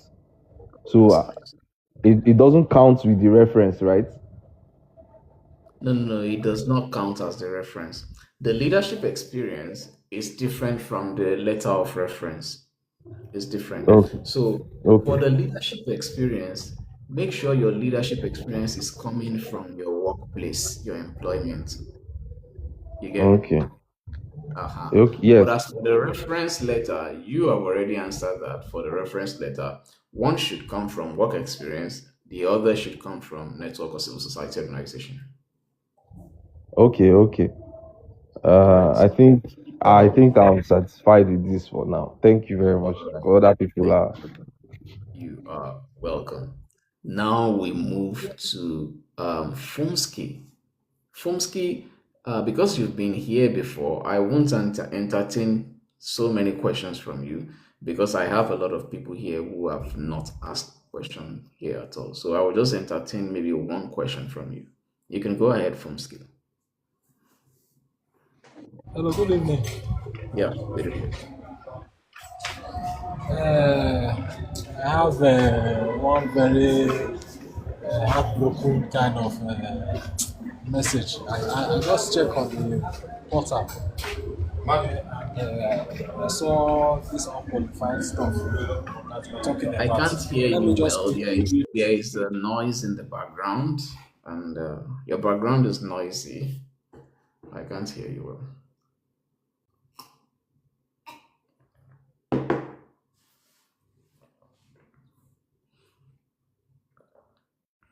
All right. So while we're waiting for Fumski, I want Popola Philip. You can go ahead. So Fumski, you have to wait for Popola since you are trying to sort your background noise. You can go ahead, Popola. All right. Good evening. Yeah. Good evening. Yeah, so I want to ask because I studied law. So You I studied want to what? make law. Oh, nice. Yeah, so I want to ask that because I'm planning towards it around 2027, Okay. 2028-ish. So that I can have like necessary Yeah. knowledge about it before then. So I just like want to ask that what are like the schools I can apply for or like courses I can apply for my LLM or something like that for masters specifically. All right. So what you will do is you go to universityadmissions.se, go to universityadmissions.se, and then from there you can search for courses relating to law. You will see a search bar there that allows you to search for your choice of course. Right. Thank you. Thank you very much. Any other question? The question I want to ask is this whole work experience of a thing Okay. for the purpose of the scholarship. Okay. Yeah, so I want to ask what if the work experience has not been that much, as a law recent graduate, we do internships and all. Can internship stand in as work experience? Hmm. I'm listening. Don't worry. Don't mind me playing with So my hair. I understand. So I'm asking that can internships like years of internship or months can it stand in for work experiences? I think I've said it before that it depends on you. If you want to use it, fine. If you feel like you don't want to use it, fine. It all depends on you. And then I also said that they may not really have the tools to actually confirm whether it's internship or work experience. They may not really be able to confirm. But another thing is you you always want to put yourself in the right place because what if they now did search and confirm or something like that. But so it's all up to you. It's all up to you. You can decide to use it. Like, for me, I think they may not necessarily know if you call it work experience instead of internship. They may not know, I think. So it's up to you. Thank you It's very up much, to sir. you. Yeah, you're welcome. All right, Fumski, if your background is clear now, you can ask your question. Hello. Yeah, Hello. Okay, so as I was saying,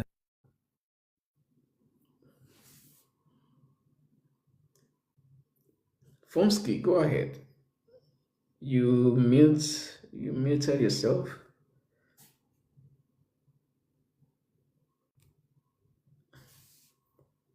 Hello, Fumski. All right, Fumski, you are on hold again. We go to Tino. Tino, can you go, please? can you hear me? Fumski, we have moved on Yes. to another Ah, person, so you have to wait again. I'm sorry, it's your fault. It's not mine. You have to wait, please. Let Tino go, and then we come back to you. Tino, please. Okay, good evening. Can you hear me clear? Yeah, I can clearly. Good Yeah. evening. Yeah. Thanks for this opportunity first, and let me be very quick. In my CV, I feed in 3 work experience, and then in the scholarship, I the proof of employment, I feed in 2. So do I need to delete the third work experience in my CV, or should I leave it, or is there any consequences with it? And in addition to this one, on the online application, I also fill in 3 work experiences. So, but necessarily, I really don't have a proof for the third one. So I only have proof for the first and second one. So is it okay, or should I need to delete my CV? So just to get you clearly, you are saying that you put in your CV, you Yeah. have 3 work experiences, Yes. but you can only provide proof for 2, right? Exactly. Okay, so it means you need to delete that one that you can't provide proof for, because they will ask you that you should provide proof for that one, that work experience. Like the work experiences, you have to provide proof for them. So if Okay. there is anyone you cannot provide proof for, just remove it. As long as you still fulfill the 3,000 work hours experience, it's all good. It's all fine. You can see that on the scholarship portal, they Mm. ask people about the work experience one, work experience two, work experience three. And they wrote it there that if you don't have work experience three, for example, it's okay. Just leave that place and don't feel anything there. It's totally fine. Okay, I feel the third one. Will it add as a like is it do you have It's not consequence? going to count because Okay. you cannot provide proof for it. All right. It's not going to count. All right. All right. And lastly, the reference later, I worked in a photography company, and I also teach in school during my NYC. And is it okay for me to use a photography reference later, and also that of my school? So the photography thing, is it NYSC thing? No, no, it's employment. Employment. Yes, Is it in your CV? it is. Yeah, so if it's in your CV as employment and you were able to provide work experience form for it, Yes. then you can use it in your leadership, in your reference letter. You can use it. Okay. Okay. Yeah. So basically, it is 2 reference letter and 2 work experience proof, right? Yeah. No, Okay. you said 2 reference letters and what? Yeah. Are we providing 2 reference letter from the 2 different work experiences, and then 2 Yeah, work for experience? you, in your own case, 2 reference letters and 2 work experience form. Okay. Yeah, in your own Okay. case. Thank you very much. Yeah, you're welcome. All Yeah. right, so Fomsky, are you back? Yes, I'm back. I'm back. All right, let's hear you quickly before you cut off Yeah, again. what I was saying, yes, yeah, I think it's network. What I was saying is this. I said I just opened my university admission portal. Mhm. Okay, and I saw this red unqualified, and I wanted to read what they wrote there, and that's Okay. why maybe Yeah, Fomsky, you are gone again. what I saw on the portal for you. Maybe that's why the thing is going up. They said something about that I didn't meet the English qualification. I think that is what they said. But I want to seek your advice. Just as you said the other time that Are you if they write applying for an English language course? no, no, no, no, no, no. No, they shouldn't be English qualification. So As I'm guessing you're from Nigeria, right? of course. So as Nigerians, you already meet language requirements. You don't need an English qualification. So they said something about English 6. So maybe probably in the morning I'm going to reply them and tell them that they should check their own end, because all the things all the documents that I submitted, I submit Yes, BS yes, you certificate, should. NECO certificates, and every other thing I submitted. So I don't know. You even The went only beyond the normal, because normally there is no need to submit any English proof at all. At all.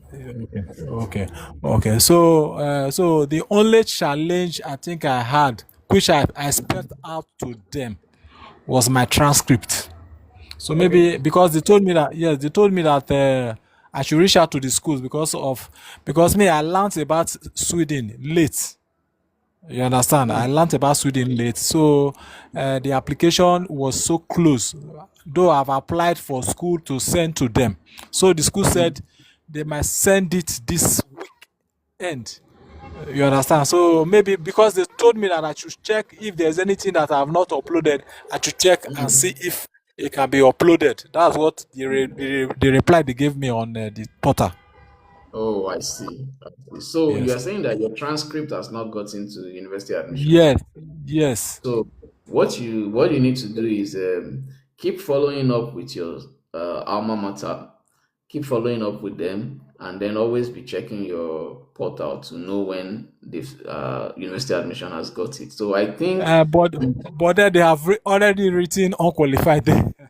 yeah. So what you will do is when they've when the transcript has reflected on your university admissions, you can reach out Yes. to the school, because although you cannot change anything on your application, but you can reach out to the school and appeal to them that, oh, your transcript was delayed and blah blah blah, but now you've received it. And if they are now telling you that maybe the reason they gave you qualified is not even because of your transcript, whatever reason they give, try to don't no grief for anybody. You get, don't allow them to Yes, just yes. That's try why. to That's why I wanted to. explain That's why I wanted to yourself. clarify before. Yeah, that's why I Yeah. wanted to clarify. That's why I came back. Not that I wanted to really speak on Okay. anything. All Yeah. right. All right. You're welcome. Okay. Thank you. Okay, no I problem. think Yeah. I already spoke with Tino, right? So let's move to Ike baby. I am so sorry for keeping you waiting. I know you've been here for a long, long time on the queue, but I'm sorry, it's a queue. So yeah, Hello, can you go hear ahead. me? Yeah, I can. Okay.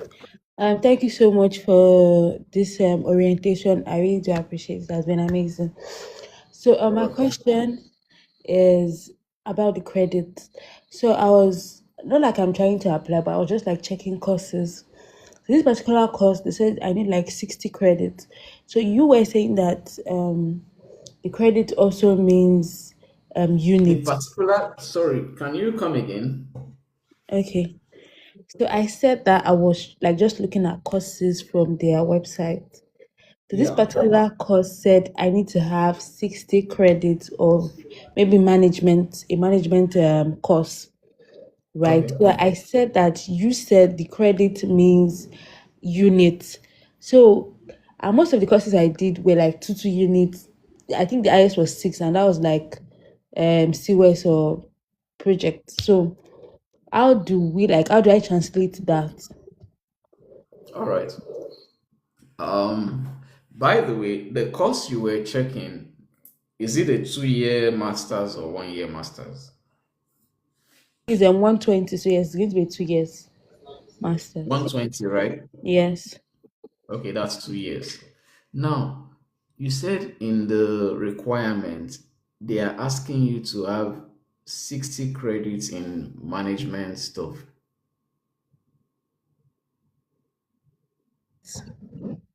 Okay. The thing is, on a norm, I might want to see a screenshot of that. Okay. Which school and course is that? Maybe I will check online. There's something I want to confirm. Okay. So I was checking randomly. So I think this particular school, Uppsala, I don't know if I'm pronouncing it Oh no, no, it's okay. correctly. Even me said I'm not savvy like that, Mm. but it's okay. Yes, I think it was after. I think it was about management because I had to check SI the lists of schools and courses. So from there, that's where I picked the school. So I can like Your screenshot. undergraduate, is it on management? Is it related to the course, your No, undergraduate? I did economics education. Okay. Yeah, but we did Because I some need to, I management. want to see that particular requirement so that I can, okay, so that I can be sure of the response I want to give. Because if they are saying you need to have 60 credits, uh, I don't know, maybe they meant that in your university you need to have 60 credits. So, because in Sweden, 60 credits is related to 1 year study, 1 year study program. So, I don't really know whether they are referring to a specific course or they are just referring to like your study, you must have done 60, like, which means 1 year study. So that's why I said I want to check. So what you can do is to be specific, try to look for the school and send me the link. You can DM me the link. So I will also check it, and then I want to confirm before I say some things. But if Okay. what they meant was that there is a specific course during your university, for instance, that is 60 credit, if that's what they meant, then it means that maybe it means you have to do a kind of conversion. Because I said credit and units the other time does not actually mean that one credit, one ECTS, one credit is equal to 1 unit. No, there is a conversion system that goes on behind that. So maybe in another live, I will talk about the conversion system, or I can even make a post on TikTok about how to convert ECTS credits to units or units to ECTS credits. I will probably make a Okay. post about it. Okay. But you can, Thanks. if you can find that link, send it to me so that I can also see it. Okay. Okay. All right. So Any my other last, yes, my last question is, uh, so basically, um, I've been teaching, right? So I was teaching in a tech school. So I was first an instructor before I was promoted to a manager. So basically, the manager is like the leadership experience. Then instructor can be like the work experience. So it's going to be the same the company. same?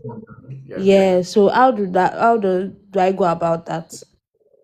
No, that's totally fine. In your Okay. work experience form, you put in the normal details, you fill in the work experience. When it comes to the leadership form, you use them as the leadership role as well. It's totally fine. So Okay. now in the leadership, it depends on you what option you want to go for. Just because you are a teacher or an instructor automatically qualifies as a leadership role when it comes to SI, because they will give you a box where a drop down where when you click it, you can choose which of the option is close to the leadership role you did. So, and one of it is they call it training slash um, teaching courses slash holding training, something like that. So, which you're being an instructor already fulfills that. But if you feel like it is the managerial part of your work you want to use as leadership, there is also another part there that shows that, oh, you have led a team or you have organized something in your work. If you feel like that's the one you want to use, you can also use that. So it depends on which one you want. Sorry, this is my last question now. Uh, where I'm working now, right, is an international company. So they don't have a physical stamp. So Okay. if there's no physical stamp, I don't even know about digital because what they just do basically is this electronic signature where you just see the name of the person and all of that. So Yeah. what else can I do? Because it will because I just have to get a reference letter from them. Yeah. right? So what do I do if I don't have a stamp from them? What else can I like do So to substitute? for me too, it was an international company for one of my references. It's Africa to be specific, and the thing is, the person that did my reference was in US, is a lecturer in US, but the organization is headquartered in Dakar, Senegal, and so I have no way of getting. And they don't have physical stamp. So what they did was they had digital stamp. And I'm also thinking it could be possible that they created the digital stamp because of me. Because the way I see it, it looks like they did, because they have to wait for a while before they got me that thing. It looks like they did not have stamp at all. But because I pestered them, I asked, they created a digital stamp just for that purpose for me. So you can try that as well.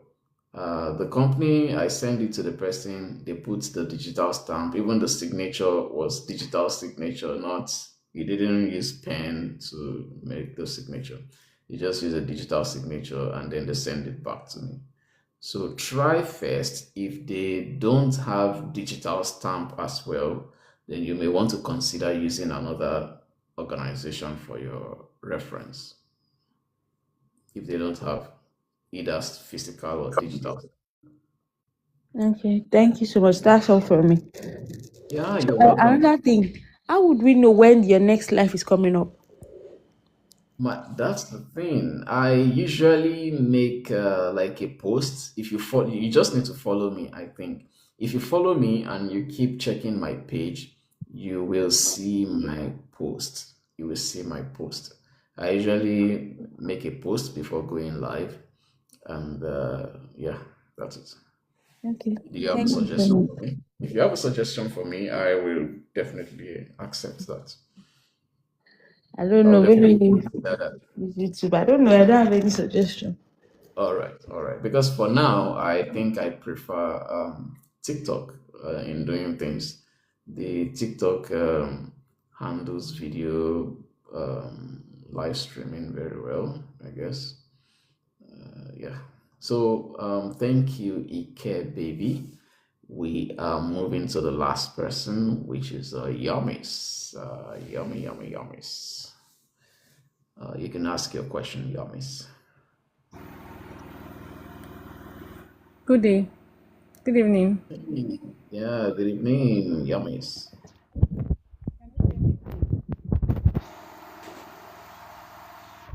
Can you hear me, sir?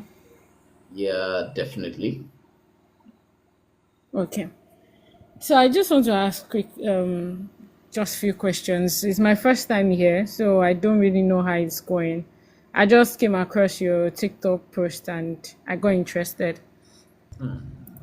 So I want to ask, I saw these two links, that's the university admission links and the SISE links, and I just went through it while at work, but didn't go really deep in it. So I just have few questions concerning it. If I studied linguistics and communication, right? And I'm not working as a linguist, neither am I working as a communicator part-time. I'm just doing, I will just put it as part of communication. I'm into the customer service line. So if my work experience is solely different from what I'm going to go and study for my master's, does it really affect my admission? If your work experience is different from what you want to study in the masters, does it affect your admission? Yeah. So I will ask a question before I can answer that. The question is, Please do. what you want to do in your masters, is it related to what you did in your bachelor's? Yeah, it is. Aha, so something should be related. And I think you are even on a better side when it comes to getting admission, because it is better when what you want to do in your masters is related to what you want to do. Sorry. it's better if what you want to do in your master's is related to what you did in your bachelor's, because when they start asking for some specific entry requirements, you will be able to meet those requirements because they are the things you most probably have done in your bachelor's. And yeah, so it's fine. It's fine. Okay, very well. Thank you. Another question is, you were saying something, someone was saying something about the 3,000 work experience, which I do not understand. So is it like is a certain year? Is there a certain years for the work experience that you must have? No, there is no certain year. Your work experience might be spilled over different number of years. It might even be that your 3,000 hours work experience was cumulative of maybe 5 years. Or bronze sucker, can you please mute? There's a noise from you, bronze. Oh, okay. Yeah. Thank you so much. So back to what Yomi asked.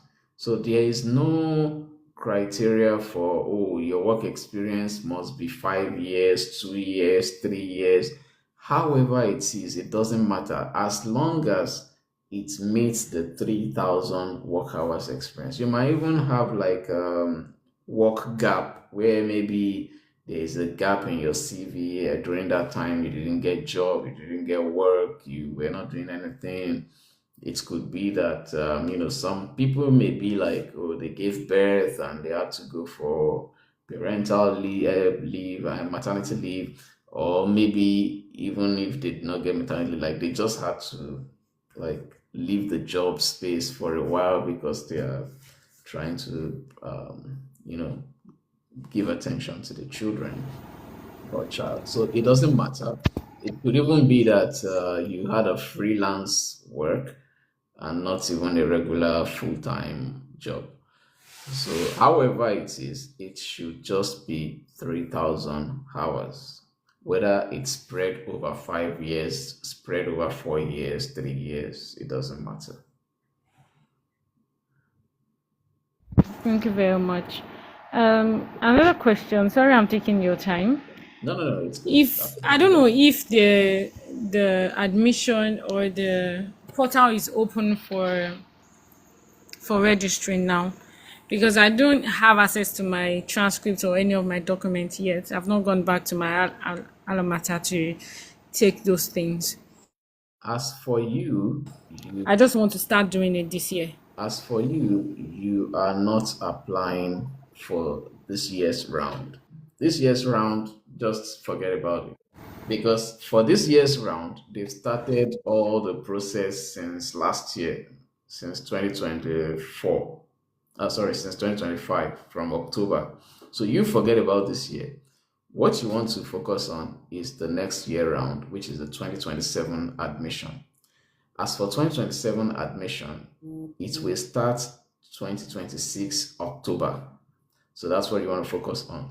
So I will advise you, since you are considering applying for the scholarship, I will advise you download all the documents for the scholarship for this year. And I'm saying it to everybody if you're interested in the scholarship. Download all the documents. It's still on the website right now. Before they close it, it's still on the website. Go to si.se, check the scholarship documents for this year. Download everything.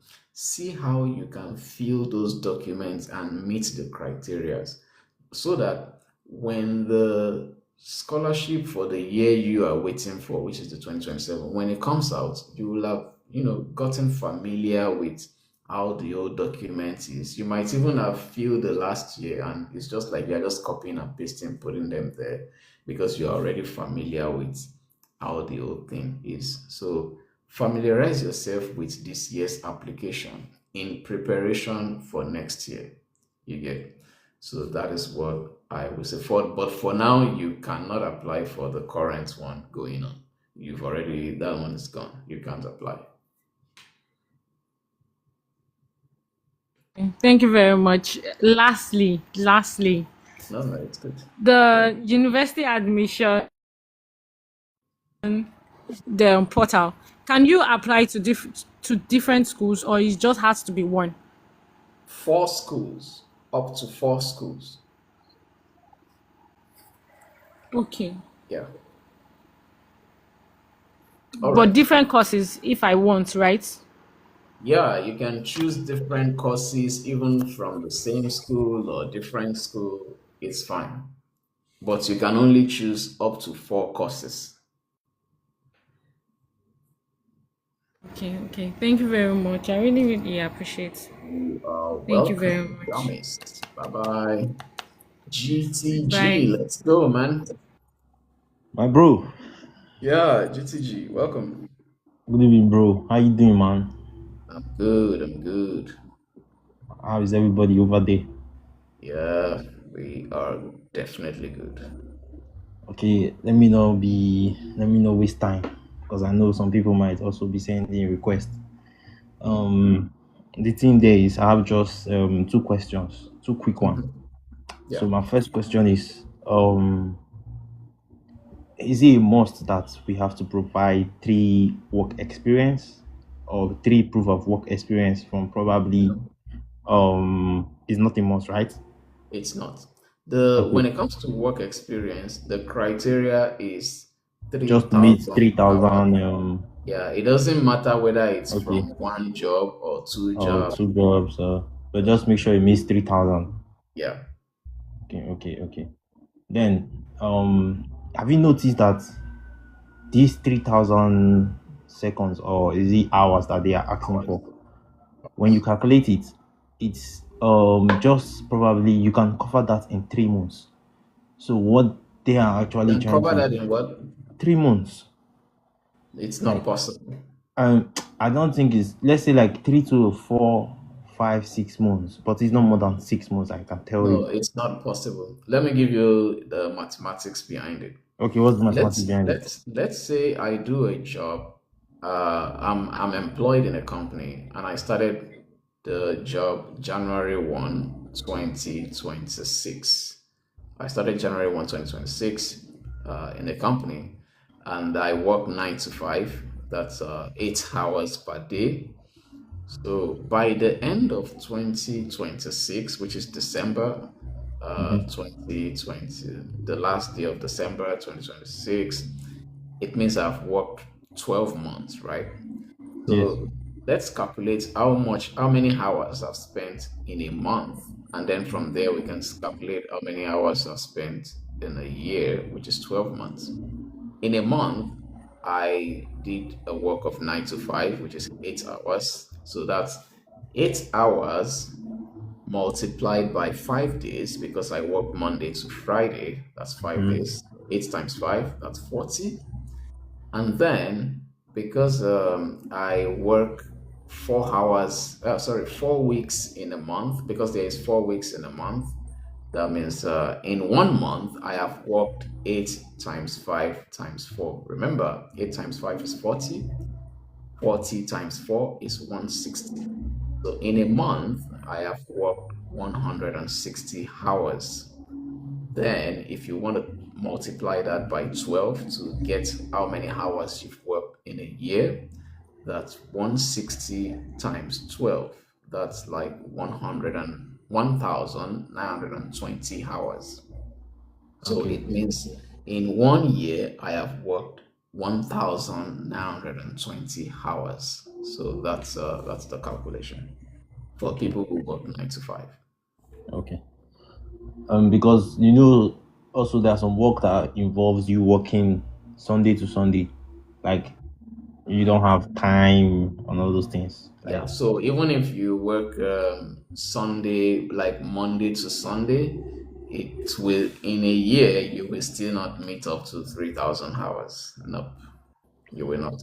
okay, maybe I just need to do another calculation concerning that. But Yeah. I think that's one thing I wanted to clarify. Then the last one, my main second question is when you are talking about these SDGs, right? These Yeah. SDGs are like 17.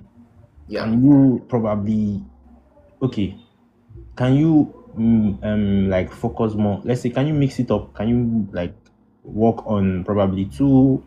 Depends on, so long as you don't exceed the amount of write up that they are asking for, Yeah, right? definitely. It's left for you to pick the ones that is close to what you are doing. You can definitely do more than one SDG. For instance, in my own application, the reference letters, I mentioned more than one SDGs, more than one.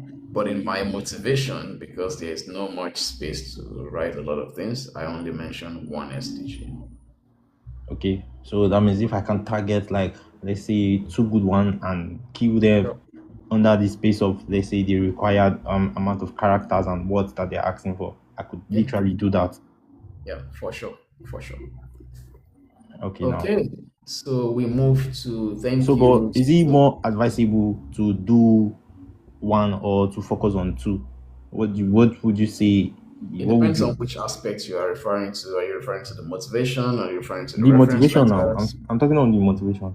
As for the motivation, I think you don't have a lot of space to. If the motivation is like the one they asked this year, I don't think you have a lot of space to How be many letters? How many 1,000? 1,000 characters. Crazy, these guys. So 1,000 characters, you have to write something in Wow. 1,000 characters. So you don't have a lot of things to write. And then you want to, when you're writing something like that, you want to go straight to the point. I think somebody dropped. Let me try to bring her up again because she was supposed to Say ask. some. So yeah, I guess I have answered your question. Yes, yes. Thank you so much. These are just All my right. questions So because I was literally I was waiting for what they call that thing, one more proof of experience. But okay. yeah, I was waiting for Okay. one for that. But since I can't really get that stamped, You can but prepare it for the I next already year. have two though. I already have two stamped. So I can just work with two then. Yeah. Okay. Very good. So let's go to Brun. Thank you, GTG. All right, I'll go down now. Brun Sukre. Hope I have pronounced that correctly. Good evening. Yeah. Good evening. Big Propeller. Can you mute for a while? Thank you so much. So Brun Sukre. When you are done, we move to Big Propeller. Okay, good evening, sir. Yeah. Good evening. Hi, Sweden. Yeah. I think it's quite cold. Yeah. Is it Fine. snowing? Definitely. It's snowing. Okay. Yeah. All right. Well done. I came across your page. Was it yesterday or this today? Yeah, and I had already. So I got the information. I've been seeing the SI thing. Yeah. Well, I decided to click on it and start Yeah. the process. So I tried to read up on it. It wasn't easy, but I tried to read up on it and I started with the steps and all. But I started that on the second week of January, and Oh. I got stuck where I was when we were asked to make where I was asked to make to choose the schools. So I chose the schools, I chose the courses. I studied physical and health education, and I Yeah. want to do my master's in public health. Okay. Yes, so I chose three schools, and I got stuck where I was asked to pay. So I think I was at the payment part, and then I was waiting for my school to send what do you call that thing? Transcript. Transcript. Yes, and then I I think I don't know. Okay, so here's my question. Yeah. Yeah. So without the payments, all the things as I have done has been negated, or has it been negated because I didn't do the payments? Yeah, you have to Oh pay my to get god! that admission. You But have to is pay. it over? Yeah, I think Can I still pay? I'm not sure if the payment window is closed. I'm not sure. But if it's closed and you didn't pay, then you will not be Mm. admitted. But I'm not sure if it's closed because I know that Oh. what they do is they usually close the filling of forms first. Like they will close, oh, somebody said it's closed. So because what they usually do is Oh. I think they close the filling of forms, they lock the filling of forms where you cannot change anything again. But then they usually give people grace of like maybe 2 weeks more for them to pay. But if you did not pay, Oh. then everything is gone. Yeah, I it's think I started filling the form and trying to do all of that, getting my visas and plenty documents. I think I started doing that 4 days to I saw January 15th, and I was just doing this on I think January 9th. So I couldn't get my transcript, and I just wanted to ask if it's over for me. yeah, you might have to prepare for the next round. Okay, so the next round is this year, next year, when? Yeah, it's called the 2027 admission, but the process will start this year, 2026, which is Oh, it will start okay, around October, October. November. Okay. All right. Please, what can I ask Hello, another hi, question, good please? evening. I think Please, can I have? Ron Sukri has a last question, I guess. So from there we move to Yes, brief yes, the question. last So please question. let it be your last question. Yes, yes, sir. So could you tell me the documents I need to, because that was where I was confused. I don't know all the documents to prepare. I need you to help me or tell me the for, for documents to the prepare. for the university or Yes. for the scholarship, which one? Oh, are they different things? I didn't know. So for both of Yeah, them, both the yeah, school and the scholarship. Yeah, they for are the different. both the university and for the scholarship. Yeah, they are different. So, but if it's the documents for the university admission, you basically need Mm. to provide your passport, your transcript, your certificates. Those are the main thing. If you are from Nigeria, which I guess you definitely don't need Yes. to submit English proficiency. You are fine without that. Yeah. And Yeah. then also you need to provide documents, whatever documents your school, the school you're applying to, whatever Yeah. documents they're asking for, you need to provide it. As for the scholarship, you need to provide proof of work experience. You need to provide Okay. proof of scholarship experience.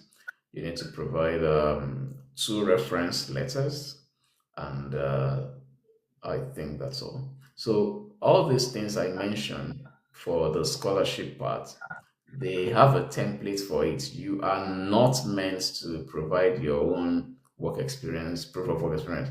Because I say reference letter, some people will go and type letter on their own. No, you are not expected to come up with your own kind of letter. They have a template. You download their template and you fill it. That's how you do it. So you download it, you fill it. If you go to si.sc right now, you will see all Mm. those documents there. So you can try and prepare against the 2027 round. Okay. Yeah, All all right. right. Thank you. Thank you so much for. Okay. God bless you. So we Bye. move to big propeller. Sorry for keeping waiting. Propeller. No problem. Thank you very much. Good evening. Good evening to you. Yes, thank you. I think earlier today I came across your post. Yeah. It's like just on my what's it called, timeline. It just popped up, and I'm now seeing the notification for your live. I just thought to buzz in. So I've actually I think that was in 2022. I had attempted this particular Swedish institute scholarship, And when I did, I I worked.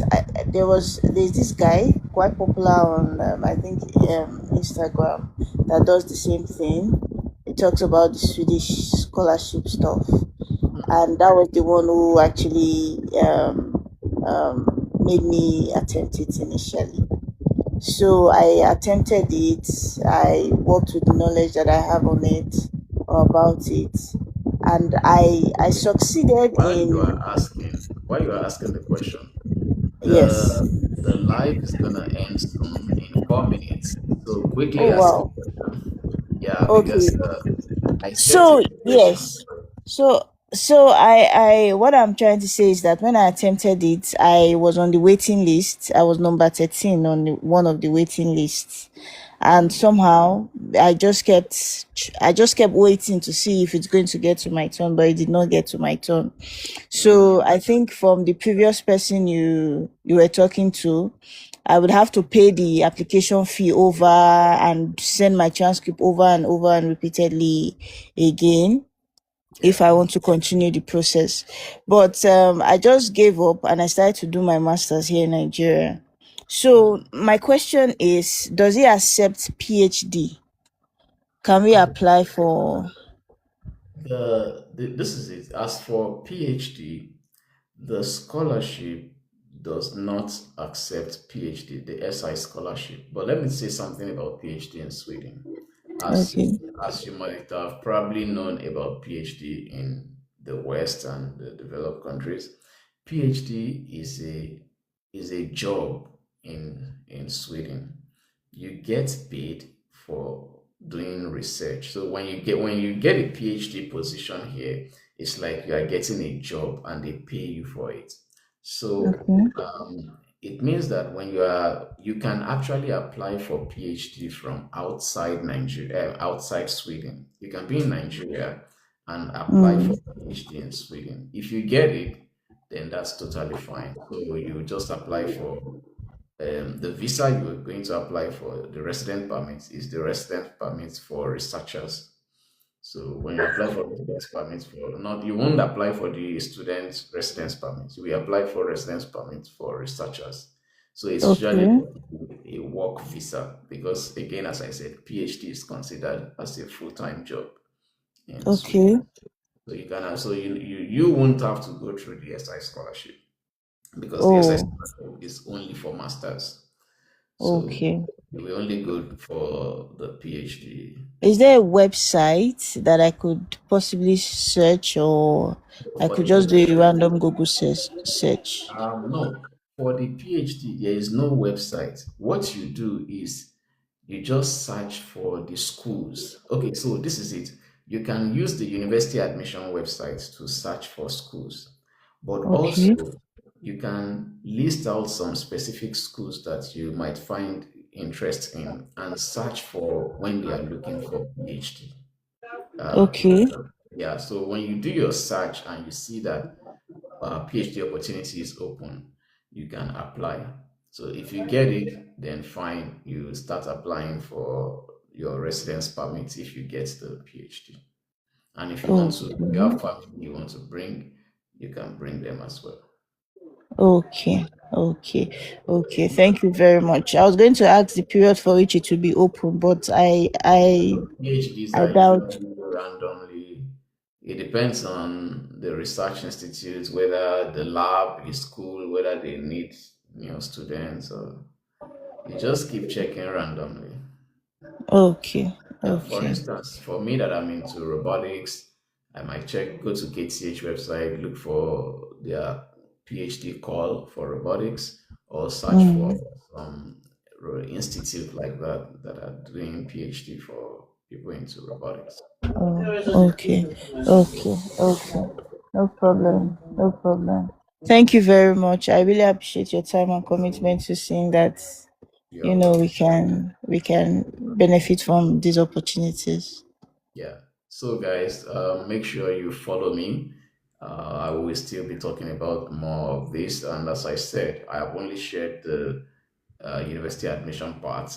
Then on the next live, I'm going to share about the scholarship part itself.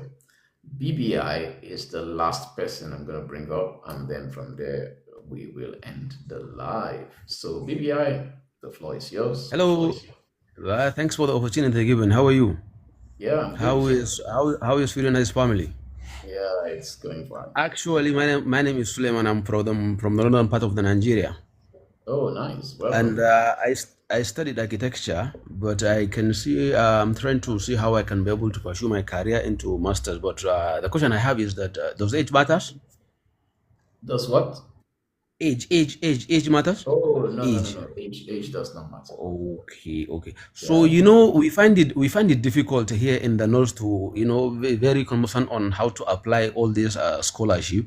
So is there any reliable person that you can attach me to help me through this scale? Even though I heard what you said regarding all the requirement and the need for the scholarship, which I think it's not that I think I have all it takes to apply, even though the time frame has been already at the not close, because the time has not been okay for me to apply. Maybe I think I will apply against the next one.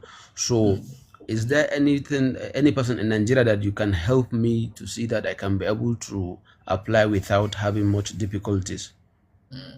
To be honest, I don't know of anybody I can recommend or attach to you. To be honest, I don't know of anybody. But what I can say is that for me, I will keep doing this live, and I will keep answering people's question and helping people through their application. What I will not do is I will not review your application, as some people may come into my DM and say, oh, they want to send me the application I should review. I will not do that because it's a huge work. I've been getting a lot of stuff like that, and I don't do that. So I will not do that, but I will answer your questions whenever you feel like I'm lost and I need guidance. I'm going to be there for you. I will answer your question. I will keep doing the live, even if some people who are just joining will feel like, oh, they have questions, but they are coming in late. We've been doing this live for like 5 hours now.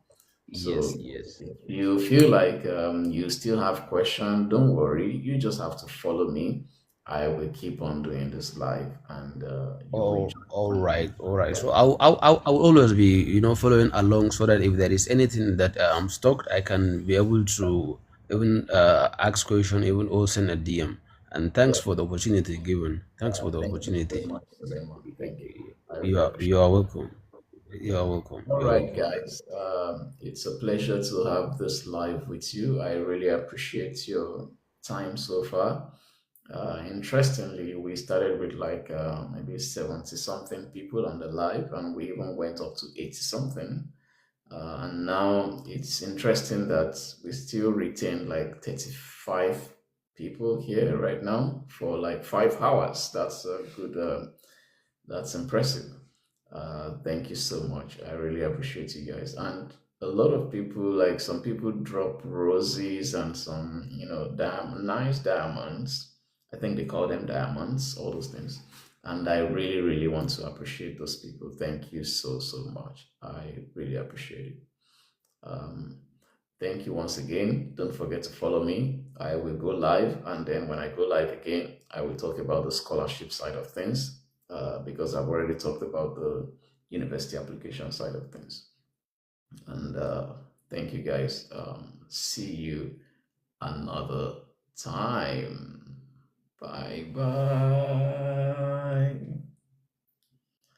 Thank you so much. Thank you so much. So I will keep the live open for just, I won't say anything, I won't be active.